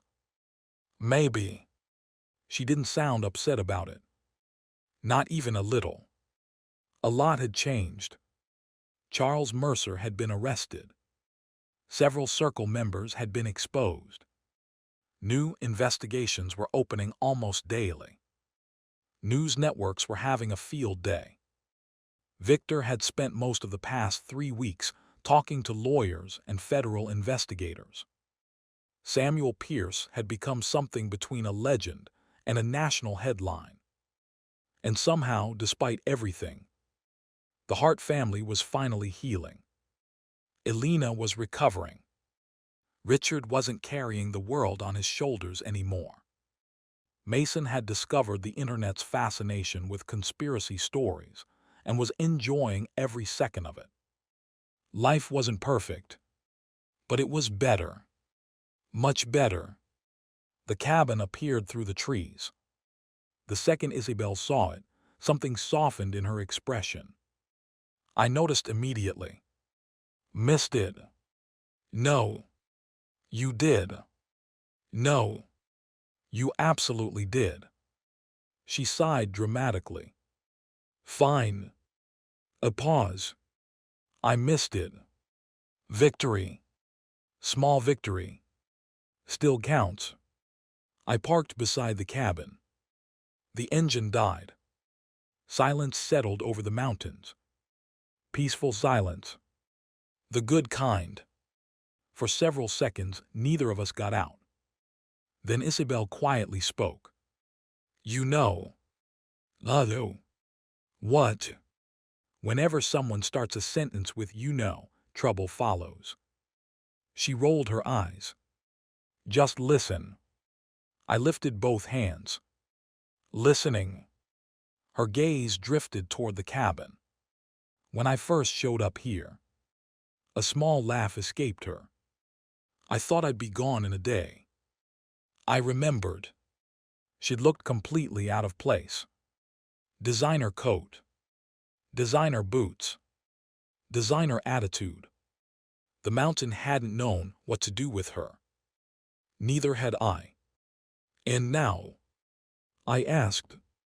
She smiled. Now it was my turn to look away first. Because that smile remained unfairly effective. Now it feels different. The words settled between us. Simple. Honest. Real. Then she opened the truck door. Come on. What? Let's go home. My chest did something strange. Again. At this point, I was beginning to suspect it would never stop. The cabin smelled exactly the same. Wood smoke. Pine. Coffee. Home. The second we stepped inside, Isabelle walked directly to the fireplace. Then stopped. What? I asked. She pointed. A package sat on the mantel. Small. Wrapped in brown paper. My name written across the front. Noah Walker. My smile disappeared. That's weird. A little. Neither of us had left the package there. And nobody should have been here. Slowly I approached. The box wasn't large. Maybe the size of a hardcover book. No return address. No indication where it came from. Just my name. And a small symbol stamped into the corner. 3 interlocking circles. The circle symbol. The room instantly became silent. Every pleasant feeling disappeared. Just like that. I carefully picked up the package. It's probably nothing. Isabelle stared. That was the least convincing thing you've ever said. Fair. Very fair. I slowly opened the wrapping. Inside sat a wooden box. Old. Weathered. Familiar. Very familiar. My pulse quickened. Because it looked almost identical to the box from Silver Ridge. The one that contained the key. Inside was a single envelope. Nothing else. I opened it. One sheet of paper. Handwritten. The moment I saw the signature, I relaxed slightly. Samuel Pierce. The letter began simply. If you're reading this, then Charles Mercer is finally gone. I continued reading. Congratulations. Unfortunately, there is one final thing I need you to know. I immediately hated where this was going. Very much. Isabelle noticed my expression. What? I handed her the letter. She read. Then frowned. Then read it again. And suddenly, she looked exactly as concerned as I felt. What does that mean? Good question. A terrible question. But still a good question. Because the final sentence of Samuel's letter said, "The circle is broken, but it was never only Charles." A cold feeling settled into the room. 3 weeks. We'd had exactly 3 weeks before another mystery appeared. Fantastic. Absolutely fantastic. I kept reading. Most of the network has already been exposed. Most. Not all. I exchanged a glance with Isabelle. Neither of us spoke. The letter continued. There is still one person I never identified. One person powerful enough to remain hidden even after the archive was released. Well, that wasn't reassuring. At all. Then came the final paragraph. I left everything I know inside the attached journal. Burn it if you want peace. Read it if you want answers. Either choice is understandable. The letter ended there. Simple. Direct. Classic Samuel. I looked inside the box. A black notebook rested beneath the envelope. Thick. Heavy. Filled with handwritten notes. Years of them. Maybe decades. Isabelle stared at it. I stared at it. The fire crackled softly behind us. Outside, snow drifted across the mountains. For a long time, neither of us moved. Finally, I asked, So. I laughed. She laughed. Then we both looked back at the notebook. The final mystery. The final secret. Or maybe the beginning of another one. Isabelle slipped her hand into mine. Her fingers squeezed gently. Whatever happened next, we wouldn't face it alone. And somehow that made all the difference. The notebook sat on the kitchen table. Neither of us touched it. For nearly 5 minutes. The fire crackled softly. Snow drifted past the windows. The cabin felt warm, safe, normal. And somehow that made the journal even more unsettling. Because everything inside that black notebook belonged to a world we were trying to leave behind. Finally, Isabelle broke the silence. Well, what? She pointed. It's staring at us. The notebook is not staring at us. It definitely is. I sighed. Unfortunately, she wasn't entirely wrong. The thing felt almost alive. Waiting. Patient. Dangerous. I sat down. Slowly pulled the journal closer. The cover creaked when I opened it. Samuel's handwriting filled the first page. Neat. Precise. Methodical. The kind of writing belonging to somebody who spent decades documenting everything. A single sentence appeared at the top. If you open this, curiosity won. I laughed. Beside me, Isabelle rolled her eyes. Even after everything, he was dramatic. Very dramatic. The next page contained names. Dozens of them. Many crossed out. Some circled. Others highlighted. Most were familiar. Charles Mercer. Daniel Mercer. Politicians. Executives. Business leaders. People exposed after the archive release. People already under investigation. People already finished. Then I reached a page marked in red. Samuel had written only 3 words. Still unconfirmed, 1.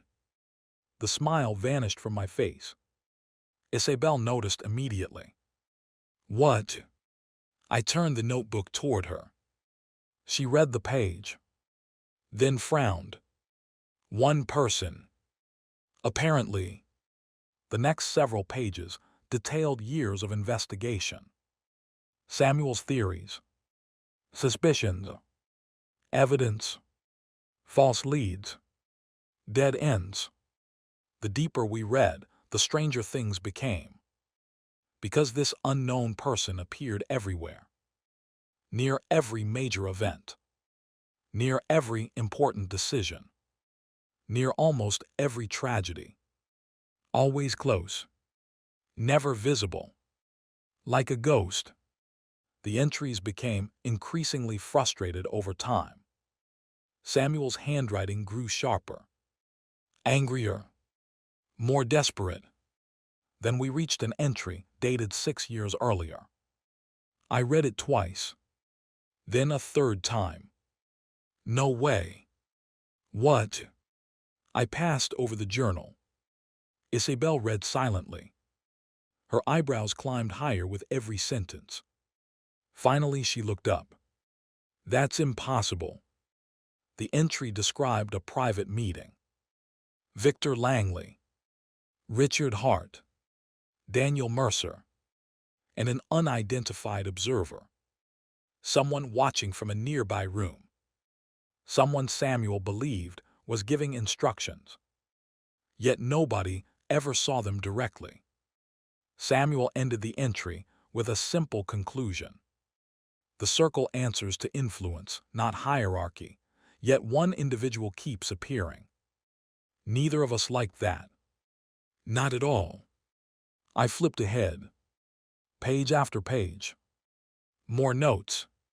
More frustrations. Until finally, Samuel reached a breakthrough. A page entirely highlighted in yellow.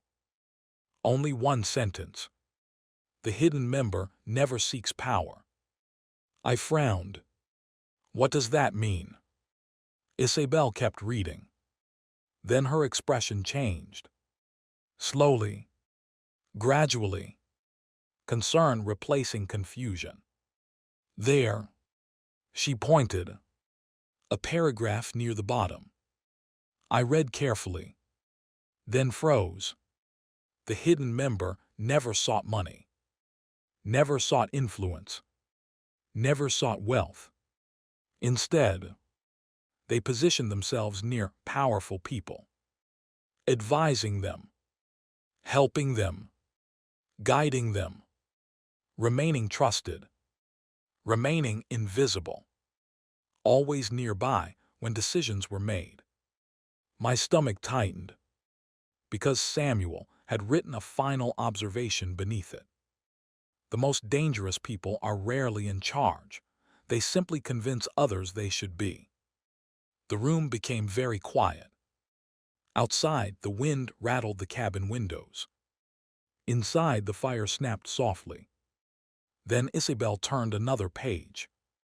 Suddenly, something fluttered free. A photograph. Old.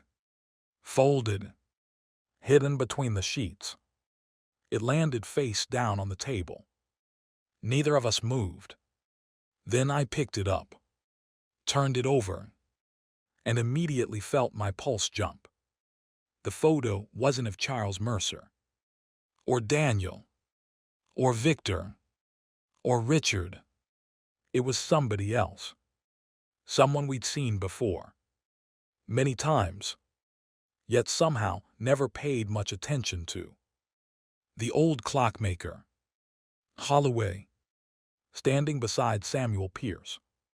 The two men looked younger, maybe 20 years younger. Behind them stood a sign, a building, a location neither Isabelle nor I recognized. On the back of the photograph, Samuel had written a note. My mouth went dry as I read it. If anything happens to me, ask Holloway who he really is. Silence. Absolute silence. The old clockmaker had helped save Alina. Protected Samuel. Sheltered evidence. Guided us toward the truth. And somehow we'd never thought to question him. Not once. Isabelle slowly leaned back in her chair. Oh. I nodded. Oh. The fire continued crackling. The mountains remained quiet. Peaceful. Beautiful. Yet suddenly, neither of us felt relaxed anymore. Because Samuel Pierce had left us one final mystery.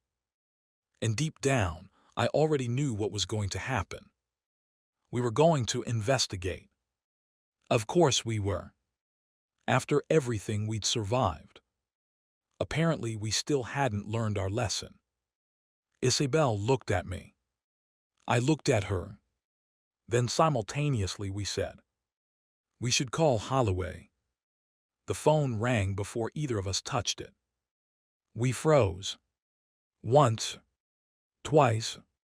3 times. I picked it up. Slowly. Carefully. The caller ID displayed only 2 words. Unknown number. My stomach dropped. I answered. Hello. Several seconds passed. Only static. Then an elderly voice quietly spoke. A voice I recognized instantly. Holloway. You read the journal. Not a question. A statement. I exchanged a glance with Isabelle. Silence. Yes. Then the old man sighed. A tired, weary sigh. The sound of somebody who'd spent decades carrying secrets. Finally he said, then it's time I told you my real name. And before I could respond, he spoke the name that Samuel Pierce had spent 27 years protecting. It's time I told you my real name. The old clockmaker's voice crackled through the phone. Neither Isabelle nor I spoke. The fire continued burning. The wind rattled the cabin windows. For some reason, the entire room suddenly felt smaller. Okay, I finally said. A long silence followed. Then the old man spoke. "My name isn't Holloway." I exchanged a glance with Isabelle. Neither of us looked surprised. After everything we'd learned, that part was almost expected. "My real name is Thomas Pierce." The world seemed to stop. "Pierce," Isabelle whispered. The old man sighed. My pulse quickened. "Yes, Pierce." The same last name as Samuel. The connection was obvious. Still, hearing it out loud hit differently. For several seconds, nobody said anything. Finally, I asked, "Samuel's brother? Older brother?" The answer came quietly. "He was always the smart one." A sad laugh followed. I hated admitting it. The cabin fell silent again. 27 years. And somehow, another secret had survived all that time. Isabelle sat down slowly. "Samuel told everyone his brother died." "I know." Thomas sounded tired. Very tired. The kind of tired that comes from carrying lies for decades. "He had to." "What do you mean?" The old clockmaker took a breath. Then answered, "Because the body in that car wasn't Samuel." My stomach dropped.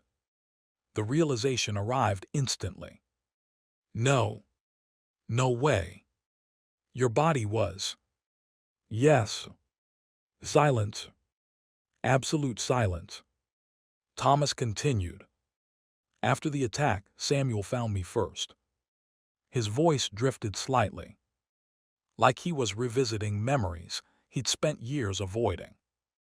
"They assumed the wrong brother died." A pause. For once, we decided not to correct them. Everything clicked. The funeral. The confusion. The disappearance. The decades of secrecy. It all fit. Painfully well. Thomas continued. "Samuel knew they would keep hunting him. So he disappeared." "Yes." "And you became Holloway." Another small laugh. "Eventually." I leaned back, trying to absorb it. The old clockmaker wasn't some random ally. He wasn't just protecting Samuel. He'd been part of the story from the beginning. He'd sacrificed his own life, his identity, his future, everything, just to keep his brother alive. Then Isabelle asked the obvious question. "Why tell us now?" The line went quiet. Several long seconds passed. When Thomas spoke again, his voice sounded different. Heavier. Because he knew something. Something important. Because Samuel left something out of the journal. Of course he did. Samuel Pierce apparently treated complete information as a personal enemy. I rubbed my forehead. What did he leave out? Thomas sighed. The final member. The smile immediately vanished from my face. Not this again. Not another hidden player. Not another conspiracy. Please. Anything but that.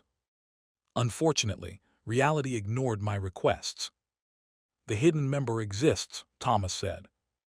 We know. No. His voice sharpened. You don't. The knot in my stomach tightened. Beside me, Isabelle had gone completely still. Holloway Thomas. Thomas. A pause. Who is it? The old man didn't answer immediately. The silence stretched, long enough to become uncomfortable. Then he quietly said, I don't know. I blinked. What? I don't know. That wasn't the answer I expected. And apparently, Isabelle felt the same way. You called us for that. Thomas laughed softly. No. A pause. I called because I know what they are. The room fell silent. Not who, he continued. What? Something about that wording made my skin crawl. I didn't like it. Not at all. Thomas took a slow breath. The hidden member was never part of the circle. My heart skipped. What? The circle believed they worked together. Outside, snow drifted across the mountains. The fire popped softly. Inside, every word felt important. Every word felt dangerous. Thomas continued. The hidden member didn't build the network. Didn't fund it. Didn't benefit from it. Another pause. Instead, his voice became almost a whisper. I observed it. Neither Isabelle nor I moved. Thomas sounded frightened. Actually frightened. And that worried me more than anything else. Observed. Yes. Why? The answer came immediately. Because they were collecting information. A chill ran through the cabin. Thomas continued. Every secret. Every crime. Every betrayal. Every hidden transaction. I stared at the phone. You're saying somebody was spying on the circle. Exactly. The implication hit immediately. The hidden figure wasn't protecting the organization. They were documenting it, watching it, studying it, for decades. Then Isabelle slowly asked, for who? Silence. Long. Uncomfortable. Silence. Finally Thomas answered, I don't know. Again. No answers. Only more mysteries. Then he surprised us. That's why I'm coming to the cabin. Both Isabelle and I sat upright. What? I should be there by morning. My pulse quickened. Why? Thomas exhaled slowly. Because whatever came next clearly mattered. A lot. Then he said, because somebody broke into my shop tonight. The fire suddenly felt less warm. Much less warm. What happened? Isabelle asked. Thomas answered immediately. They took the case files. The entire room froze. Not the evidence files. Not the archive. Not the circle documents. Something else. Something specific. Then came the final blow. They only stole one investigation. I already knew I wasn't going to like this. Not one bit. Which investigation? Thomas's voice dropped to a whisper. The one about you, Noah. Silence. Complete silence. My blood ran cold. For the first time since the circle fell. I wasn't worried about conspiracies. I wasn't worried about secret organizations. I wasn't worried about billionaires or corruption. Because suddenly, the mystery had become personal. Very personal. Then Thomas delivered one final sentence before ending the call. A sentence that kept me awake for the rest of the night. Whatever this is, Noah. A pause. Then, it started long before Isabelle arrived at your cabin. I didn't sleep. Not for 1 minute. How could I? Somewhere out there, an old investigator was driving through a snowstorm with a file that apparently contained answers about my life. Answers I didn't even know I was missing. The fire had burned low hours ago. The cabin was quiet. Too quiet. Isabelle sat curled up on the couch across from me. She wasn't sleeping either. Every now and then I'd catch her looking at me. Thinking. Worrying. Trying not to show it. Around 5 in the morning, headlights appeared through the trees. My stomach tightened immediately. A vehicle slowly climbed the mountain road. Then stopped outside. The driver's door opened. Thomas Pierce stepped out. The old clockmaker looked exhausted. Snow covered his coat. Dark circles rested beneath his eyes.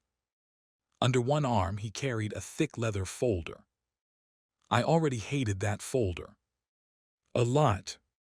A minute later, he was sitting at my kitchen table, warming his hands around a mug of coffee. Nobody rushed him. Nobody spoke, because deep down we were all afraid of what he might say. Finally, Thomas set down the cup, then placed the leather folder on the table. This started 31 years ago. The sentence landed heavily. I frowned. 31 years. Thomas nodded. Before you were born.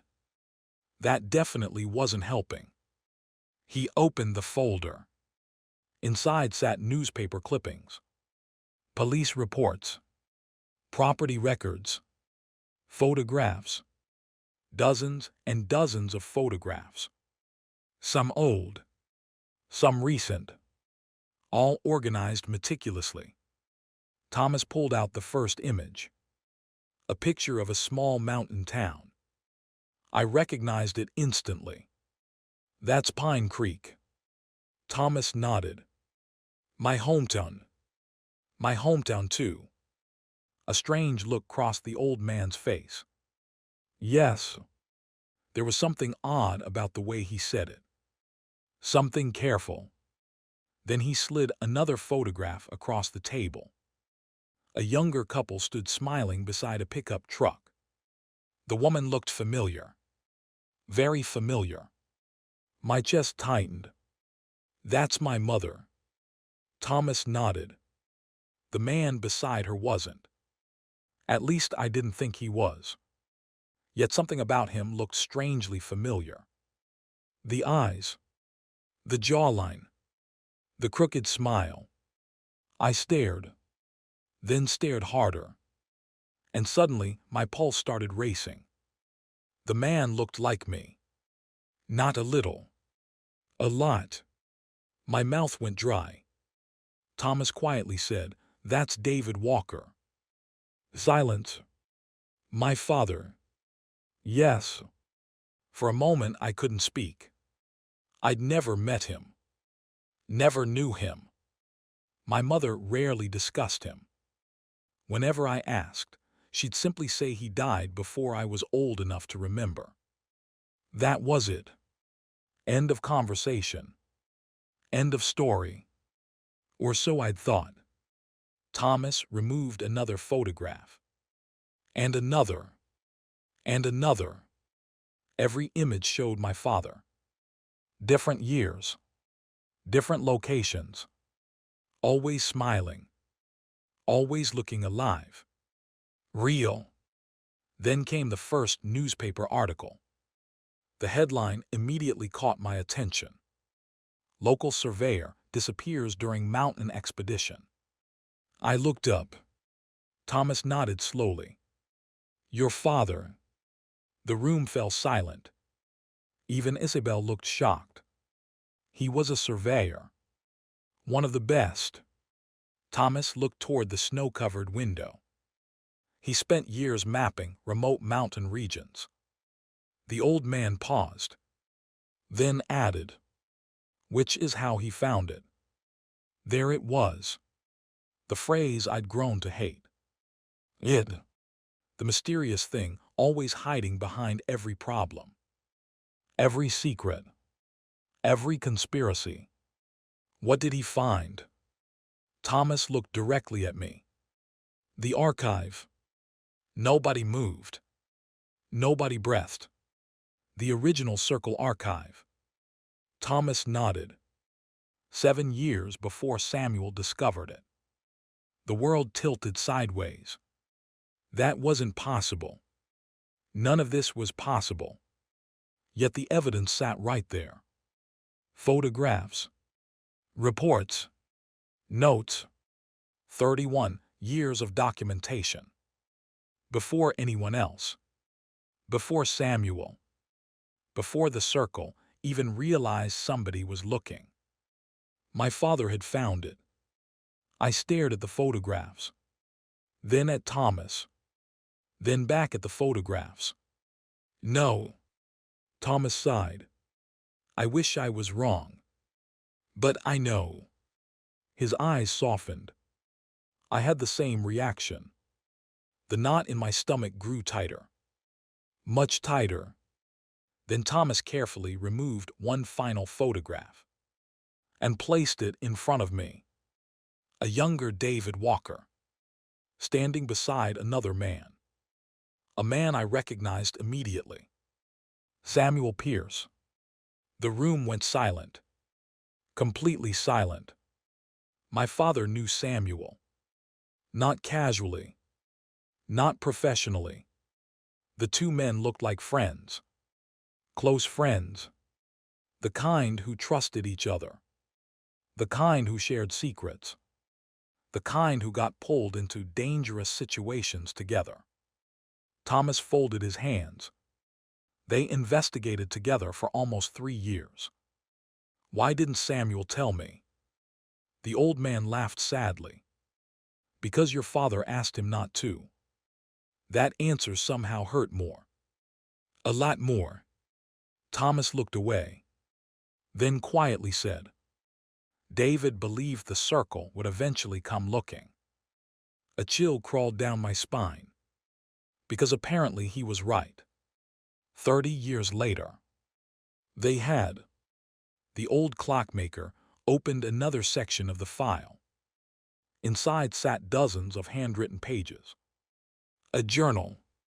My father's journal. I reached for it automatically. My hands trembling slightly. The first page contained only one sentence. Written in faded blue ink. If this notebook reaches my son, then I failed. For several seconds, I couldn't read any farther. The words hit harder than expected. Much harder. Across the table, Isabelle quietly reached for my hand. I squeezed back without thinking. The simple gesture helped. A little. Not enough. But a little. Thomas waited patiently, giving me time. Finally, I flipped to the next page. Then another. Then another.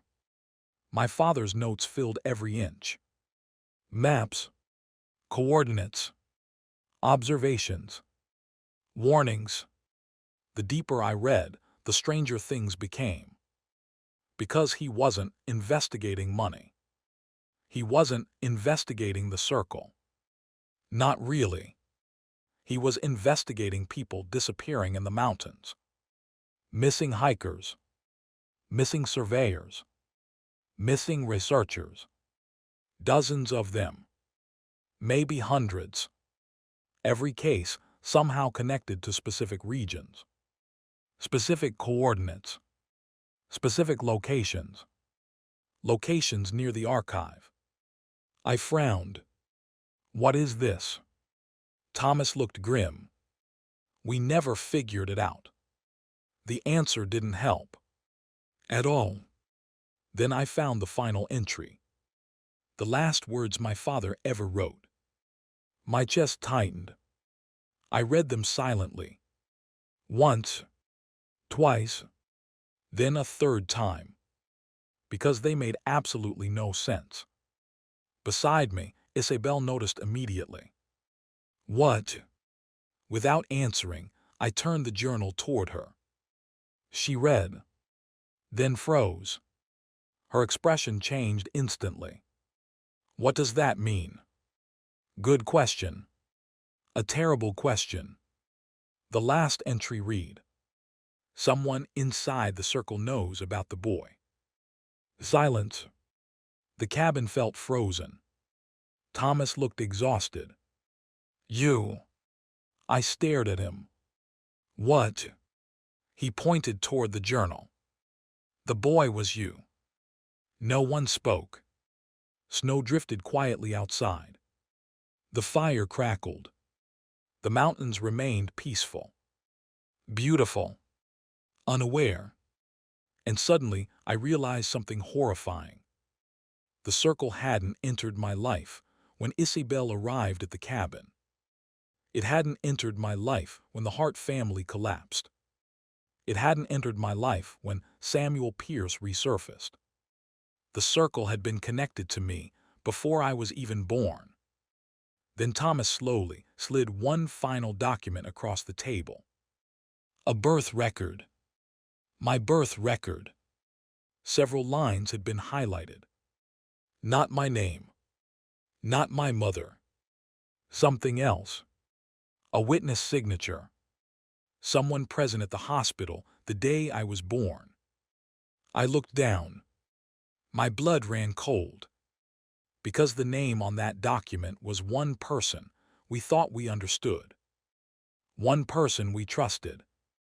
One person connected to every part of this story. Victor Langley. Victor Langley's name was on my birth record. For a long moment, nobody spoke. The cabin seemed unnaturally quiet. The only sound came from the fire crackling in the fireplace. I stared at the document, then stared again. The name didn't change. It remained exactly where it had been 30 seconds ago. Victor Langley. Witness. Present at my birth. Present at the hospital. Present on the most important day of my life. My stomach twisted. Why? Thomas Pierce sighed. I was hoping you could tell me. That wasn't helpful. Not even slightly. I pushed back from the table. I'm calling him. Neither Thomas nor Isabelle objected. Because they both knew I'd never let this go. Not now. Not after everything. I grabbed my phone. Found Victor's number. Pressed call. The phone rang once. Twice. Then Victor answered. Noah. Interesting. No surprise. No confusion. Almost like he'd been expecting the call. My grip tightened. We need to talk. A pause. Then, I know. That immediately annoyed me. You know. Yes. The calmness in his voice made everything worse. Another pause followed. Then Victor quietly said, I'll be there in an hour. The line disconnected. Just like that. No explanation. No answers. Just another mystery. 68 minutes later, a black SUV appeared outside the cabin. Victor stepped out alone. No security. No assistants. No lawyers. Just him. That alone told me something important. Whatever this was, it mattered. A lot. The billionaire entered the cabin and immediately spotted the documents on the table. The birth certificate. The hospital records. My father's journal.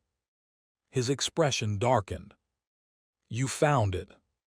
Not a question. A statement. I folded my arms. Start talking. Victor stared at the papers. Then slowly sat down. For the first time since I'd met him, he looked genuinely uncomfortable. Not scared. Not angry. Just tired. Very tired. Thomas Pierce remained silent. Isabelle stood beside me. Watching. Waiting. Victor rubbed his forehead. Then finally spoke. Your father saved my life. The room froze. What? Victor looked at me. 32 years ago. Nobody interrupted. Victor continued. We were surveying mountain land. My pulse quickened. The same work. The same time period. The same investigation. Everything connected. There was an accident. Victor looked toward the window. Lost in memory.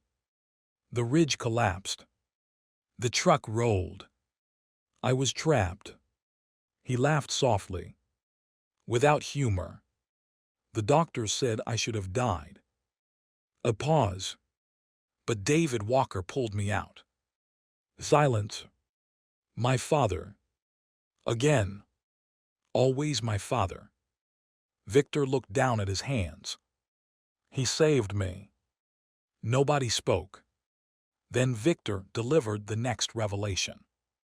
And 6 months later, his voice softened. He asked me for a favor. My chest tightened. What favor? Victor looked directly at me. If anything ever happened to him. A pause. I was supposed to protect his family. The cabin fell silent. Complete silence. Everything suddenly clicked into place. Not all of it, but enough. The hospital. The witness signature. The birth records. The connection. Victor wasn't there by accident. He'd been there because of my father. Because of a promise. Thomas leaned forward. You knew. Victor nodded. Some of it. How much? I asked. His eyes met mine. Enough to be worried. I hated that answer. Deeply. Victor. He sighed. Then continued. Your father believed somebody was watching your family. The fire popped inside the fireplace. Nobody moved. Victor's voice grew quieter. He thought you were important. Great. Another vague warning. Exactly what I needed. Important how? For several seconds, Victor didn't answer. Then he pointed toward David Walker's journal. The final pages. I frowned. I read them. No. Victor slowly shook his head. You didn't. Thomas's eyes widened. Immediately. A bad sign. What? Victor looked toward the leather folder. The hidden compartment. Nobody spoke. Then Thomas swore. Actually swore. The old investigator looked horrified. There was a hidden section. Victor nodded. There always was. Now everybody looked annoyed. Especially me. 30 years of secrets apparently weren't enough. We needed hidden secrets inside secret journals. Fantastic. Thomas pulled the notebook closer. Examined the spine. Then froze. Oh. Carefully he pressed against the back cover. A tiny click echoed. The journal opened farther. A concealed section unfolded from inside the binding. The room went dead quiet. Folded papers emerged. Several photographs. And one sealed envelope. Nobody moved.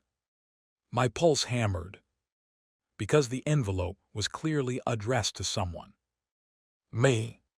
To Noah Walker, my name. Written in my father's handwriting. I stared. Unable to move for several seconds. Then I carefully opened it. The paper inside looked old. Yellowed with age. Waiting 30 years to be read. My eyes moved across the first sentence. Then stopped. Because my father wasn't writing to an adult. He was writing to a future son he never expected to meet. And the first line hit harder than anything else in the journal. If you're reading this, Noah, then I was right. The cabin felt freezing. I kept reading. They came for me. Nobody spoke. Nobody dared interrupt. I swallowed and continued. But if they came for me, they will eventually come for you. Silence. Absolute silence. Then I reached the next paragraph. And everything changed. Everything. Because David Walker finally explained the mystery. The reason people had been watching. The reason my family mattered. The reason the circle became interested. The reason Victor Langley had stayed close all these years. The letter contained only one sentence beneath that paragraph. One sentence that made every person in the cabin freeze. Including Victor. Including Thomas. Including Isabelle. Because my father had written, "Noah, your mother never told you the truth about where you were found." The words blurred. For a second, I honestly thought I'd misread them. I looked again. The sentence remained exactly the same. My chest tightened. Across the table, Isabelle watched my face carefully. Victor Langley had gone completely still. Thomas Pierce looked like he already knew what came next, which somehow made everything worse. I continued reading. "Your mother loved you more than anything. Never doubt that. Everything she did was to protect you." A lump formed in my throat. I swallowed hard and kept going. But the official story was never true.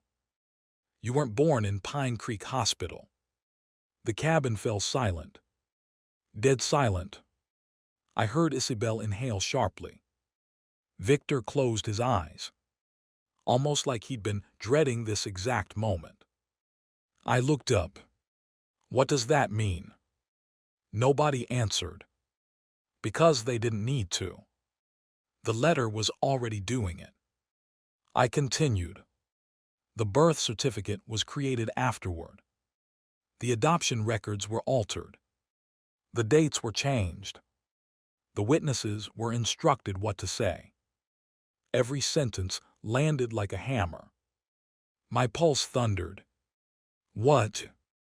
The word escaped before I could stop it. Thomas looked miserable. Victor looked worse. The letter trembled slightly in my hands. "You were not born in a hospital. You were found." The fire cracked loudly. Nobody moved. I continued reading.